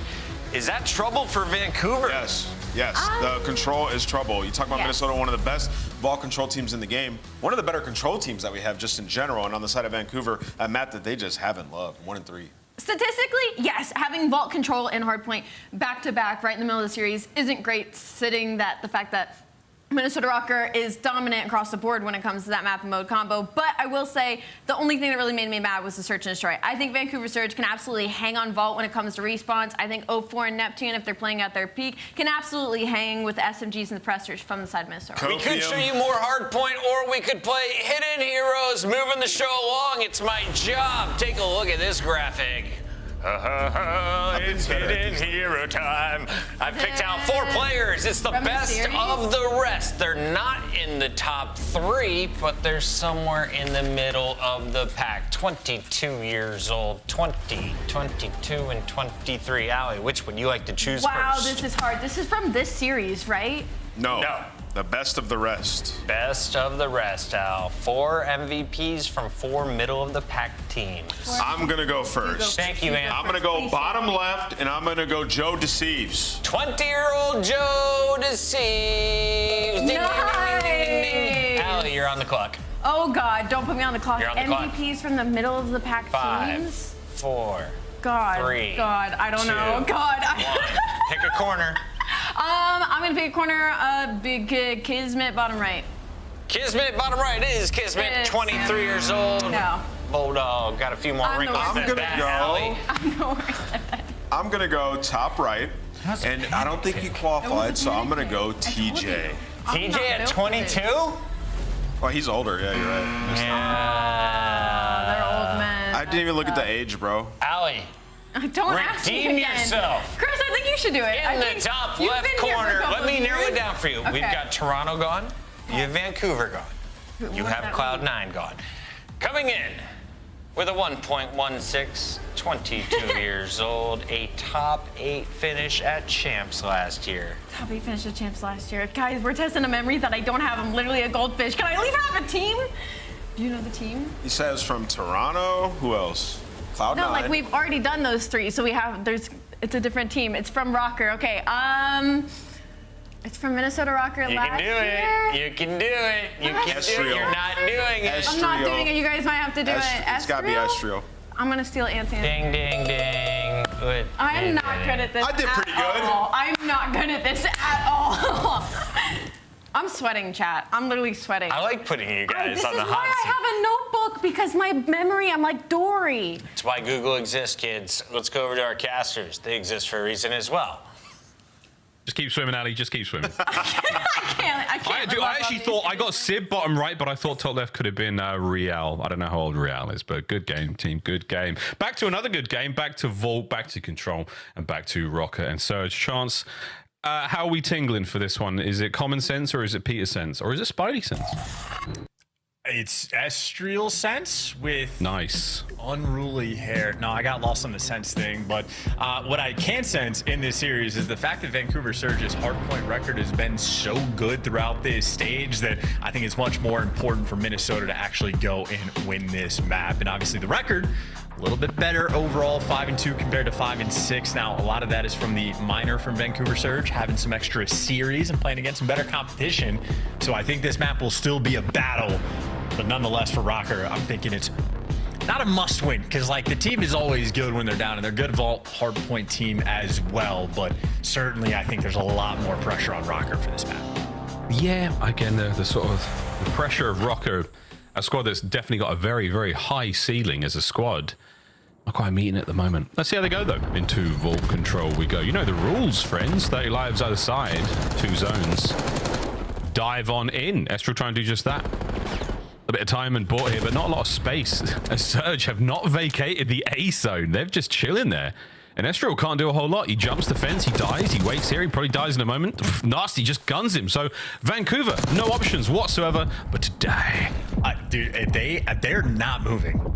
Number 1, 04 and Abuza are posted. Nasty's running for free, and Neptune's the only one that has the go button. So I think this pace right now, maybe messing with the minds of Rocker just a little bit. And Abuza was posted up to make sure he could not die from the catwalk. And that's just a clean setup rolling through. So yeah, Surge put in the overtime. A+ on the homework. And not even just that. I mean, the homework is one thing. Whoa! Damn, the gunny. Ladies and gentlemen, nearly getting away with his life 04, but the teamwork as well. We've trusted every single play so far. We're burning the clock. We're burning the life count. And Vancouver Surge. Wow, dude, this is just endless. Not a single hope here for Rocker. Their round is done. Did they even touch the zone? I don't know if they did. I don't think they did. What? And listen, this is the type of round that I think the COD community has like collective brain rot, because everybody talks about like how Black Ops 6, the way it plays, it's a head smash, just go for the trades, you don't have to think, just go after talent, you don't need to make smart plays. You can slow the game down, and if you're effective at it, it looks like that, where you have a 23-11 life lead. And Rocker, I mean, they're just desperate to even get that first tick. Desperate. Ooh, they're gonna get it. Nice job. 2.1 seconds though. You drop the lives here, and again, this is back to good old faithful BO6. This is the head smash situation. Rot and Surge, they're doing it, and they're fighting their way forward. But now, what you really want to do is slow down, find that special source that Surge had to start this round off, and A zone's gone. So 2 seconds turns into 1 minute and 2 seconds, and this round keeps going. And ultimately, you're just happy that you got that A zone at all, but ultimately you did get picked apart. But maybe if you want the defense for the round 5, you can sort of chalk this one up and be content with your performance. But yeah, ultimately just got body bagged, and the setup there for Vancouver Surge just too clean, and everybody did their jobs. Nasty 9-3. Neptune was the only one that got to play with any degree of freedom, and he had a lot of fun off the rip as well. But 16v1 tells the story. It really, really does. And I feel like Vancouver Surge, that was the game plan. It was, once they got set up, I mean, they went into that slow, real slow, a lot of caterpillars. They went into that cocoon, and they came out beautiful butterflies with those life differences. Wow. I think they had a setup for B as well, Chance. I was interested to see how this round would play out if we had a little bit more lives or a little bit more time to go. I think they've got a similar line there to work with, but hey, lovely looks in the first. Yeah, and just great trust as well. Like, no one tweaked, so to speak. No one overcommitted. No one made a bad play on the setup. And we even got to see it from like Estriel's point of view when he was in the catwalk of like, he's spinning in circles. He's checking over towards time. He's not really seeing anybody. No kills are coming his way. And he really didn't really know what play he could make in that situation, especially just because the guy's on time. It was a no-show from the catwalk. So he would have just had to have jumped into death or flanked into someone sitting on the line heady. Unideal. But if Rocker responded with good defensive rounds, all's well that ends well. Yep. So far, not great. But throw in the zone. Pulls Geo in a position, but Geo is traded up by Nasty. 11-3, 6 spree right now for the young Brit. And what a slide from Abuza. That's a fast one. Nasty keeps the spree going. Now 7. Will he get the 8th? Go! He does indeed, ladies and gentlemen. Nice bit of work there for his teammate from top Balk as well. And that is still big time. Neptune's now getting in your face. You are going to be looking at streaks as well for Nasty. The 8 spree is one thing, but the segment and zone capture, surely that will net it for him. Or yeah. Wow. I was holding my breath there for a second. Either way, a 3 life difference, no A zone. He does manage to secure the storm though. Yeah, I mean, yeah, it's a mediocre moment for Rocker. Like, you're happy for the break, but certainly long term, Hellstorm going to be very impactful. Vancouver Surge now just swarming around this A zone, attempting to take their time, but they're getting picked apart. Neptune going to be the last one to fall. He's trying to dodge and get out, but he gets traded. And now, Rocker, you can set up the spawn trap, and you could come away with this round with the tick advantage as well. You can do it, Minnesota. You can do it. I mean, you've got to contend with Nasty using his Jackal like an AR and absolutely hitting every bullet. So, another issue. 0-4 now on the big wide. Flank goes wide, and he connects. Abuza can't get anything up close, so Neptune is down as well. So the only submachine gun remaining on the map for a moment there was actually going to be Nasty, which is a hilarious thing to say, but fighting out of spawn. 0-4 still in a favorable position. Has not accounted for the airborne Estriel, who gives you 15 seconds to play with. His teammates also lost every single gunfight, so 0-4 just felt the pressure and wanted to roam back to stop the clock, because now you don't have any time. So how about that? Vancouver Surge have the most dominant, opening minute and a half of round number 1, and they played basically 50-50 in this round as well, and they're down on segments. So yeah, maybe Rocker does not have a care in the world that they were down 16 kills after round number 1. And yeah, I'd be smiling too, sort of stealing that one away, and a very small advantage now in this map. But Nasty, of course, does have that Hellstorm. Hellstorm certainly helps. I mean, that can be almost a guarantee at B if you're very fortunate with the timing on it. But a fantastic first 2 rounds. I mean, really different. Really different. There's no getting around it. We've seen some special stuff. And Rocker, what have you got now for us? I mean, that first attacking round was so rough. What kind of adjustment are you going to make here? Also need to remember to pay attention to the highlights just to see how Rocker were able to break that hill, because Vancouver Surge, Nasty lived on top of the zone. They had a 3-stack going and got so close, but the hero play was successful. Maybe I have the brain rot. Let's head smash. Oh, Nero, the hero. Paul trying to kill everything there. Trophy was a last-minute decision. Unfortunately, cost him his life. And now over to Estriel now, getting it done alone. Can he hold on? It's on the outside of the stun there. It does connect. A little bit of intel. Geo, though. 2-piece machine. Nero versus Neptune. That's a battle you're going to be seeing all map long. But Geo catches himself another one. So 4 in a row for him as he keeps the zone going. Second segment A should be done. Oh, damn. Pressure on, too. It's a super slow capture over towards A, because they were toying with the idea, but Geo on the 5 spree knows. Get back in the mix, get the A zone done, and I have a pretty sizable lead on the tick front overall, and plenty of time in this round to work with. Oh, yeah, absolutely. Oh, he didn't see the player's barrel stick out of the top side of the balcony there, but Estriel might have on the hop checks. Damn, can't get on the fadeaway. 3 dead immediately. So Geo now, good job trying to escape with his life. He has been spotted out, so the race is on to try to pick him up. Cannot catch this man. 6 in a row. Now it's going to be a slow approach over towards B. All 4 guys right now in Minnesota Rocker grouped up towards ammo. They're all running in circles as well, trying to figure out what direction they want to go. And now they're grouping up and working the left side of the map. 0-4 here to meet them, but he's tagged up. Geo's backing him down. Makes the read. That's 2 in the feed, and they got pressure over towards the B zone, but Vancouver Surge for the moment still have the close arch spawn rolling through, but a delicate moment. Whoever gets this next set of kills will have the advantage. Oh, we're trying though. We're on those B zone as well, so the capture is here. There's a bit of pressure now either side. Unfortunate team kill, but that's what happens here by the B zone. Get rid of those trucks, ladies and gentlemen. Estriel, oh, it shaves his eyebrows, but it keeps him alive. Now he's down to Nasty, who has punched his way from spawn right over towards the zone. They do not finish the segment either. So B, back to square one. And Vancouver Surge decapping that as well. Drain most of it, and they're able to stabilize. Shout out to the massive exploding fans. Not quite propane tank style, shout out High Rise, but good enough to protect the zone, and that is a sequence there. Everybody on Rocker back in spawn. Oh yeah, that is nearly a strike from Vancouver Surge. 20-11 there from Nasty. He is having himself a fantastic vault so far, 2 rounds in. And this third is going just the way you want it to right now for the Vancouver boys. Again, 45 seconds to play with. And they've set themselves up to the middle of the map. 2 on the inside, 2 making their way through the B zone now. And Estriel, yeah, caught without a hope in hell. He will be buried there on the bottom side of vault as we now look towards spawn once again. Surge rocking it. And Surge are playing so contained. Even when Geo's getting called out one shot, no one's like sliding through, wasting lives. They're making sure they get the trade. So very patient gameplay rolling through from Vancouver. It's going to be an interesting round on the attack they're going to have for this next one. But with 17 seconds left, Rocker, it is going to be a desperation flood to this B zone. I don't know, but a lot of this flood is absolutely contained. You've got intel, but oh, you don't get the kills. You may have known. You can do anything about it, though. 0-4, still fighting. Someone should be able to get onto this zone. Stops it. 3.6. A single man. Gio catches out 04 now on the attack. Estriel has to get back onto the zone. He's got to stay alive here.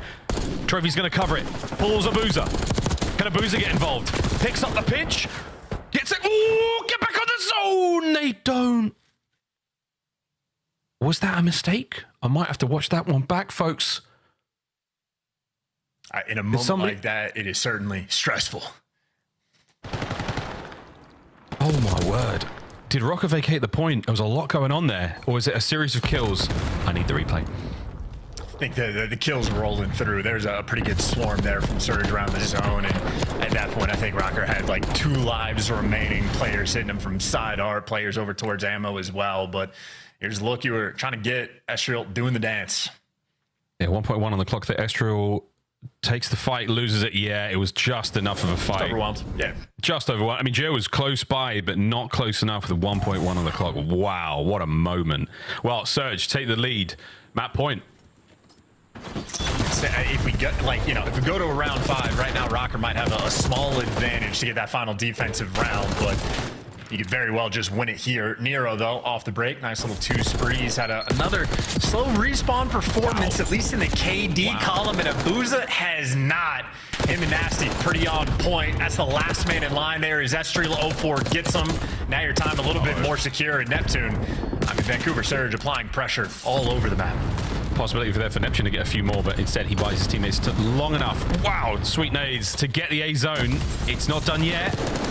Final hits here. A little bit of a contest, but there we go. Vancouver secure A. Over to B we go, but not without a pound of flesh as Rocker make him pay. And at minimum, you're looking to get that extra segment, and Vancouver Surge very much up on the kills column. So they get 1 segment. That should be good for the defense, and you still want to play. See if you can get a guy into art, flip those spawns, maybe utilize the Hellstorm that Nasty has as well. You got plenty of time to make a series of plays. Yeah, Rocker have turtled this position up, though. That top left-hand side of the minimap, we call it R, and they've got it. Paul is not going to vacate. If he gets killed, that's one thing. Has Nasty been spotted on his journey towards the backline? I believe he has. So, behind enemy lines, well-equipped. Can he catch a kill or 2 out? Estriel. Oh, there it is. The watchtower of Paul X still working. In the sky, and I mean, that's Sauron just telling where Gio needs to look for the next set of kills. But if you keep this like lower vault control, I mean, that's sort of the way you want to set things up. Get double doors, get in the middle of the map, get down here, and then you could use the Hellstorm if you want.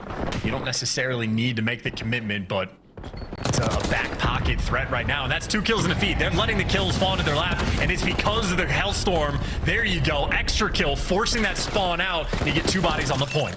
You get 2 bodies on the point. You can't get the kill towards bottom art now, so the front line is the zone. Neptune trying to fight his way forward. Timing on this could be ideal. Can he catch these players? Damage in, no kills. Over to the zone we go. Second segment, no, not secured just yet. But kills Abuza, and they save it. A pixel perfect play there from Rocker to stay alive. Estriel's built different. He was shouted out for the control performances, and I know he's only 24 and 23, but he is shooting. Squaring up against mid ARs with an aims, squaring up against Neptune with the Jackal. He's taking everybody down. Back to square one on the second segment. Quick contest. Just trying to pull some of these Rocket players around. Okay, we're back on it. We're back on it. Abuza with another one. Estriel there on the pinch. Lovely work. The damage in the second player is fantastic and not a lot of cover to work with. That's why Nero can fly in and get 2. Traded out immediately, but it might not matter. You bought the time. You bought the space. Lives now the problem for Surge. Only 4 to go. 6v4. They know 1 player's behind him. Everybody else is going to be in mid. Nero. Is he hunting or being hunted? He gets dropped. The instinct's not quite there. Lets one slip through in Vancouver. This is the opportunity, 4v4. It's all up for debate until somebody gets these kills. Wait, looking for Abuza. Trophy clear. Can anyone throw anything at the point right now? Off of spawn. Let it rip, boys. Oh, block out the sun. Wow. Your lethals and tacticals, but no. That is that, Surge. They gave themselves map point. They did not disappoint. Minnesota We're going Rocker. the distance. Yeah, and they're just left in a daze as well. Estriel, I feel like, just sort of, he gave you everything. Like, you're in the trap. The Hellstorm coming in from Vancouver Surge was perfect. Like, their game plan and approach on this map, I think, is as good as it gets. But Estriel just wins some key gunfights, gets over towards ammo, and, like, forces the spawn out. But Minnesota Rocker, I mean, they had a few moments picking up the spawners. I saw on Paulex up top, making sure to call it to his boys, but eventually they just dropped the ball. I think Nero, especially in that final moment, they knew someone was back P4, but he just kept hesitating, didn't know what direction to look, and just little moments like that in a 6v4, you're not playing for the guaranteed ones. You can absolutely be punished. And yeah, 17 and 34. Not a fun map for Nero. And not a stat line you typically see from Nero. His job is to murder, to smash. Nero smash good. Nero got smashed there. Highlights, folks, a lot of love for the Vancouver Surge boys again. Abuza had some disgusting 1v1 wins. Nasty as well put up ridiculous numbers. And again, the only streak we really saw be used, Chance, I think pretty effective. It did flush the members of Rocker off of their defensive positions to the inside of the map, and they managed to get picked up there. That gave Surge such a huge turn. And a couple of great defensive holds there. Some real goal line saves on the segments there from the Rocker boys, but in the end, simply not enough. But Nasty with a sub is just that. Absolutely nasty. Yeah, he is fantastic, and I just feel like this is a team, maybe not an S&D. Daniels brings up the map pool, and there's a good shout for that game mode, but I think at the respawns, we're really getting to see them just have like a ton of trust in one another. Like, to get those types of Hellstorm plays to roll through, to have those moments where, like, Estriel's up in the catwalk, don't tweak, here's the exact positions we need to play, and here's how the setup is going to go. A lot of trust in every single player to do their jobs, and Vancouver Surge, I mean, on point with it. So 2-1 lead right now in the series, and we'll be staying on vault for the Hardpoint, and that has been Neptune's playground. Yeah, man. I mean, again, the respawns are certainly paying off for you, fellas. I mean, this was a wild finish. Boozer once again just proven to be so lethal in those individual fights. No last minute contest there from anyone on Rocker. Respawns, name of the game there for Vancouver Surge. They're feeling fantastic going into another hardpoint, and again on a map that they have looked very good on indeed. Nep, we'll see how he rolls in this hardpoint. Vault 6-1 though, Chance. I mean, that is a glaring moment for me. If you can somehow do it, Rocker, this is the late stage of the series. This is where you want to be. If you can somehow steal it, that red card S&D is looking good. Yes, but that's why I was saying that the vault control, I think, is a lot more pressure on Rocker, because to be down in this situation is not fun. If you get to map 5, you might be happy, but even that could be a struggle, because Surge have played a ton of red card search as well. So a tough moment. And again, the situation in terms of the standings, both of these teams will be in the winner's bracket, so there's safety there. There's no issues going into the major, but the seeding is going to be a big thing. The record for Vancouver Surge, they're going to be in the middle of the pack no matter what. A win here, they could jump up maybe and fight for that sort of top 4 range, but Minnesota, more pressure on. If you end up losing this series, I think they're more than likely going to be playing against Atlanta FaZe. I don't want to do that. I don't think many of the teams want to have to do that, but you know, you want to be the best, you got to beat the best, but nonetheless, not a fun winners round 1 matchup. But if Minnesota Rocker make the comeback, beat Vancouver Surge in this moment, they jump up a place or 2 in the standings, depending on how the C9 game goes. But then they could end up playing a Carolina or a Toronto, which is also not fun, but maybe just a little bit better. Yeah, again, we said at the start as we were loading in Hacienda, pick your poison. Not a tasty beverage whatsoever for the Rocker lads. But again, if they can get to choose, if they can leave it up to their fate as opposed to the results of other games, that would be ideal for them. Here we go. Let's go Rocker into this vault. You're going to need it to force the game 5. Minnesota Rocker got to be feeling themselves, and 24 and 16, a boozer. The first hard point was a delight for those boys. I'm sure they're licking their lips going on a vault right now because they're chapped. That's why, guys, they're in the desert and it's very dry. I feel that, man. I absolutely do. Bought a humidifier. Great purchase. Nice. I think it's really come in handy, and I don't know what you're gonna have to buy to get a win in this series for Minnesota Rocker, because Abuza very much on point in the map number 1. Like, he had quality gunfight wins. There's times where you see players go on these crazy sprees and they look at the scoreboard and it's like they're tied up and you're like, oh, that didn't seem that valuable at all. Abuza, the map number 1, I'm telling you, like, sort of perfectly played and set guys like Neptune up to slay out everything in sight. It's the sort of the makeup of this team, and that's exactly what you've just seen. Yep. That's the game plan right there, ladies and gents. The spawns have flipped and Neptune happy for it. Can he contend with the next wave of players? Perfect read on the first trade there. Not going to help him out, but no fault of his own. Lovely start there for Vancouver Surge. Yeah, we always talk about gamer tags, but we ignore real names of players. Neptune, William Wallace on this squad. Loves the freedom of movement. He does whatever he wants. I mean, speaking of real names, Travis McLeod. I mean, that is a hero's name if you've ever heard one. Ever. He was, nice he shots. was in a Nintendo 64 game back then. Absolutely was. Here he goes, barrel rolling into the feed. Ladies and gentlemen, once again, traded out 6-3, though, starting things off incredibly hot, as is tradition. Vancouver Surge, here we go. Shots are in there from a boost on the approach towards P2. Despite the spawn flip, Rocker have managed to stabilize here, so let's see how well they can hold on to this one. Nasty in the back. Can he get the break?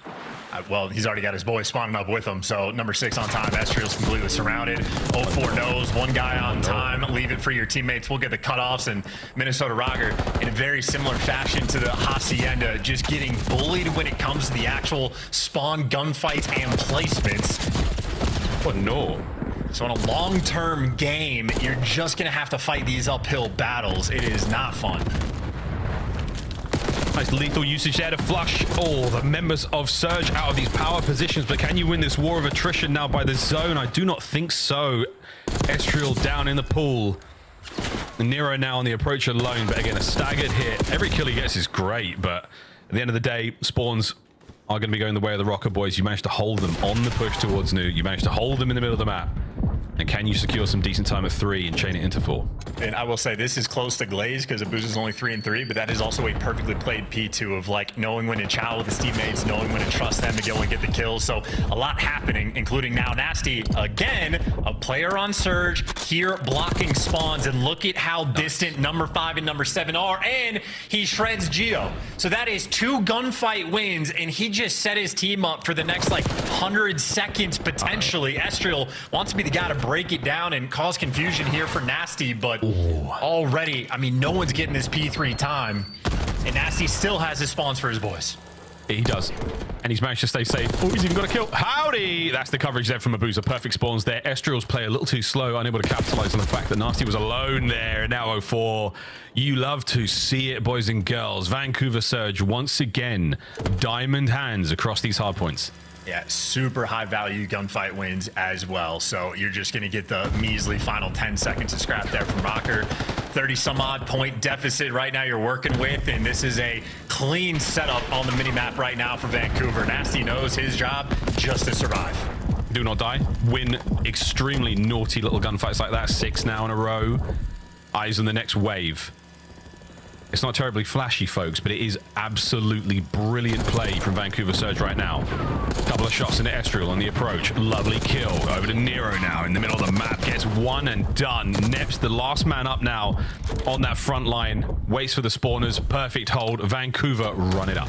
And that is the beauty of the setup. Even when Nero pops a pretty ridiculous 2-piece as well and able to catch out 2 important players. Teammates are there for the follow-up, and Neptune knows he has to get that final kill as well. So, I mean, they're just all over him, and maybe not a perfect full 60. Rocker maybe getting some chip damage here in towards the end, but ultimately similar to the Hacienda, a very well orchestrated effort here coming in from Surge. It is very clean Call of Duty being played.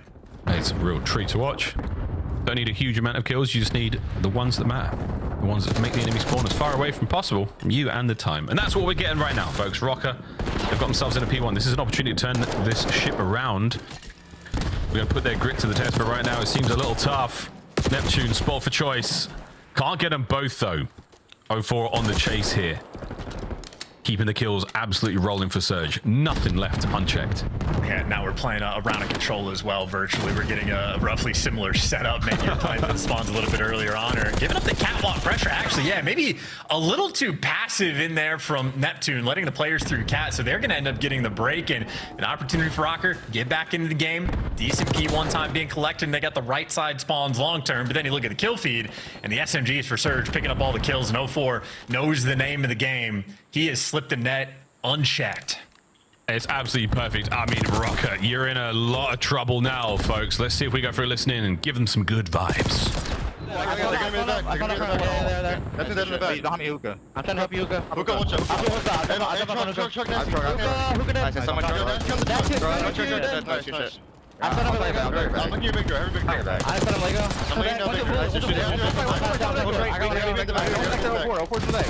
Two back here, two back to three, all three in the back. You put him in the bag. I have your close shot. They're still spawning in the back. I'm staying middle. I'm repping hallway. One of my close shots. Watch on the back. I'm dead. One in the back of me, I think. Hey, other one, I hit him. Nasty. Nasty, deep in the back. I real back door. Tying in the back right now. I see him move there. Fast. On you, hole. I'll pitch him. He's still hallway. I'm right left. He might middle that. Missing one shot. He's absolutely nice. Last kid. Nice. Booza and Nasty too. Out of minute through. I hit him like 3 times. Yeah. Nice. One of your men. I'm blocking up. I come mid. They go hallway. Nothing hard. They hallway. Staying on time. Mid. You didn't hit. Staying on time. You might outer palm right or no? No. Yeah, watch out, Nancy. I do. One's middle too. Hallway still on me 04. I did. Apin, you're on. I thought you were bottom hard. I'll put jump in him, maybe. He's close left. Yo, line. He's one bottom mark to you. No more. I'm trying to stay alive, bro. Is there an AP? I can stay alive, bro. There's bottom mark. Front arm. He's like on the van. What's on the van? He's not John. He ran away, brothers here. I go ball. He's okay. Come on me. He's gonna chase you down.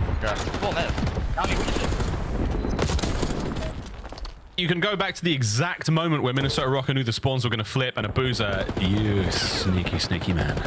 Dude, he's 11 and 15, but I'm telling you, just high value on the kills that he's gonna get. Has the cheeky spot, gets the 2-piece, and you had Minnesota Rocker with Estriel getting the 21 kills he already has on the P2, locking it down, but they're just always fighting the uphill battle. They haven't had spawns almost a single time this game outside of the first P2. Yeah, absolutely. And there's not a lot you can do. Abuza doesn't have to get many kills. They've just got to be from these positions and holding it down as well. 3 now in a row. As a man who was in the negative earlier, now keeping his boys going. We've not even touched in on 04, just sitting there super soaking away on the inside of time. Now Paul trying to fight his way through the front. The rest of Rocket have been absolutely stunned. Difficult to break this point, but together as a team, they go as one and they get gunned. Wow, 3 down again. Vancouver Surge too strong. And I wonder if people look at that and are like, oh my God, Abuz is so slow. Like, look at this POV. It's perfect. He's in the perfect spot. You get to set up with the team. You trust everybody. And that's just another P4 where Surge, I mean, that's where they've run away with the game. And I mean, that's credit to the guys winning the gunfights to get them the spawns in the first place. But you have a moment for Minnesota Rocker. Big set of kills on this P1. And they do have some fight in them. It's just unfortunate. Again, the whole game, they've been they've just been in hell. They're fighting a war. Every single time we watch them in that 3 down, 4 down moment, they'll get. What do you do? What can they do? They can't do a lot. The fights are so hard to win. Estriel, though, making a decent run here. 04's pinch gets the rest of these boys. So that's going to be the break and the flip right now. Vancouver Surge, once again, strong position. Cross 200 points now with a final 15 in this P1. It could all end at P2. Yeah, Neptune just gets to call out. There's 3 players lying, boy. That's where they all are. You're safe on these spawns for the moment. Actually, bad timing, though. Pollux is going to roll through, and Nasty gets caught before he can back up. And, well, Booza overwhelmed. So that's a moment that Vancouver Surge dropped the ball, play a little bit too slow in a sense, and maybe Rocker can get back in this game. The rapid attack there from Paul saves the day, but just as rapid. Neptune, oh dear, Nasty on the front now, so you are completely surrounded in time. Can they get at least 1 kill out of it? They can. Estriel fighting for his life, broken down and out. Rocker, Nero with the absolute desperation hellstorm. Where did he get that? 17-24. That's why he's so big. Here we go. Ineffective, allows his boys to get forward just a little bit, but can they find the kills now? The answer is no way. Nero's going to be able to get at least 1 or 2. Can they get towards time? The answer is no.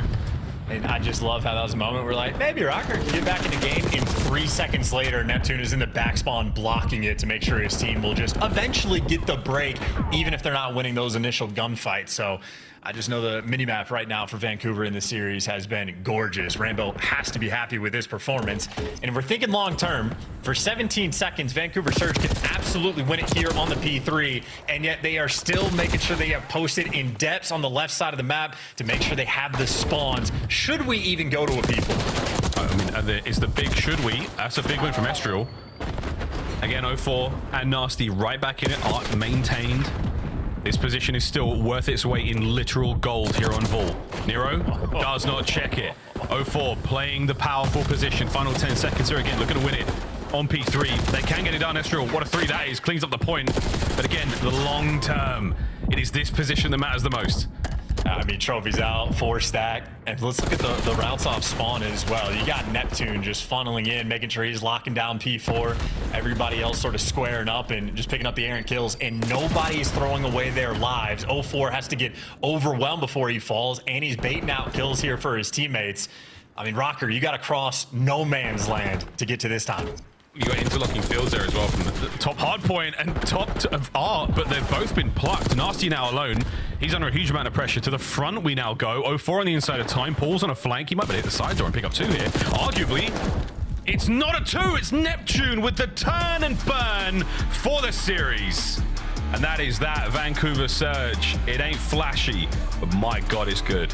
Yeah, that is, I mean, phenomenal gameplay through and through. Might be overgassing it again. We can let the desk sort of touch on that, see what their vibes are. But I'm looking at the faces of Minnesota Rocker, and they just look stunned. Like, what do we just have to play? I mean, they did not have spawns a single time for P4. They had it a single time on P2, and even when they had it, it got stripped away from them immediately. I mean, that just has to be such a stressful series where it feels like nothing is going your way. You're having to win so many extra gunfights.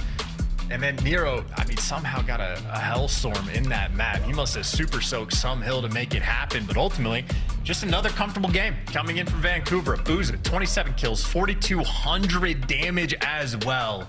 Him and 0-4 were the assists merchants in that game. And Neptune, the man with the go button, does his job, got super active, got a ton of intel, setting his team up. So they got the puzzle pieces. Now you just got to finish the puzzle at the major.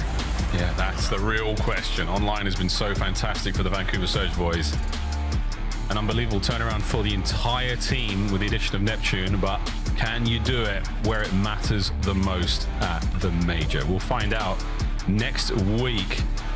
That is that, boys and girls. 3-1, apart from the Vault chance. A wonderful showing there from the Vancouver Surge boys. Rocker, a lot to be worked on there. A lot of soul searching before we get onto that plane. And actually, they're probably in Texas, what am I saying? But before they get into that very large team vehicle and go towards the venue for Major 2. But that's that, folks. That's the series. Back to the desk. Just for the record, if you are doing puzzles at a major, you signed up for the wrong event, Chance. No puzzle pieces. Woo! Hey. Yeah. Don't hate on puzzles, man. I'll do whatever. We're going to Top Golf. I'll see you there. All right, let's talk a little bit about video games here. Alley Cat, you would like to pat yourself on the back. I'll do it as well. And, oh, you can't. That sucks. Alley, let's talk about your team. You said Vault would be a big deal in this series. We saw a triple dose. Vancouver gets it. Yeah, I really respect the side of Vancouver Surge allowing Vault control into this series because a lot of teams are very scared to play Minnesota Rocker on Vault control, so they force a protocol, which really isn't much better versus this team. So Vancouver, they go for the head-to-head. I said it while we were in that match 2 kind of middle of this series break and was like, look, the Vault respawns are going to be good for the side of Vancouver Surge as long as 0-4 and Neptune have a good time, and they certainly did throughout both of those. And we go in the listen-in, and they're down big. Rocker ties things up at the end of that listen-in. What happened in the second half? I mean, when you talk about like this hardpoint in particular, Chris, it's just the P4s. I mean, Surge is excellent there. Booza honestly played like an absolute creddy, but makes a huge play, man. He just gets lost. He's sitting at the truck there by BS&D and just finds 2, and Minnesota Rockers had no idea. The one time, I feel like they were in position to have a P4. And then the ARs on the side of Vancouver just played so well, man. Honed down their positions up top of the building, just killing them when they're trying to cross. An extremely frustrating game if you're Rocker, because we all know that's the money hill. You put effort in trying to get those spawns. Just couldn't track that man down on your screen right now. Estriel continues to perform for fantasy, but unfortunately Minnesota was have insane. a lower seed coming. But you know who wasn't insane? Nero. He's got to figure it out. I mean, that's kind of story with these guys. Super inconsistent across the board. The only one who's really been consistent this stage has been Estriel. Whether it's been Paul X, whether it's been Nero, or even Gio at times this stage, some of them just dropping the ball. Final question. Is Minnesota going backwards because I felt like they were always a real threat on Vault, or is Vancouver just applying that much pressure to teams?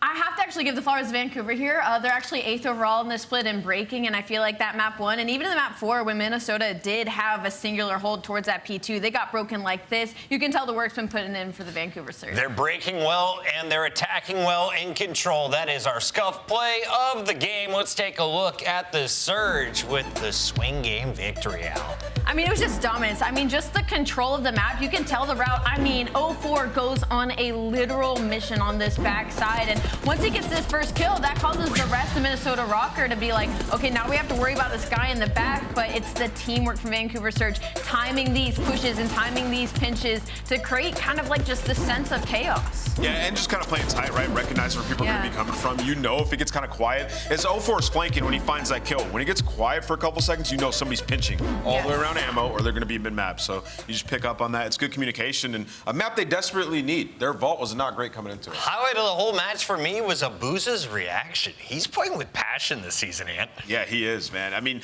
at the end of last year, if you guys don't remember, he was pissed off that he didn't win Rookie of the Year. And he was performing really well at the end. They lost a lot of Game 5s that knocked him out of tournaments. So this year he has something to prove. We're going to be chatting with Vancouver in just a moment. First, though, let's update you with our standings. Remember, only the top 8 are moving into our winners bracket. Bottom 4 start in that elimination bracket. It's all about seeds today.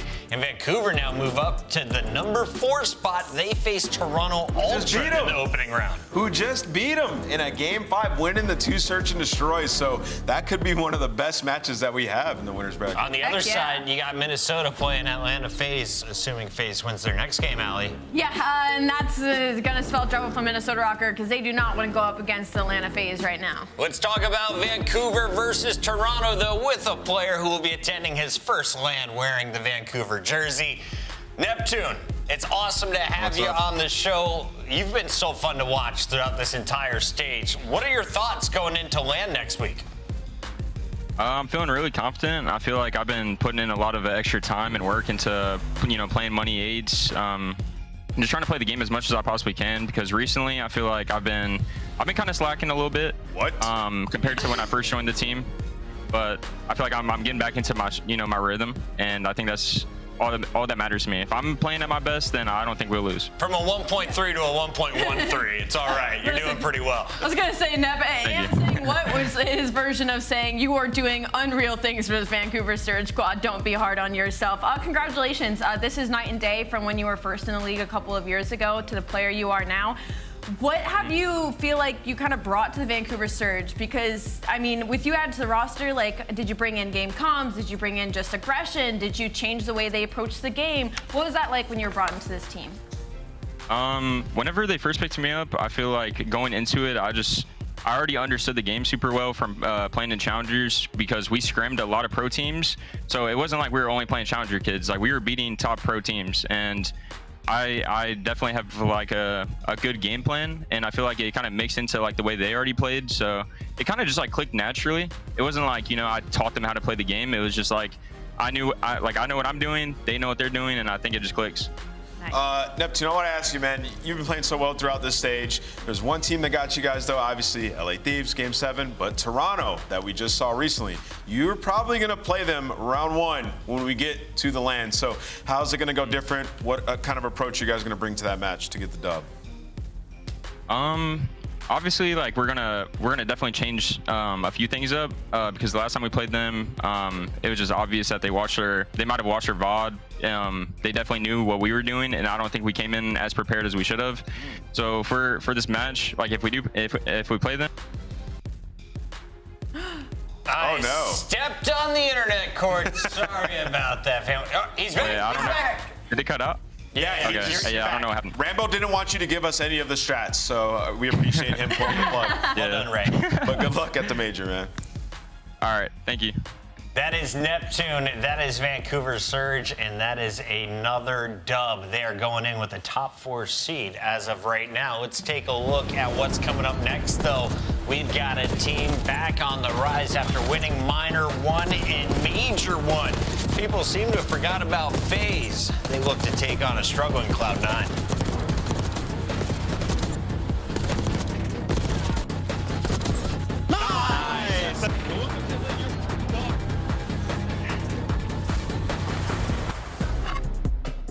Upgrade your game with the Scuff, the official controller of the Call of Duty League.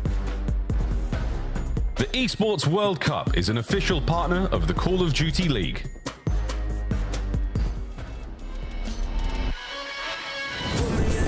I'm ready to fly by now. You should know I got that crown on my mind. Top it, get on your feet, feel the passion.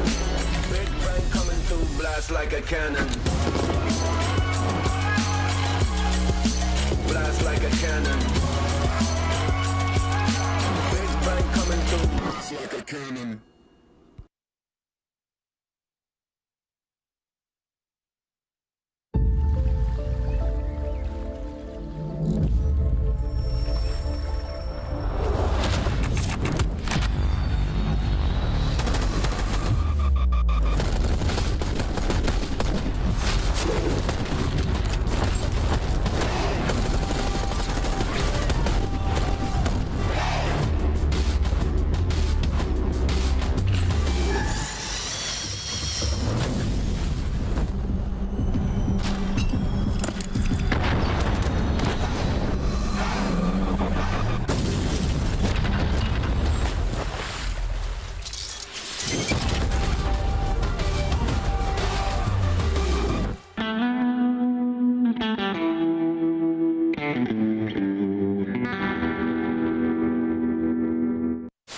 That dude was absolute. I wish you would have just switched to your pistol and shot him instead of trying to reload.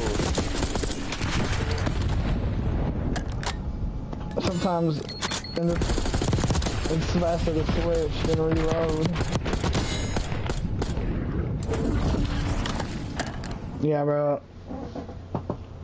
I'm going to solo queue.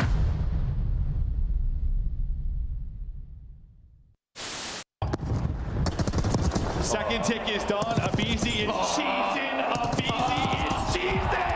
That is filth. Series isn't over yet. FaZe now a chance to smile. Come on, guys. Hold the line. Oh, God, they're still second. They're on the other side. There's no respawns remaining. Oh, no. It's all falling apart. Yeah, there's still time left. Oh, if they get the minute extension, it's done. Oh. Oh. Oh. It's done. Well, you said it was the law. It is the law. No, this is literally, it's literally the law of control, though. It is, man. It doesn't matter how. You do? I mean, big door. It's like both sides. No, mate, Watch out, he might be ironing you. I think he's looking for you. He is. Low boat. Nice, Ken. Oh my God. Good map, Ken. Holy God. You just took us home. Oh my God. Bro, I can't. Kenny. No way. Oh, God, man. Oh my God, I should have. Joe, bro, yet she should have thought he won that. The 2025 Cloud9 New York Team Pack is available right now. Each pack includes home and away operators, as well as this kitty weapon charm to keep you company while the competition gets smoked. Next time you boot up, suit up at the in-game shop.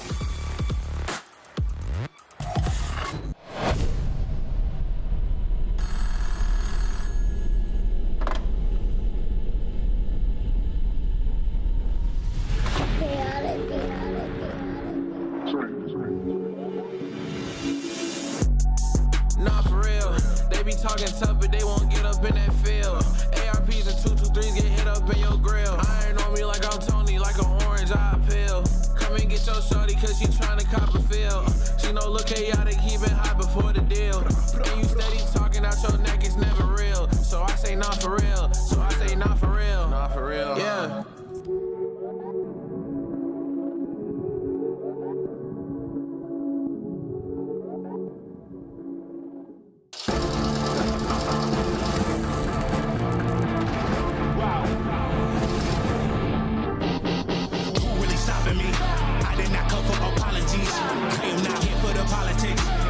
Started with common sense. They gonna cry for acknowledgement. I got the team to conglomerate. Give it to Austin, not stopping it. I am the one, they not stopping him. No. Level, it's a different situation. Black tents when I pull up in the latest 101, so they never can replace them. This is not the attic, now we live in spaces. Tell me that I can't, I'm bound to go too crazy. Tell me that I can't, I'm bound to go too crazy. Laser focus in the diamonds of canary. I try to tell them, but they didn't get the message. Atlanta FaZe looking to prove they are the best team in the game once again. LA Thieves have been challenging them for the throne, but other teams like Cloud9 are starting to get cocky. Today, Atlanta needs to put their foot down because their last match yesterday wasn't the cleanest dub. It wasn't the cleanest dub. I think this is a very interesting matchup from both sides. From the side of Atlanta FaZe, their respawn has been unreal this stage. That is without a doubt. They are top 2 in control and in Hardpoint across the board. They're 7-0 in map ones, number 1 leading the league. So the beginning of this series is going to be everything versus Cloud9, who is also top 3. Yeah, and you know, for Atlanta FaZe, like they've had clear objective throughout this split is like kind of expand your map pool, iron out some of the search and destroy issues that you may have had. We'll sip this split and search, unbelievable. He's got a 1.2. In terms of Hardpoint, they're willing to take you to every map. I mean, Hasi was their worst HP coming into it. Now they're about 50-50 on Hasi. That's your worst map, right? So going into the veto process, you're like, what do we even play against Atlanta FaZe? This is a very scary team, and all we're waiting for is their rematch up against LA Thieves. And I think the biggest thing for me right now is just kind of like where S&D is sitting at right now, because when they're going up against Cloud9, whose S&D has been night and day, they might get tested just a little bit considering how bad their defense has been. Team up north, just a few states, is the great New York Cloud9. Let's take a look at this squad. So far, they have been a different beast in the Major 2 qualifier than the Sleepy Giants in Stage 1. Mac and Kremp putting up great numbers, but it's been Sib, the man in all of our highlight footage. Let's talk about this team, if they're a true threat to Atlanta today. Who's the player to watch, Ant?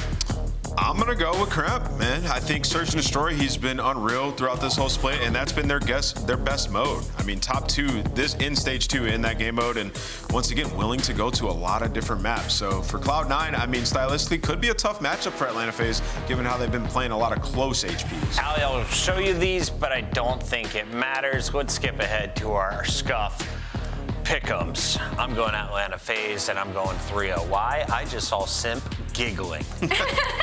Chris Lair is about to be everywhere. I don't know, the maps kind of mattered a little bit to me. All right, if we're gonna go for pick'ems, I'm gonna go a little rogue today. I'm gonna go for the upset. I'm gonna pick Cloud9, why not? They're dangerous. FaZe, why not? Cloud9 needs the 10 points more. Nameless. I'm going to go with Atlanta FaZe. They're taking this one. FaZe again. Rewind. And FaZe for the fans. All right, we believe in Atlanta. Allie's putting her record on the line with a brave upset pick. Let's go over to our casters. Shift and study. It is the final qualifier match before Major 2. Yes, it is. Those are facts. That guy knows what he's talking about. He may not be no astromathematical scientist, but he does know that. Jay, this is going to be a fun one, my friend. I think it's really interesting, though, because the front half of this series very much so favors Atlanta based on map mode record. But the back half of this set looks really good for Cloud9. So I think if it's, you know, for C9 New York, you just got to get past map 3 here. Yeah, you just got to get through these first 3 maps. Obviously, Protocol, Atlanta have been the best teams on it since the beginning of the season.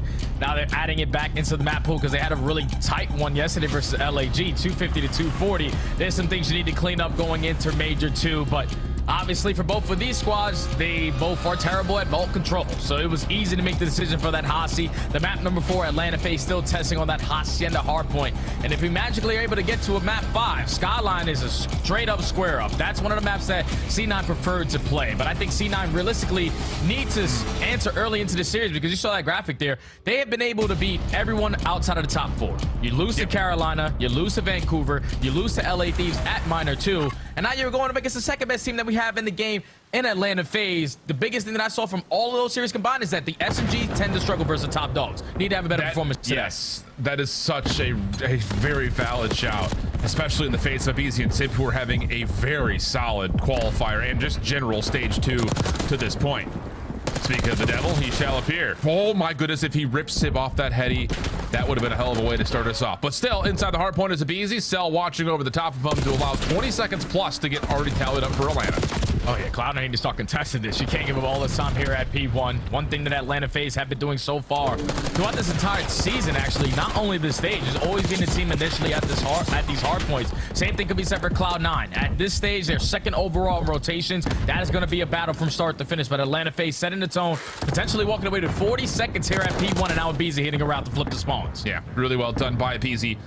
And it's not even really just to fully flip spawns, it's just to be a nuisance to make sure Cloud9 can't get over to P2 comfortably. Quick response though from Kremp. And now it's Celium's turn, passing the baton. but that will influence the hard point pretty dramatically here. Where does Atlanta spawn? They will still spawn quote unquote favorably, but Sib spawns on the hard point essentially. So they're going to be aware that there's going to be a quick hit for multiple points of ingress, but they cannot find a single elimination. Atlanta quick with the rebreak. Perfect on the re-break.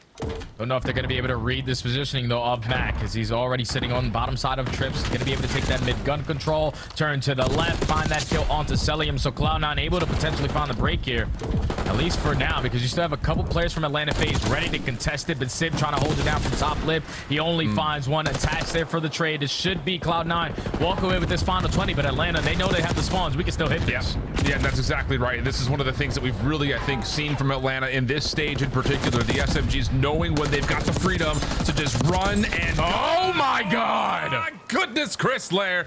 3 over the top of P2. Doesn't really do much to change up how the hard points will go, but it does slow down Cloud9 trying to get to P3. Oh yeah, that's all it does. You're flying, you find 3 kills, you can give up that old time. You are guaranteeing the rotation. Clean. Over towards this P3. Now, if you're C9, you got to try to work your way on in. Selling's making your life a living hell through the front side of the windows. He already opens up with 2. The pinch good enough here from Mac. He finds a double. You keep on trading, but Atlanta FaZe still have the spawns. They'll always have the numbers. Yeah, Save actually slides right past that Sentex and stun combination. Whoa. 10 in 3 start for Cell. And he's letting Cloud9 know about it. And I just feel like every time we watch Celium shooting bodies early like this, you're in for a very different type of Atlanta FaZe squad. The BZ following up, trying to find these last couple of seconds, but Sib puts him down in the last 10. Will likely go to Cloud9 with Atlanta. Looking at a 1v1 for P4. Make it a 2v1 now. Draza's already into the mix. You saw how many plays Draza was able to make yesterday to the bottom side of Bunker. Already strikes for a kill, sets up Sib for the trade, and that's a 3-for-1. Atlanta FaZe win the rotation, holding on the hard point to a T. Now Cloud9 have to figure out a way to break on in. You're gonna have Attach fling it slow over towards Spiral. He finds the initial kill, and now you can send it on in. Yeah, and Jay, to your point, just take a look at the scoreboard for Cloud9 right now. Combined 9 and 24 for Kremp and Mac. Yeah. So I want to talk about, again, that SMG presence and this not being there versus the top teams. It has not been there yet. Although with 30 seconds to fight, this will be a prime time for Kremp and Mac to start to wake up.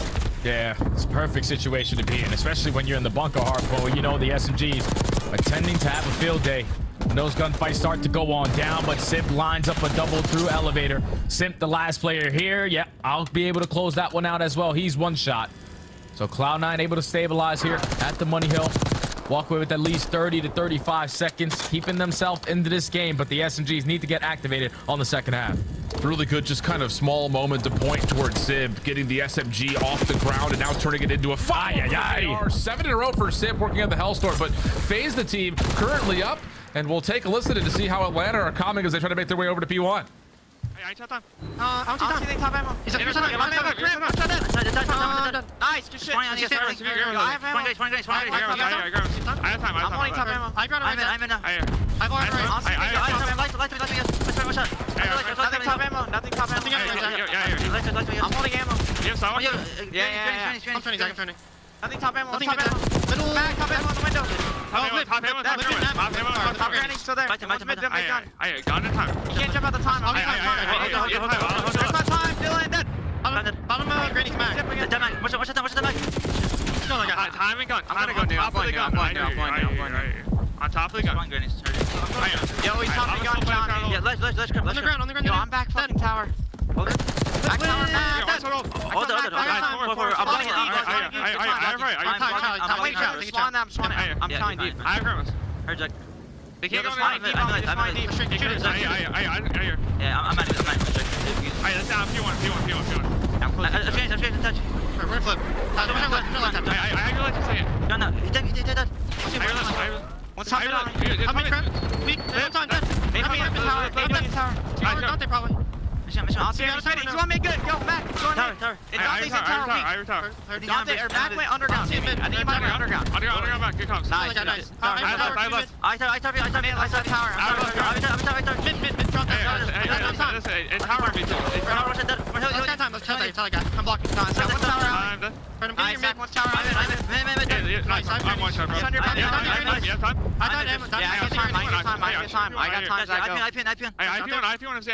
got time. Can you go right now? They be on the ground. I spiral. Look in the ground. On me, Max. Yeah. You're probably going underground. One back left. Yep. Is it talk room? Yo, I got it. Talk room. Spiral, nice. I'm in front. FC Back. That's the lower right. Top ready. Line up. Top. I got Help me. top. I'm gonna go right 2 seconds. I'm going stairs. Still on peak on the stairs. I'll kill step. One shot. Front left door. Front door. Front door. Dante, Nice. I can't talk. Man, talk about just everyone helping everyone right there, Jay. I mean, you can hear the comms of I've got old, you go new. I'm that new, don't worry about it. Like, it's just everyone is so on the same page. And even that final moment right there to kind of clean up this scrap time, Atlanta looking really strong here on the Protocol Hardpoint. Yeah, that's such beautiful communication right there out of a world championship roster. Like, it's as simple as that. We're making sure we're accounting for everyone, the spots that are open. We're also making sure, okay, we don't currently have it, but we'll back up to make sure we secure that angle. Blocking the spawns, you even heard Simp. You guys can be aggressive, challenge that old hill. I'm gonna block it, make sure you have the rotation over towards new. It's just Atlanta FaZe can do no wrong besides lose this rotation over towards the money hill in P4. This is how Cloud9 gets themselves back into the game. Yeah, do no wrong until some wrong happens, but still an opportunity to try to develop something over the middle of the map, and a BZ Cell start to kick things up. C9 still comfortable inside the hard point for now. Simp trying to play from one side though, and here comes a BZ from the other. The pinch is perfect. The Tiny Terrors will break, and that'll be enough for Atlanta to likely get past the 200-point threshold. And if you're Cloud9, you can't afford to give up all this time here. You got to try to contest it. Kremp at least finds one, but instantly traded. So Atlanta's still going to be able to hold on. Cloud9 seeming that they're just going to cut their losses. Start to think about towards new. Attack tries to give it one more last push. He gets shut down. The rest of the boys are actually going to go for one more attempt. Yeah. And this might come back to bite you if you don't get any of the kills, because now you got Simp on 5 in a row. You already have a lot of presence through that top mid side, and you're going to be outnumbered off the roto to new. Yeah, I mean, it is kind of 6 of one, half a dozen of another. You don't want to sit here and allow another 10-15 seconds just to go freely over to Atlanta. But of course, it does mean that you're going to have to be a hero miracle worker over the top of P1 without the numbers, especially as you get completely shredded on that last final hit at 4. So 231-35. This game was, well, I would say close until it wasn't, but it really wasn't ever that close. I mean, Atlanta just came out of the gate swinging. Oh yeah, they've basically won every single rotation besides that one on the bottom side of P4 that we just saw. It's been perfect hard point from their end. You get the SMGs firing, you got the ARs holding down their lane. Draza again popping another double. Only need one more second, and that is going to do it. Atlanta FaZe take map 1. Yeah, man, I mean, this analysis is going to be real simple. The Atlanta subs fried, Cloud9's didn't. And I think there's a lot of, you know, the why, how, when, where that all happens. And it kind of starts and ends with the conversation away from the SMGs of Draza and Cell are just not allowing Cloud9 a chance to rotate. Like, at no point did it ever really feel like Cloud9 were comfortable. Maybe on that opening P2 where Atlanta are more playing around the middle of the map, but that's what they want to do. They want to play you around the middle of the map, force you to spawn behind the hill, and then just completely suffocate you. And it really, outside of one individual moment from Sib, not much positive to take away from Cloud9 in map 1. Yeah, just a tough map 1, man.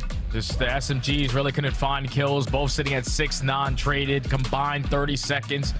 Like, yeah, that's just not how you're going to be able to beat Atlanta. You know you need to be able to bring it into slang. You know you need to be able to bring it into fundamental aspect. But if you're getting outclassed in both of those categories, that is what the score line is going to look at, like, at the very end. Atlanta FaZe, though, like, just to step back and talk about this roster a little bit more, it's like, when this 4 was set up last year, they always relied on being the team to break into the hard point and find a lot of time off of holding that hard point after the break attempt. This year so far, they have been, without question, the best rotating team in HP. They have the fundamentals in play. They're realizing, okay, if we're the team there early, we got the gun skill, we got the power positions, we should stand a pretty good chance of walking away with a majority of these HPs. And that's been a lot of their focus so far in this title, just being the team early, and every time they do that, they walk away victorious. Yeah, I mean, Jay, that's a strong point. I mean, across the majority of our hardpoint maps, they rank in the top 3 in rotation percentage. Yeah. But the one map that's outside that conversation is Protocol.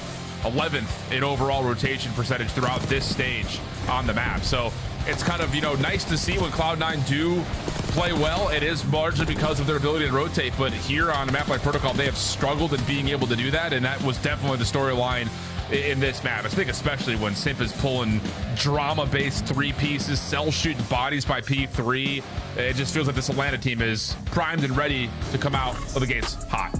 Oh yeah, and when they do that, you gotta believe that they're gonna be able to bounce. I mean, to have the response as well in search and destroy, because they have been unbelievable in that mode as well. You're also looking at the second best control team in the game. This is what makes them one of the top dogs. You have to be on point when you're playing against the best. Unfortunately for C9, they start off the series slow. You can always rely on the SMGs, more specifically Krem, to always bounce back in search and destroy, because he's been their guy. Just to kind of, again, point to it, looking at the game flow, from 100 points through 5 hills, they only get another 35. Sheesh. Beat down. Okay. Protocol Search and Destroy, though, coming up next. And the storyline generally when we see a Protocol is Atlanta's going to feel pretty happy to see it in the map set series. That includes the Search and Destroy. They've been pretty solid there. Cloud9 on the other front, though, Search and Destroy has been, I would say, improved since Major 1 in that stage. That has been, I think, a lot of the reason this team has found success, beating some of the teams that find themselves kind of in that top 6 conversation. Maybe not the top 4, but the teams just below that. They've handled business in the Search and Destroy, but they have missed out in a couple of map 5s versus some of the top dogs in the last couple of weeks. So you'd have to think Cloud9 are really coming into the series thinking we just need to really focus up on this Search and Destroy play that we have. Oh yeah, you need this Search and Destroy, and it's going to be tough though, because they have a total of 14 wins on the season in S&D. One of those wins are on a map that's no longer into the map pool, but then 9 of those wins are only on 2 maps. You find a lot of success on Skyline. You find a lot of success on Hasi. Everything else is about 50-50 or even lower. So you need to start to add these other S&D maps to your map pool. Obviously, you're going to be playing Protocol versus Atlanta FaZe, who we saw them play it yesterday in their series versus LAG. They made that one look pretty much perfect. Like, they can understand on their offenses, we're simply going to outnumber you, outpace you in the bottom side of bunker. On your defenses, if you try to take in towards A, we're mostly going to find the first blood and instantly shut down that push. These are just things that you have to be prepared for if you are Cloud9 with the aggression that Atlanta FaZe are able to set on this map. Really looking at players, like I said, Krep, to be the playmaker here, to catch his openings, because the way that he likes to play is like, my teammates go one way, they draw the attention, I try to open up a lane on the opposite side. You just need to be able to win those one-on-one gunfights, because you know Simp and Abizi are going to be there to meet you. Indeed, indeed.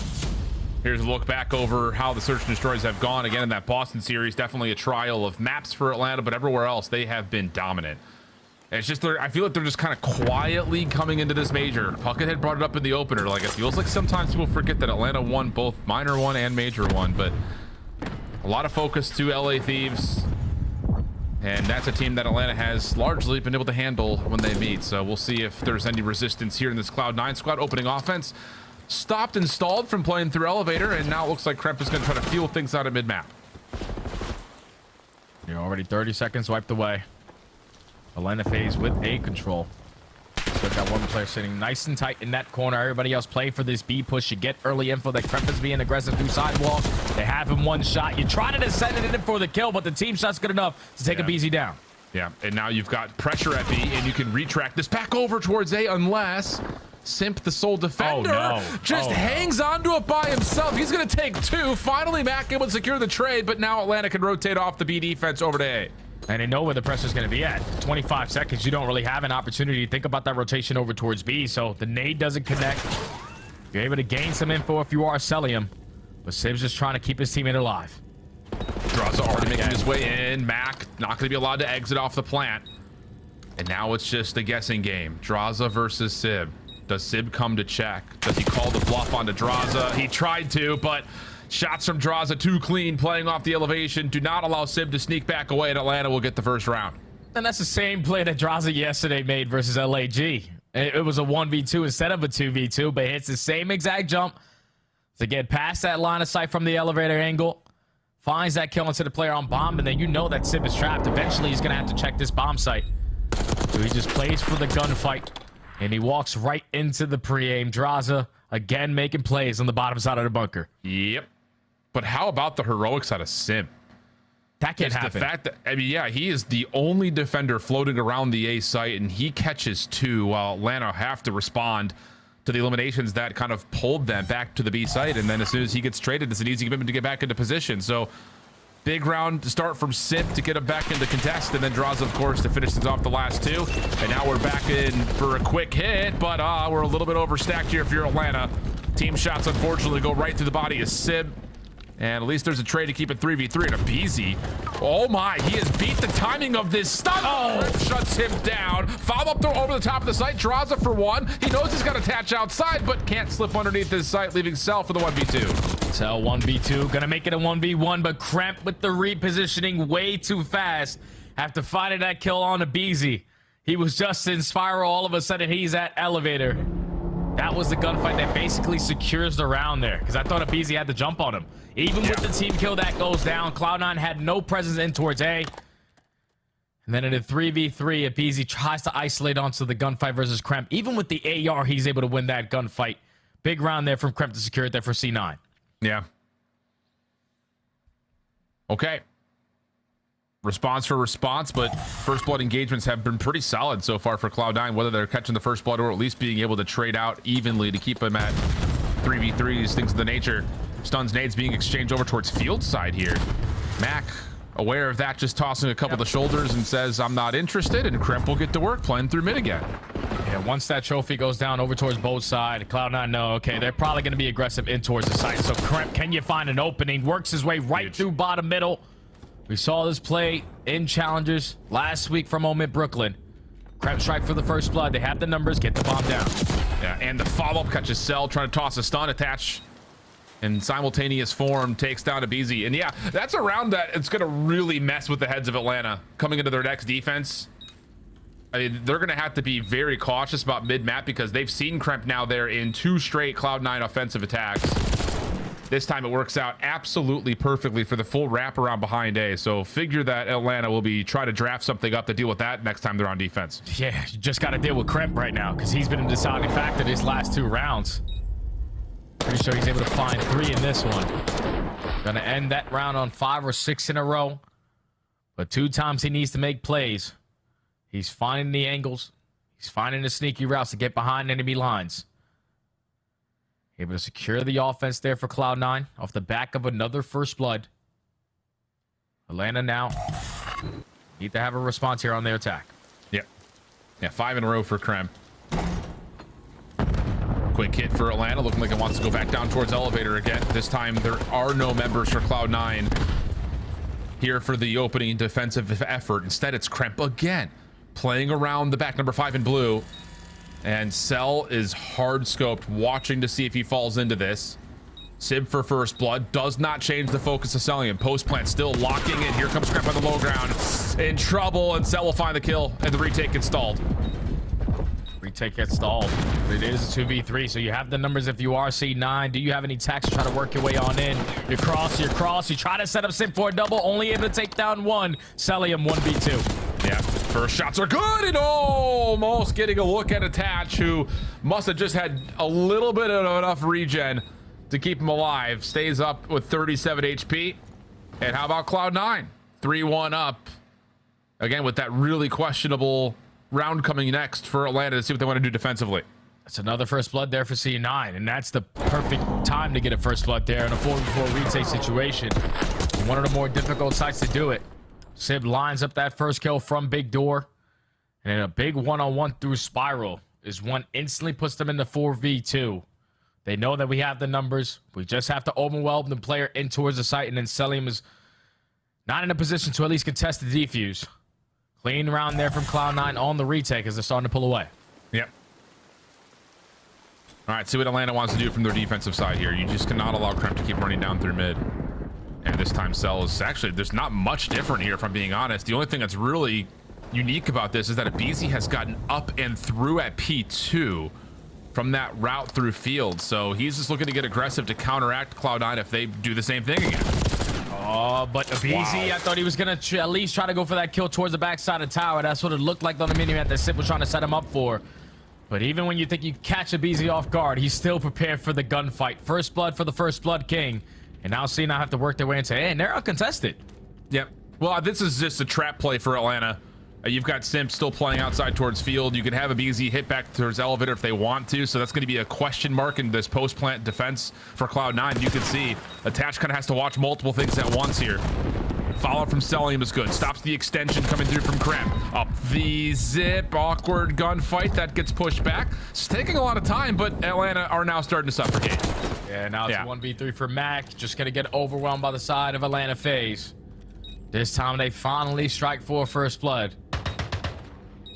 Keep the numbers in their side, and then I thought even when it was a 4v3 and they get that bomb down at A, Kremp had an opportunity to make the play.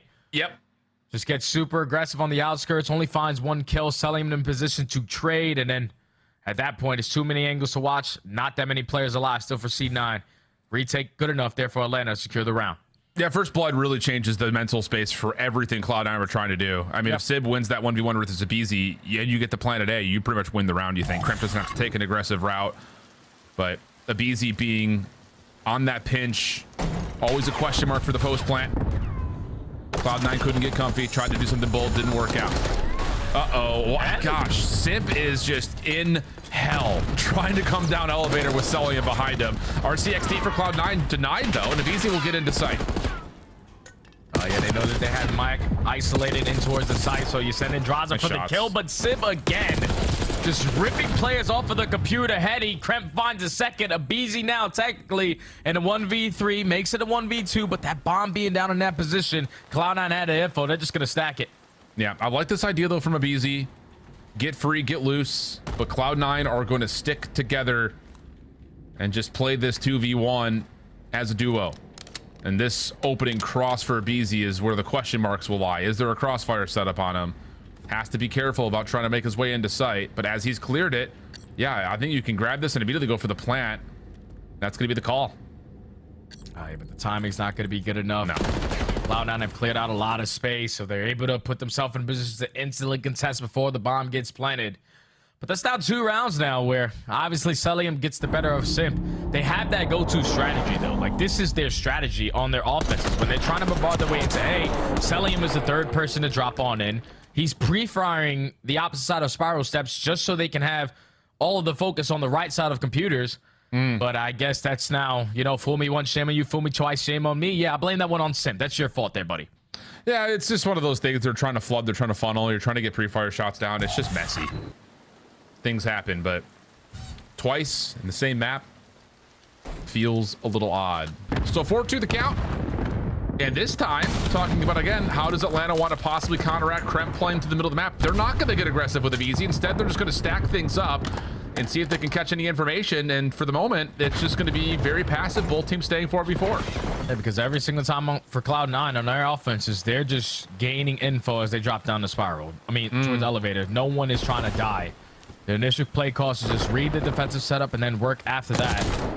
They're already taking a lot of prices over towards sidewall, but same thing Abizi on the other end. He strikes with the first blood, Kremp with the response. Yeah, the mental chess has been really fun, I think, on these sides of the bomb. Cloud9 on offense, Atlanta on defense since Kremp's opener.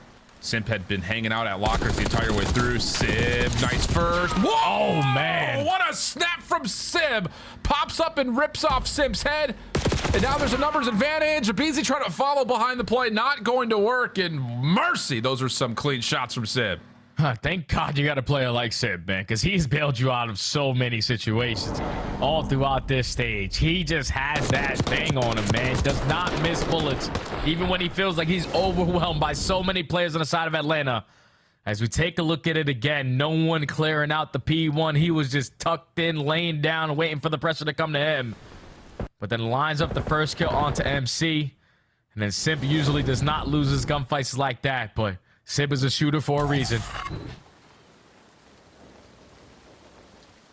So now map point. Simp, are you gonna stay alive this time? Yeah, this cell's not behind him, at least not for now. A little shoulder check just to see if the defense is stacked up over in towards A. 2 members are nearby, but not forward enough to connect on the stun into the elevator shaft. But the follow-up will actually have Max stepping very far forward, and the Cloud9 defense is really going to rely on Max's ability to stay in this position. RC comes down, immediately gets popped. Is there a follow-up? Can he get him on the angle?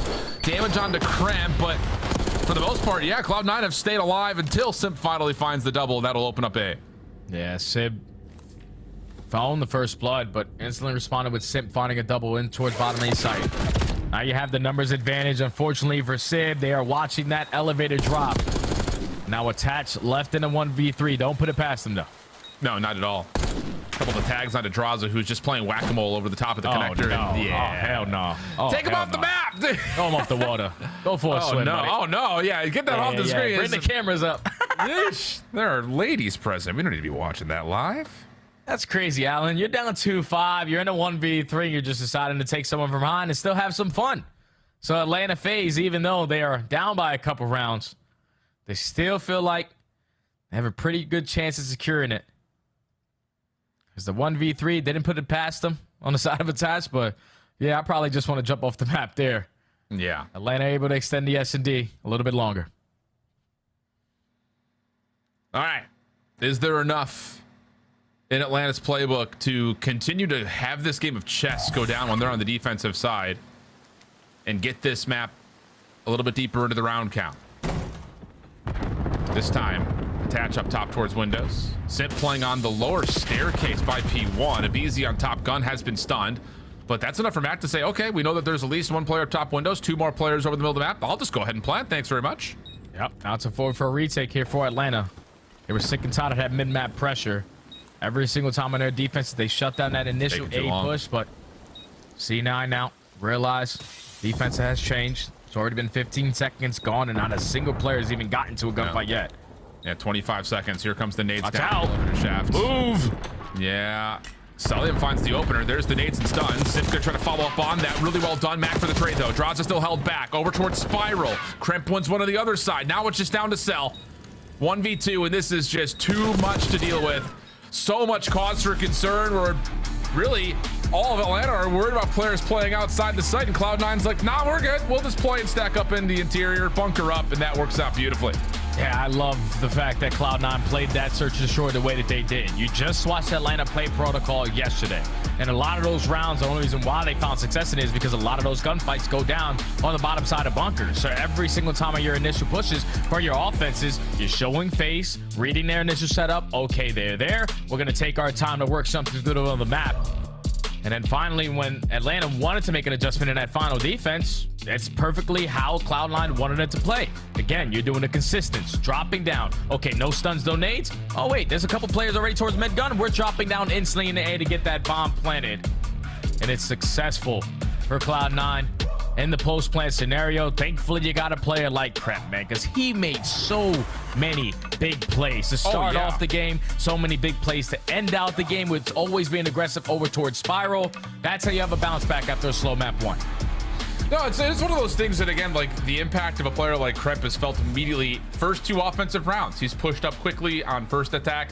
Atlanta do kind of deal with it, but the second time around, he's around your flank. He gets around your A defense for free. It's just so many things that kind of go through your mind in that little mental chess game. Tilted the way of Cloud9, tied up 1-1 in the series as we head back to the desk. 12 more kills in Search and Destroy. Kremp is good for 10 every time he plays. Nameless, let's take a look at some of these highlights. You highlighted his play before this matchup and before today. Why is Kremp such a key to the Cloud9 search? Well, I think they play around him really well. You saw Mac had 4 plants on this map, right? So kind of taking care of the objective work. Like, you can trust him to do that. And a lot of the times, like when Kremp is making plays, you got your ARs closing the distance, right? So on a lot of the retakes, you got Kremp down low and computers like going crazy, finding a first kill. And then you got Sib closing the distance as they're trying to hunt down Kremp. Sib is ripping people off of headies, right? So I think it's a good system that they have, especially on this particular map. I just love the way they play their defenses, but that aggression and skill you can't teach, and Kremp has that. Yeah, from the side of Atlanta FaZe, I don't love that they were just giving up free plants throughout the entirety of this search and destroy, especially over on the A side, because defense has been where they have been struggling during stage 2 and search and destroy. They've dropped all the way down from a top 2 retake team to middle of the pack and 7th during this split. So clearly some adjustments to be made there from the side of Atlanta FaZe, but you just got to kind of tip your hat off to Kremp. I mean, that was his staircase. They could not, when they needed a 2-piece, Kremp was popping. He's got a 1.3 in S&D this split. Unreal. He's been crazy. Unfortunately, he did not have similar numbers in the first Hardpoint. It was a 250 to 135 thrashing, same exact map. So what's the difference in the game modes, Nameless? What conclusions were drawn? Yeah, let's talk about the Hardpoint. Let's draw some conclusions and talk about why FaZe is just so good. And in particular, we're going to highlight aBeZy in this one of the all-time greats, right? So we're going to jump to the mini-map, talk about the situation. 17 seconds left on P1. We're getting ready to go to P2, right? So when you're a good team, you're always thinking about how am I going to make the rotation a little bit easier on myself, right? So you want to find some kills on rotation here. So up top, you have aBeZy, and what they're trying to do is just kill 1 or 2 players and then send somebody around, which will be aBeZy. We'll talk about it here in a moment. This is Kremp. His job is to make sure nobody sneaks through and flips us out or gets through P2, right? But FaZe have other plans for that. So we'll play it and we'll jump back into it after we watch the kill that happens here. aBeZy finds one up top on attach, right? And now the trade battle goes down and Atlanta FaZe is losing it. But what happens is because Atlanta had applied a little bit of pressure, it now gives aBeZy a window. You saw Kremp had to reposition to help the player in Hill kill the last player, right? So now aBeZy is going to gun it over here towards Lighthouse and try to get to P2.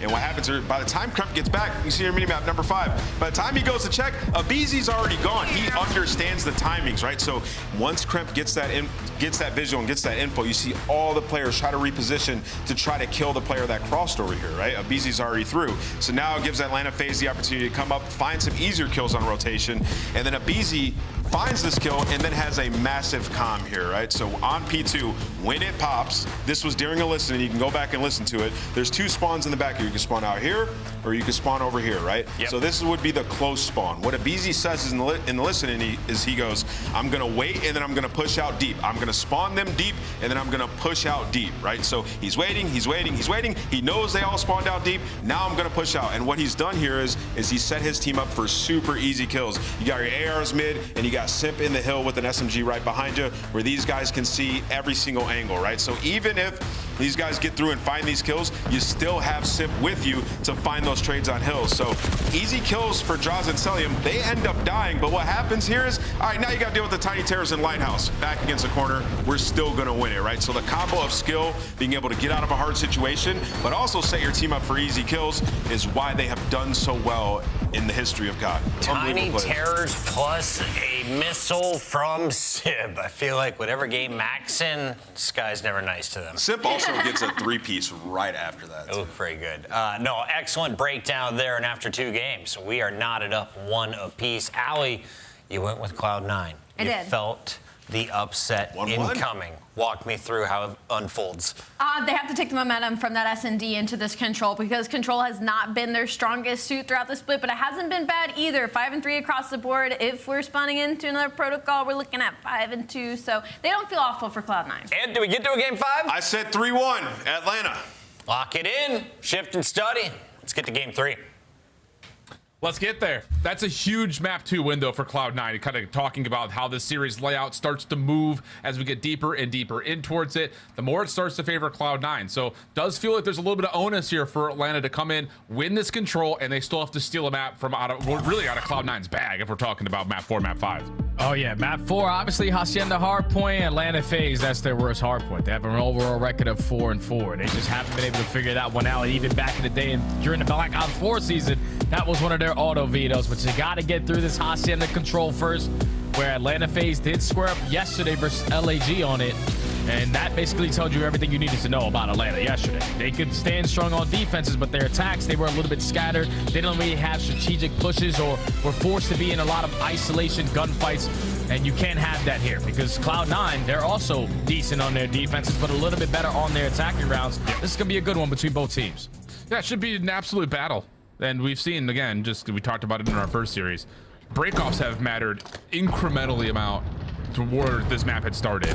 Oh yeah, especially if you're on the defensive side, you come away cleanly, you're already spawn trapping opponents. So good patience here for Cloud9, losing the first blood.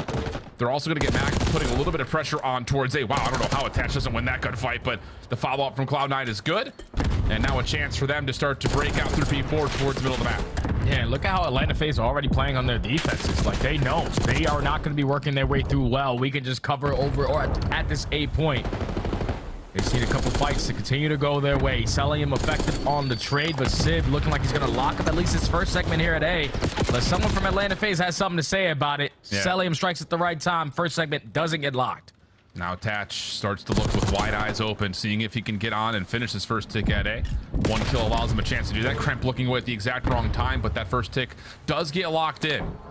So attach, trying to find a way to kind of reform and set this thing up, maybe to get back over towards B. At least they've kept the spawn trap away, but this can't get out of really this kind of front hallway position. Yeah, they kept the spawn trap away, but it's only 30 seconds now for you to work with. You're taking your sweet time on your approach.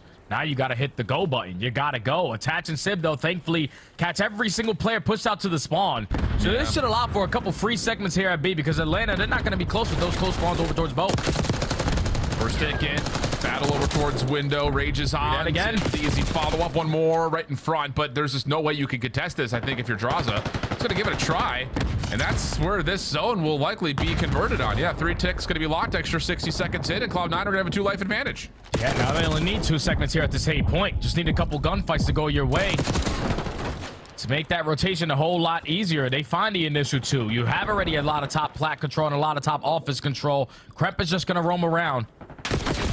Potentially find a couple more freebies, but he gets trapped by the side of Atlanta FaZe. 13 v 15 in lives remaining.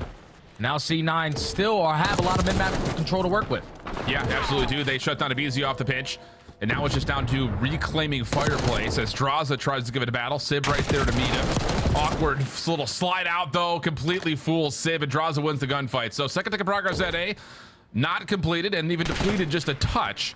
As we reset into a 12 v 11, now the numbers advantage starting to build for FaZe. Oh yeah, and they're all in your face. Like, they're all in your spawn, covering every single angle. Mac, last player alive. Thankfully, you're able to get one before falling. But that's the first wave down. Atlanta FaZe have taken the live lead, up by 3. Celium knows there's still going to be pressure on him, but his job there is just keep them away as long as you possibly can until we come up the respawn. Oh, nice win from Crep. Little drop shot takes care of Simp. Mac also clearing things out. Well, I was going to say maybe through connector, but he's going to go a little bit further, and that's where he will meet the waiting guns of Celium. Simp, little 1v1 with Draza again. Still can't find the better of him as help was on the way for FaZe. And in this 6v2, that second tick of progress looks like it will elude Cloud9 in this offense unless they can find some way to sneak on upon a couple kills.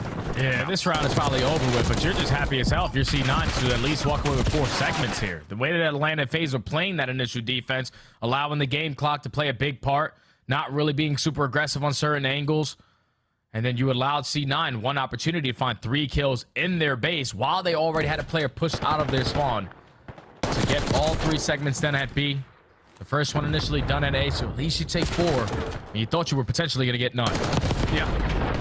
Yeah, I mean, yeah, I think that is the greater point. The salvage of the round is important for Cloud9, but it still does feel like Atlanta's putting on the pressure in all the right places to make life miserable. So, decent from both sides. I think both teams will be pretty pleased with how that all kind of unfolded. And now it's Cloud9's turn to see what they can do with the break-off. Going to have some support with trophies, of course. That could be a huge impact. Atlanta FaZe on the break off.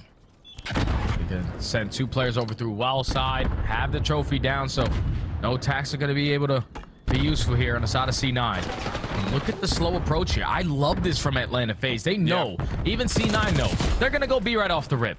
But instead of being the aggressors, try to set the tone early on, we play it patient, make them think that, oh yeah, you guys seeking control, you have a flank angle, and that at least allows for the first segment to be locked. Great initial start from Atlanta FaZe, but beautiful on the retake there from C9. Yeah, the response from C9 is beautiful, but you're absolutely right. That kind of felt like an A bomb site break off from Atlanta, trying to play for some pressure there. So maybe just kind of mixing the playbooks just a touch. Simp in a little bit of trouble bottom bar and will be chased out by Simp. Really, honestly, I mean, again, considering how well structured that was from Atlanta, this has been an absolutely perfect response from Cloud9. They only lose the first 4, and now they're starting to scale deeper towards the Atlanta spawns. You need a couple one-on-ones to go your way if you are Atlanta. Thankfully, Simp starts it off with the first one onto Krep. BZ does fall over towards well side. C9, your job is just make it more difficult to even approach one of these points. 30 seconds left to go. Mac finds a double, and that instantly shuts down the play. Yeah, this is going to have to be some sort of a pressure play, you would think, from the high ground around B. Good follow-up from Abizi. That clears off one of the hallways. Cell also takes care of attach, but the key gunfight over towards office has not come through. Draza also dealt with on the B zone, and yeah, this has been immaculate from Cloud9. I mean, this looks as well structured as anyone else we've ever seen at the highest levels of Hacienda control, honestly. Oh yeah, this is clean, man. This is a clean defense, but you don't want to allow it to get away from you with the final 5 seconds here. As Atlanta able to get a double stack going at the B point. You have Draza trying to watch over from top flat. Second segment is locked. C9 aren't going to give it up for free, but a team kill also isn't going to help the situation. Time should be extended. Atlanta FaZe with a late round heroics. Yeah, I love that from Draza in particular. Not even playing on his own, but just getting Whoa, pause on that as Abizi is farming and spawn sip on the other side, and Cloud9 are sitting here like, oh, where do we go? Getting absolutely shredded off a spawn, and you're gonna get the first tick and extra done on the A zone until eventually Draza and Cell have to kind of step forward and try to play for a couple more eliminations. Does Cell get the second tick? He does. And we'll find one more elimination before dropping 8v11. Still the numbers advantage for Cloud9. Oh, thankfully C9 were able to find those kills out of their base. Even though you allowed 2 seconds to get away from you at that 8 point, you stabilize around the map. Ooh. You already take a lot of map control away. Kremp and Attach already find the initial 2 kills. So if you're Atlanta FaZe with 6 lives remaining, you can't really afford any mistakes here. 10v5, 35 seconds. State of the game continues to build in favor of Cloud9. Abizi down low at Secret. Weak tagged up. Sibs confirms the kill. And again, this front line of the Cloud9 defense is just going to be so difficult to get through. Sip may have one here. That could create some sort of a pathway, but you have to clear your other lanes, though. That's the other issue here. Cannot allow Cloud9 just to stay on your windows. And Draza gets to work trying to flush them out. 6v3. Follow-up kill, no, not going to happen in office. But the defense going to have to immediately respond to this play over the top of the zone. Attach good to clear it. Force Abizi to jump on in. He'll be dealt with by too many Cloud9 members, and the defense will save it. Defense stays alive again. Tied at 1, but now C9 are down by 1 segment. Somebody give Kremp the heads up that his camera's a little bit lean, or he might be too turnt right now. Even stare at his screen properly. But this situation right here, if you're Atlanta FaZe, you have to be able to capitalize more on it. You have a Abizi who finds 3 around top office. Simp, realistically, even though he does find another kill off the respawn, if it's a 3 stack with Abizi making that play, that round is probably over with. But when you have 2 players committing for the kills, and then obviously 2 players on the point, the 2 players in the spawn drop, you're now forced to hop off to take that map control back. And it doesn't allow them to have the stack. So you gave Cloud9 an opportunity, and they seized it. Now you're down by 1 segment. Yeah, I mean, this really has been a tug of war, honestly, between both these 2 teams, because you're right. I mean, like, Atlanta's in a prime spot, you think, to finish off the A zone, but Cloud9 do what they need to do to battle back. So, yeah, it is one of those situations where both teams, again, are dealing with the punches thrown their way pretty nicely, following up with good plays of their own as Cloud9 will find a solid break off here at B. Abizi only gets 1 in connector, now Sib has a chance to find himself in a position to stack up onto the B zone with his teammates. Double stack going. You also have pressure over towards 10, but Kremp chooses the wrong time to slide on out. 2 players for Atlanta FaZe were waiting for that play to develop. Wow. And now you're just banking on the last 2 guys at this V point to still find kills. If they can open up something, the player on the pinch, he would have got something done. But Atlanta FaZe, they find 3. They're taking the map back away, and now it's on Kremp to just not allow him to do so. He's finessing his life really nicely, though, trying to keep this contest alive at top window. Almost able to get the better of Sim, but that stun affects his ability to find the full tracking. Sib, other side of the halls. Gonna get a small look at the right hand of Celium, but nothing further. And we're down to 42 seconds. Still a tight game of the life count. Yeah, only 1 segment earned inside of C9. Take a little bit of map control away, though, over towards that rock side. And this is what forces Atlanta FaZe now to focus on the OE. But now if you C9, cut your losses. Let's make our way over towards B. We should guarantee the second segment. You already have 10 pushed out once again, but Atlanta FaZe currently have them surrounded. This is not going to be able to hold. Yeah, second tick is all that will come through at the B zone. Still tight in lives. Nice route here from Kremp. Can he keep his life, though? Stun just try to get him out and give him some separation. That will work. The follow-up. Damage into Celium, who is able to secure at least a position at office to keep his life alive, but he cannot stop the play from Kremp playing around the outside of patio. Oh, this is a big one. No! Cannot lock onto Abizi. Too slippery. Over the A zone. Sib also overwhelmed. A first tick is locked, but that looks like about all that Cloud9 will get. Yeah, it's only 10 seconds left to go. Atlanta FaZe know where the pressure's going to come on in. You do have 1 player who hops on that A point, but with Abizi finding that double, no way in hell he's able to secure this segment. 3 go down. Not going to be able to touch the point, and Atlanta FaZe again stand strong on defense. This time a little bit better because they only give up 3 segments. Now you have 2 to make up for in your next attack. Wow. This has been a really good Hacienda control from both sides. I mean, we've seen a lot of blowouts on this map, but this is an absolute battle. But advantage to Atlanta. especially after the conviction that they were able to throw into Cloud9 here in this third round. And now it'll be the question of, can Cloud9 hold the line after they started off so solidly on their first defense? Atlanta able to sneak away the B zone and almost secure A as well. So just small little things that Cloud9 find a couple extra kills. Maybe that defense looks that much more solid. Yeah, the break off needs to be better. Obviously, it was the slow, steady approach there for Atlanta FaZe that caught them off guard a little bit. This time, they're going to send 3 players over towards well. Best believe a trophy system is going to go down, so no tax are going to be useful. And Cloud9 said, screw challenging over the fences. We're going to take Secret again. Yeah. This is going to pause Sullium for a moment. He's got to be responsible for that top window position. Abizi tagged up at 10, but still alive. Colors outside the lines. And that's enough for him to get back onto the point now with a 2-man stack. Oh, make it a 1-man stack. Draza falls quickly. Cell still supporting though at range. And you've got Simp floating around up top. And if Abizi can stay alive, this will surely be the Z zone. But Mac is making that a lot more difficult than it may seem. Dude, he's dancing though. Like the fact that he's still alive in this scenario is insane to me. And he's still finding kills on 6 in a row. Don't allow him to get this segment if you are C9. Last second contest and Abizi finds a kill, but does not secure the final segment. So Cloud9 able to strike at the right time, but once you take care of Abizi, now you also got to worry about Simp. Exactly. It's just such a baton pass between the two of them. And that will be the B zone, as Mac can really only try to contest for office control. 23 plays 18 as well. 5 life advantage for Atlanta. Slide through for Mac not working, but Cramps there to at least secure the trade. Almost catches one more, but Cell shuts that down. And now all of a sudden, you got to look at Draza. He's still on the 8-point. Abizi able to help out for an elimination. He'll stack with him. Yeah, now the double stack is good enough. You know, at least 3 players are coming off the respawn. Selling, your job is to just watch our cross from top hallways. Unfortunately, he loses this initial gunfight. The teammates, though, good enough to find 3 in the feed. Your second segment is locked. You're going to turn this into a one-on-one, but Civ says, no, I got to wait. I got to wait. Yeah, he's got help, too. Sullium playing over the top of the open hallway. And then Abizi jumps into the point with them. Cloud9 just cannot get back in time to read where Atlanta are and how they want to challenge the zone. I mean, that was an absolute blinder of a control. Legitimately, both teams going punch for punch with one another, but in those clutch key moments, Atlanta just turning up when they need to most on their first offense to secure B. And then, of course, Abizi right here on their second offensive attempt, just floating and staying alive through 10 and backing around to help not just capture B, but also help the final stack on A.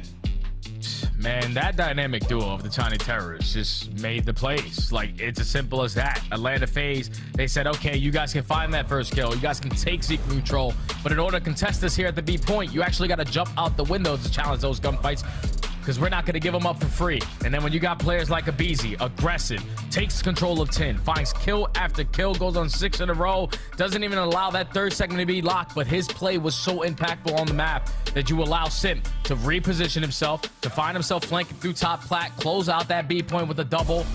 And then every single time, Cloud9 were going 1 by 1 off their respawns. You get soloed out from top office, Crep there for the trade. And you challenge on the Sullium, you lose that gunfight. The player goes over towards Rock, you lose that gunfight. And that's all the information that Atlanta FaZe need. There's 3 players coming off the respawn. We can get the double stack going. We know where the pressure's going to come on in. And eventually the gunfights go their way to close out the map. Finally, you get an offensive dub. Now you're up 2-1 in the series. Yeah, and there's also, again, something to keep in mind. We haven't brought this up in real time, but you kind of see it there in the highlight package.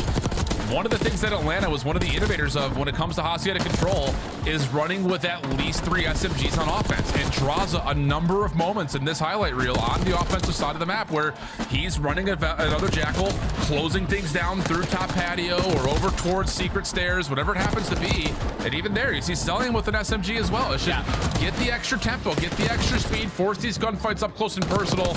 And on the other side, I mean, I think that everyone's probably going to look at it and see it from the scoreboard. Attach just was not able to get set up or do much. It was 11 and 22. Yeah, it's just tough, man. Like you said, when you have 3 to 4 SMGs on the map at once, because Atlanta FaZe, no, we were late on a couple cuts, but with the SMG, it gives us a better chance of winning those gunfights that we're basically not preferred to win.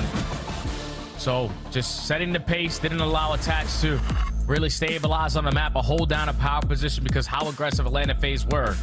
Now you're down 2-1 in the series. You're going into a Hacienda Hardpoint, which has been a bread and butter for Cloud9. They have figured out this map, and in Atlanta FaZe, this is one that they are currently working on to make sure they're prepared at Major 2.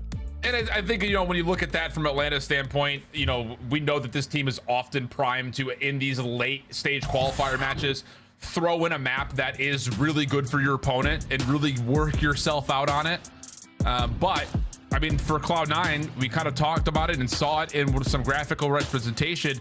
There is a chance that you could pull this series out and find yourself in a multi-team tiebreaker situation at the top at 5-2 with 3 other squads. So the ability to go from middle of the pack seed to a possibly top 4 seed is right there at the door knocking for you. And of course, the ability to say that, hey, we can still hang with this Atlanta team, because the last time they played them was at the end of Major 1 qualifiers, where Atlanta was trying maps and Cloud9 just wasn't quite able to get it done in 5. So it feels like kind of a similar situation here. And that was like a different version of this Cloud9 roster. Correct. That was this Cloud9 where Sib wasn't him. Attach was playing for kills but couldn't really find them. The SMGs always were the shining light. Crep and S&D and then Mac and every single one of the respawns. But this version of Cloud9, when you have the sling, you can square up against anyone. It's just you need to be able to bring that sling. We didn't see it in map number 1 out of the SMGs and Crep and Mac. On a map like Hacienda, where they find themselves usually making a lot of great plays, a majority of them come off that rotation. Being a team set up early, you need to do that, because Atlanta FaZe outclassed you in every single aspect in map number 1 besides one hill. You need to be the team early on a map like Hacienda to put yourself in the driver's seat. And again, like we talked about kind of when we were talking through those points about rotation, yes, Cloud9 overall through the stage is the second best team at rotating, except for on Protocol. They are 11th there. Everywhere else, they're essentially top 3. At Vault, they're also not particularly great at, but they only played it twice, and they lost it on an average of 1 point, so that kind of is what it is. But here on a map like Hacienda, they have been one of the league's best in terms of being able to set themselves up for success. So can they find a way to do that here and get them to a skyline search where, again, the conversation would tilt to their advantage if we talk about stats, but I don't know. It just feels like these two teams are in an absolute battle right now, really, except for the Protocol Hardpoint, where Atlanta just came out swinging. Oh yeah, this has been a battle, man. Like the Cloud9 SMGs, every single person on Cloud9 in that control besides Attach had their moments.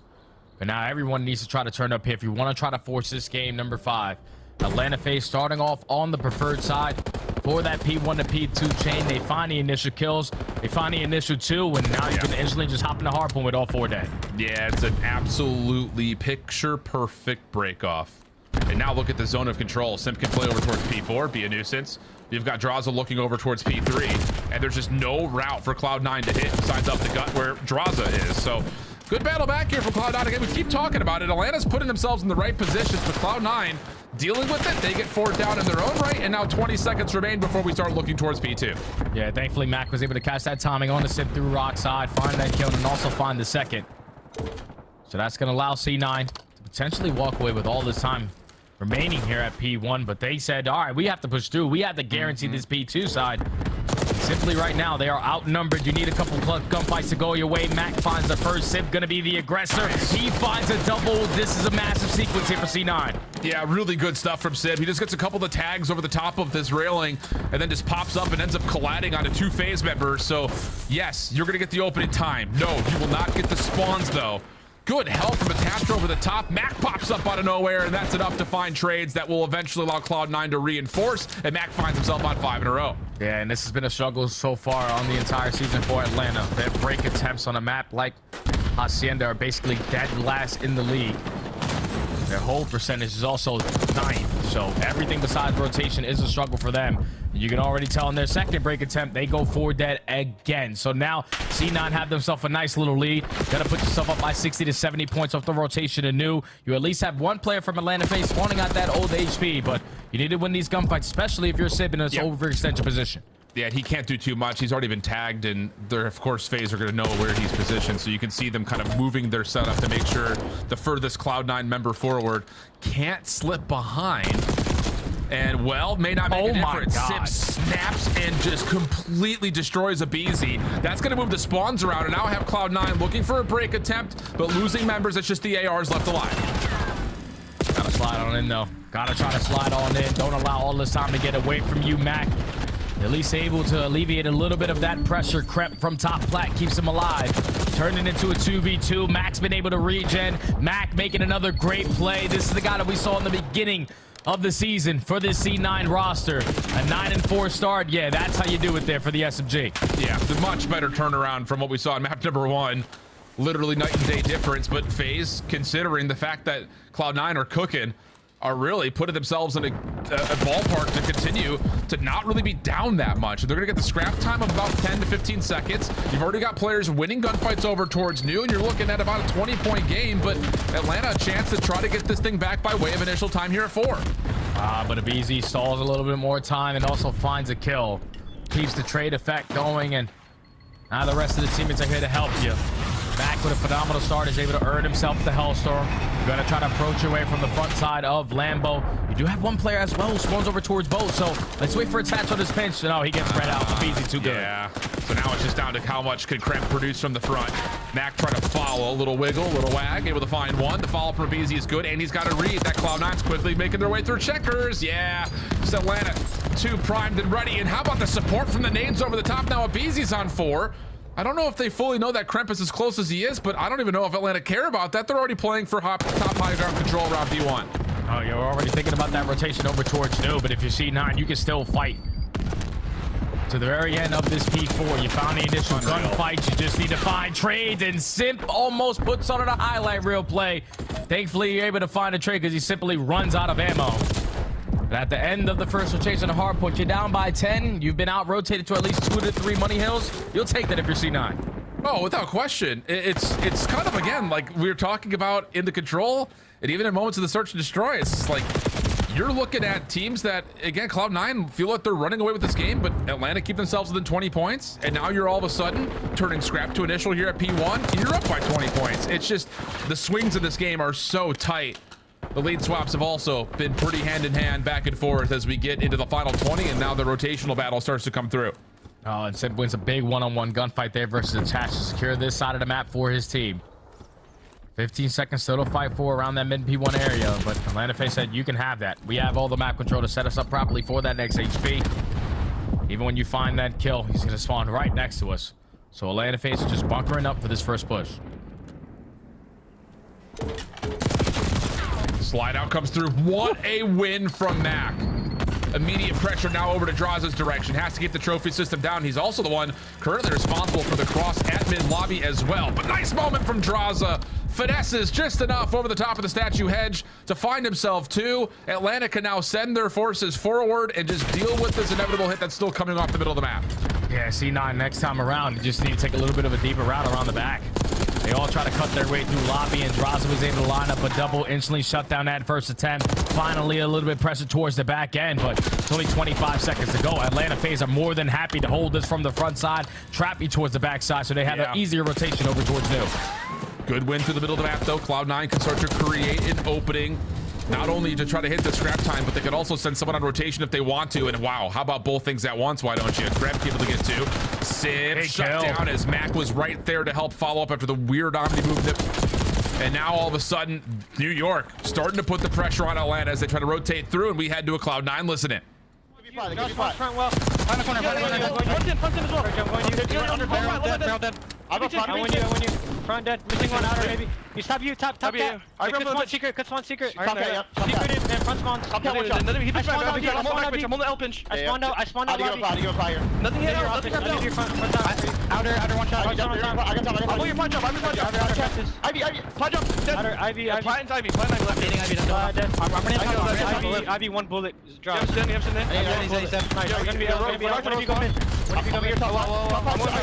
Yeah, close down. Cat me already. Cat cell. 1 shot cat, okay? He's already cutting mid. One was couple. We should take this side. We should not rush it. They already beat us new. Alright, I flipped. Get off that hole. 10. Hold that rock as well. Top cat. 1 shot went close. Cat 1 shot went close. Yeah, I'm happy open this guy close. He went close. He went their side close somewhere. One's there. 2 open hall. New. 1 shot new. There's 2. Okay, 3 new then. 2 open, 1 new. Yo, there's 2 open hall in you, okay? Heard you. I don't see him open window. I spawned Lambo. We got nice. One spawn behind us. Yeah. One spawn behind us. I'm going there second. You're going. Me and Galen are con. Open 1 shot going con. I'm waiting checkers for you. Last round. I'm sliding. Close corner, weak. Every outer. I'd be front or con. Every front side, okay? Big one. I need a con. I listen on. I have his front. Outer MC. One's going con right now. Two of them, Two of them open. Get ready. Three. Nice open. Ivory side still. One more. Nice. Four. Flip. I'll put you open. Yep. I'll go up here, Dante. Stop throwing me. Dead. I'm one chair. I'm getting a secret. They can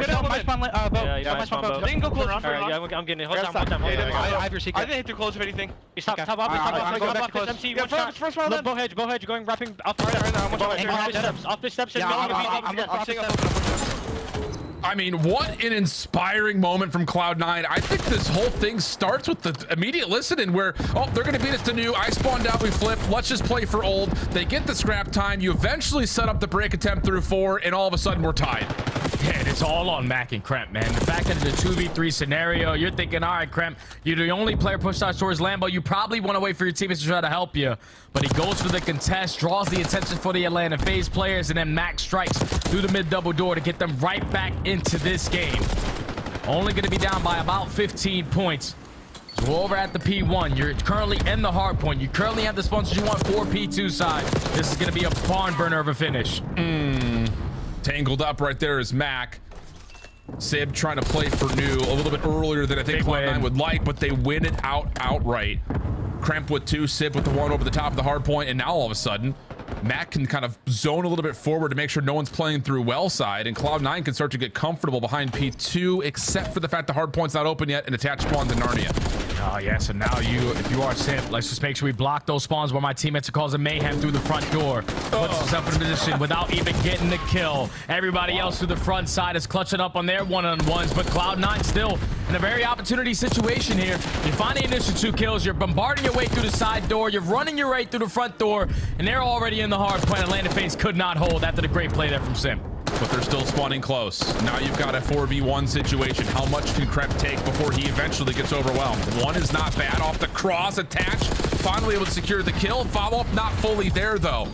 So Atlanta continue to reinforce. 3 members large inside the hard point. Cloud9 off the pinch says attach will take down another, but still not enough to break. It's going to be over the 230 mark unless Kremp can essentially win this outright, and Atlanta playing for rotation already. That's key scrap time for Cloud9, who have numbers on rotation. Yeah, he was able to sneak his way through Lobby when 3 players from Atlanta FaZe were approaching that side.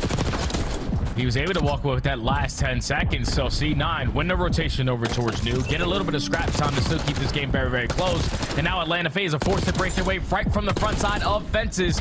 They at least do it for now, but Attach still hit a contest. Yeah, big double from Attach. He's had a slow game, but that double right there, 2 of the most important kills he could have found, because now Cloud9 off the quick spawns are right back into the hard point. No trophy systems down. Pinch also developing as Atlanta are finding success breaking from the front and simultaneously, trying to get Selim around the back. Not the case, though. He's shut down. Contest is in. 232.09. A small dive from Sip not going to work out. Tags through the wall as Draws is in trouble, or is he? Selim able to help support. Kremp also caught, but Cloud9 look good for the final 18. We're going to rock.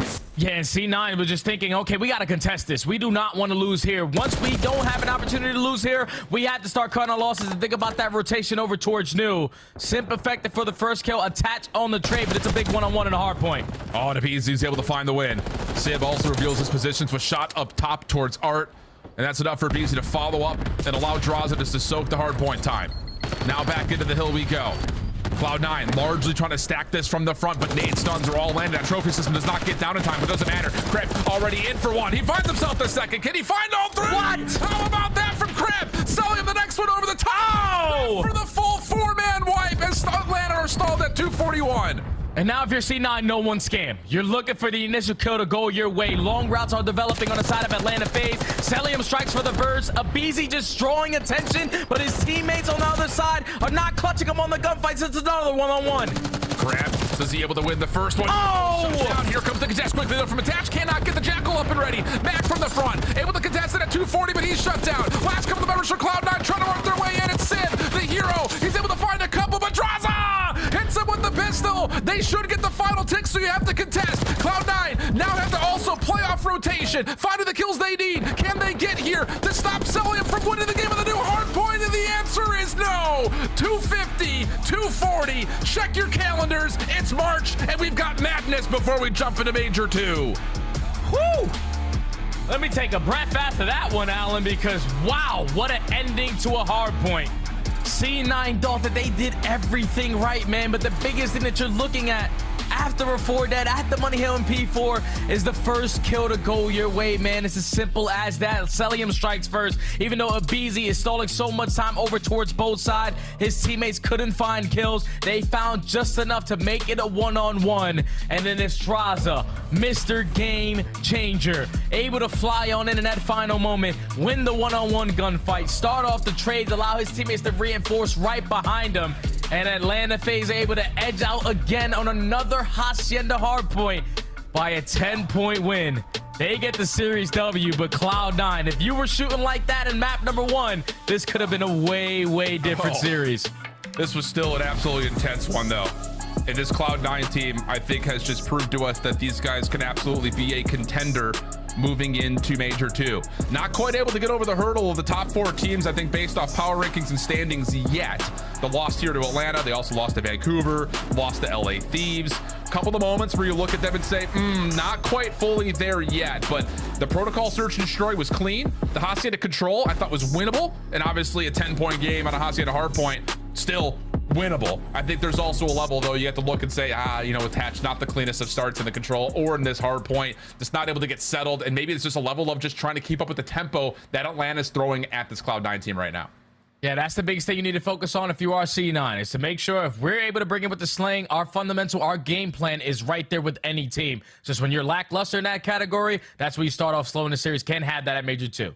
Well, we kind of knew that there were going to be 2 teams that we really had our eyes on going into Major 2. They will come in as the number 1 and number 2 seeds, LA Thieves and Atlanta, those 2 that are looking likely to possibly find each other again in Texas. That'll do it for the qualifiers, though. To the desk to wrap up the day. Yes, we just have a major in front of us next week now, and we have our bracket set. Atlanta FaZe get the job done, but their stranglehold on Respawn, it's starting to loosen up. The rest of the league catching up, and you're all smiles. After this game, you said that was electric. Yeah, that map was absolutely electric, man. I mean, you saw Atlanta FaZe prioritize the P2. It feels like it's been a hill that's hurt them on this map a lot, and got to keep in mind, this is their worst hardpoint map, right? So they've continuously played it in every series, trying to get good at it, and I think they finally gotten there, because Cloud9, man, this is a team that has liked Hacienda, and they took them to the brim, namely Kremp. Dude, he was on another level today. Allie, what we love about this community is the wild takes. We saw one that said Kremp needs to be dropped by Cloud9.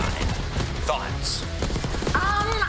I felt that. Listen, I kind of felt leaning towards that way as we were leading up to this match from the side of Cloud9, just because of the inconsistencies. Like, he's been discussing a search and destroy, but it doesn't feel like it had been translating to the respawns. But the end of this hard point out of Kremp was just unreal. He's the reason that game got so close. I mean, getting the 4 in that P4 was unbelievable. It gave Cloud9 the spark to maybe make the upset to push that map number 5. This was an absurd ending to this hard point. Yeah, I mean, he found 4 kills, right? And it was like trading blows back and forth, because Abizi was doing that all game as well. Yeah. In this situation, Sib just loses a gunfight. He falls into the trap. He wants to kill Abizi so bad and pushes the envelope, and then Abizi just kind of waits and wins that one. But they're able to get back into the hill. They're able to fight back. These guys did not want to go down without at least trying to contest here. Sib responds with a 2-piece, and then it's Straza right back at it with another 2 of his own. Atlanta FaZe and Cloud9 just trading blows here on this rock hill. I love it, man. The passion was just showcasing across the board for these teams. Neither one wanted to lose this. Kremp with a pop-off performance. Draza answers back. Atlanta FaZe waiting for the rotation. Well done. They take both respawns. And now we have something to talk about his hardpoint performance. Cell, welcome to the winner's circle once again. You guys will finish the qualifiers at 6-1. Other than that Vancouver matchup, you guys looked pretty clean. How do you feel the team is playing going into Major 2? I mean, I'm feeling confident. I mean, our team is always grows and gets better in my opinion. So, I mean, if we just fix up on our teamwork and stuff like that, I think we're chilling. MC, the slaying has been unreal in this series from the side of Atlanta FaZe. Out of all of your teammates, who would you not want to have to match up versus in a 1v1? I would probably say Chris. I think playing him in the one-on-one gunfight just aids. But I mean, honestly, all my teammates are gross. So like any of them on their day is like the best. So. MC, I remember in the last stage, coming out of the rut you guys had, we kept asking you in the interviews, like, what are you guys doing? You just kept saying hard work, hard work, hard work. Have you guys got any new practices in, like things you're doing to improve going into this Major 2? Yeah, I mean, our team's still doing the same stuff we did Major 1, plus added more, you know? It's just, obviously we're doing the hard work part, but we're trying to focus on like our teamwork and fundamentals and stuff like that, so that's what we're trying to work on right now. What does that entail? Is that just going into VOD, having discussions, or is there anything special that you think you do as opposed to the rest of the league? Yeah, I mean, just going to VOD, you know, doing the basics, like just doing extra stuff that other teams don't do, you know? Just doing the extra shit. Okay. Selim, who are we excited to slam in Texas? Hey. I mean, I'm excited to play LA Thieves again because obviously I think they're the best team right now. So I want the rematch from Major 1. So excited for that one if we get to play him. All right, tell Abizi he's naughty. He might get fined after tonight. I got you. Cheers, buddy. That's Selim. Yeah, that is Atlanta FaZe with another W, and they now finish in the number 2 spot. Let's take a look at everything that happened on the day. Optic Texas, host of Major 2. They win game 1. Pred goes on to lead the lobby in KD. He drops 40+ kills in the game 4 to send them to that W. Is Optic back, Allie? They might be. I mean, it might have literally just taken. Yes or no? Is Optic back, We can't say that. Fine. No. Yes, Optic is back. You guys were gonna go to Major 2. They're gonna be unreal. Should have said no. Steamrolling teams. No matter what answer I give you, you seem to hate it. I'll probably argue, yeah. You're right. Keep going. Sorry. So Optic's around. Yeah, Optic's around. I wanted to say that I think it's the best that it happened in their last matchup. I think right before the Major, if it was going to be any of the wins, it shouldn't have been one in the middle of this qualifier. The fact it was the very last one, and they did it in such a way through these respawns, I think left everybody, and through Pred, left everybody with a good taste in their mouth heading into Major 2. So excited to see what the Green Wall does, excited to see what they do with the crowd behind them, and hopefully they are on a trend upwards. Reminder, these are the world champs. They'll be starting in the elimination bracket on Friday, but you can see the ring ceremony featuring the Australian on Thursday.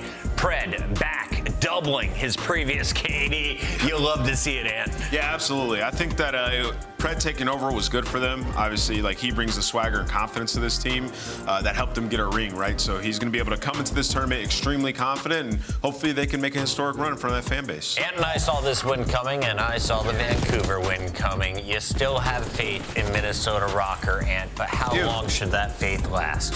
They got to find some individual consistency. I think when you have Estriel playing how he is, the fact that you're not capitalizing on it is just unfortunate, man. Like, this is the best he's played since we've seen him across his short 2-year career. But for Nero, he's usually the guy that's popping off and taking over games. And it begs the question, like, is there room for both of them in that town, right? Nero kind of plays that aggressive role. Who's the pop-off player? And with Estriel doing it, does Nero have to adjust his play style now that Estriel has found consistency, right? So I think they have some things they need to figure out in VOD. I think you keep this roster without question, but you have to watch VOD and you have to try to improve and figure out who you're going to play around.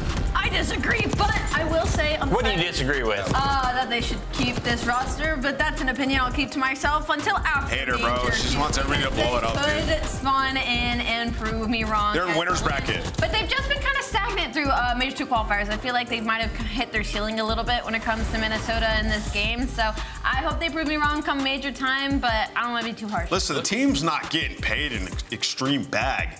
They shouldn't be demanded to perform like they're getting paid an extreme bag. Let's take a look at our KD leaderboard. Hydra tops everybody. Selim from Atlanta FaZe right behind him. And Estriel on the struggling Minnesota squad is number 3 man in the league. Stage 2 officially done. What does that mean? We're now going into the Major 2 bracket with these 8 teams facing off. Yeah, I mean, looking at this bracket, I think Royal Ravens and Surge is an awesome matchup, That's right? awesome. Because it's kind of like 3 versus 4, you could say, a lot of people would say. And then the bottom side of the bracket, FaZe versus Ultra Potential semifinal. We know the history of that matchup in the CDL. Atlanta FaZe dodges Vancouver Surge, at least until the winner's bracket final. You'll love to see that if you're a FaZe fan. Here's how it all breaks down Thursday, day 1, down in Allen, Texas. If you don't have your tickets, I think you can still get them, but you should have had them already. Yeah, you should have had them already. Before we go, let's go. Shout out to a very special man. He's been crunching the numbers and he was counting his candles. He's up to 42. This is all the stuff he prepared on his birthday for us. I mean, 42. Easy Mac. Look at all these. This is all Easy Mac everywhere, all day, every day. Make it rain That's for my Easy bestie Mac. right there. I ask for anything, he's got to like that. Let's put a donation link on your Twitter. Easy Mac, thank you for all you do for the Call of Duty League. We can't wait to see your beautiful faces in just 1 week. We'll see you on Thursday down in Allen, Texas.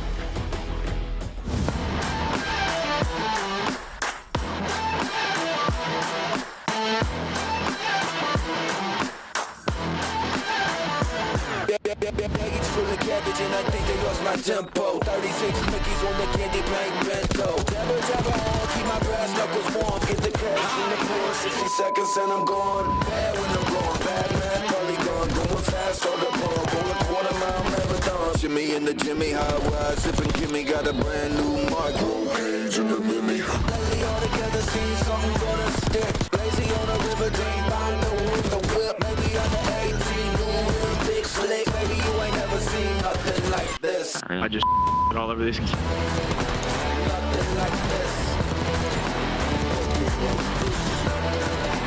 Nothing like this.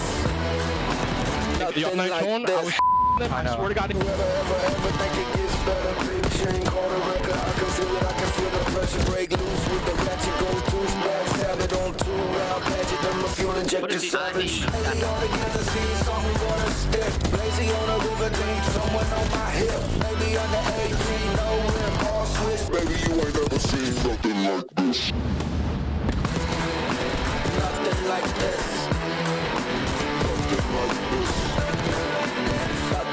this. Like this. Nothing like this. Nothing like this. Nothing like this. Nothing like this. Maybe you ain't never seen nothing like this. Nothing like this. Let's go, boys. Fine. Baggage full of cabbage and I think they lost my tempo. 36 Mickeys on the candy paint bento. Jabba jabba on, keep my brass knuckles warm. Put a crash on the one, get the cash from the pawn. Nothing like this.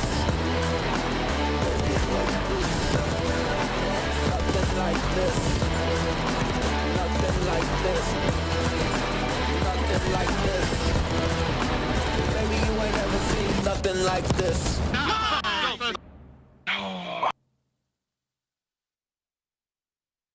What is going left? Just you on that front. They're gonna Holding it back. I got nade. Watch out. Nothing left. Nothing spiral. Watch out further. I have a left.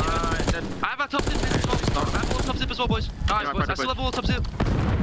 I still have all the left. I still have all the left. Rest second. I'm leaving left now. I'm coming to time.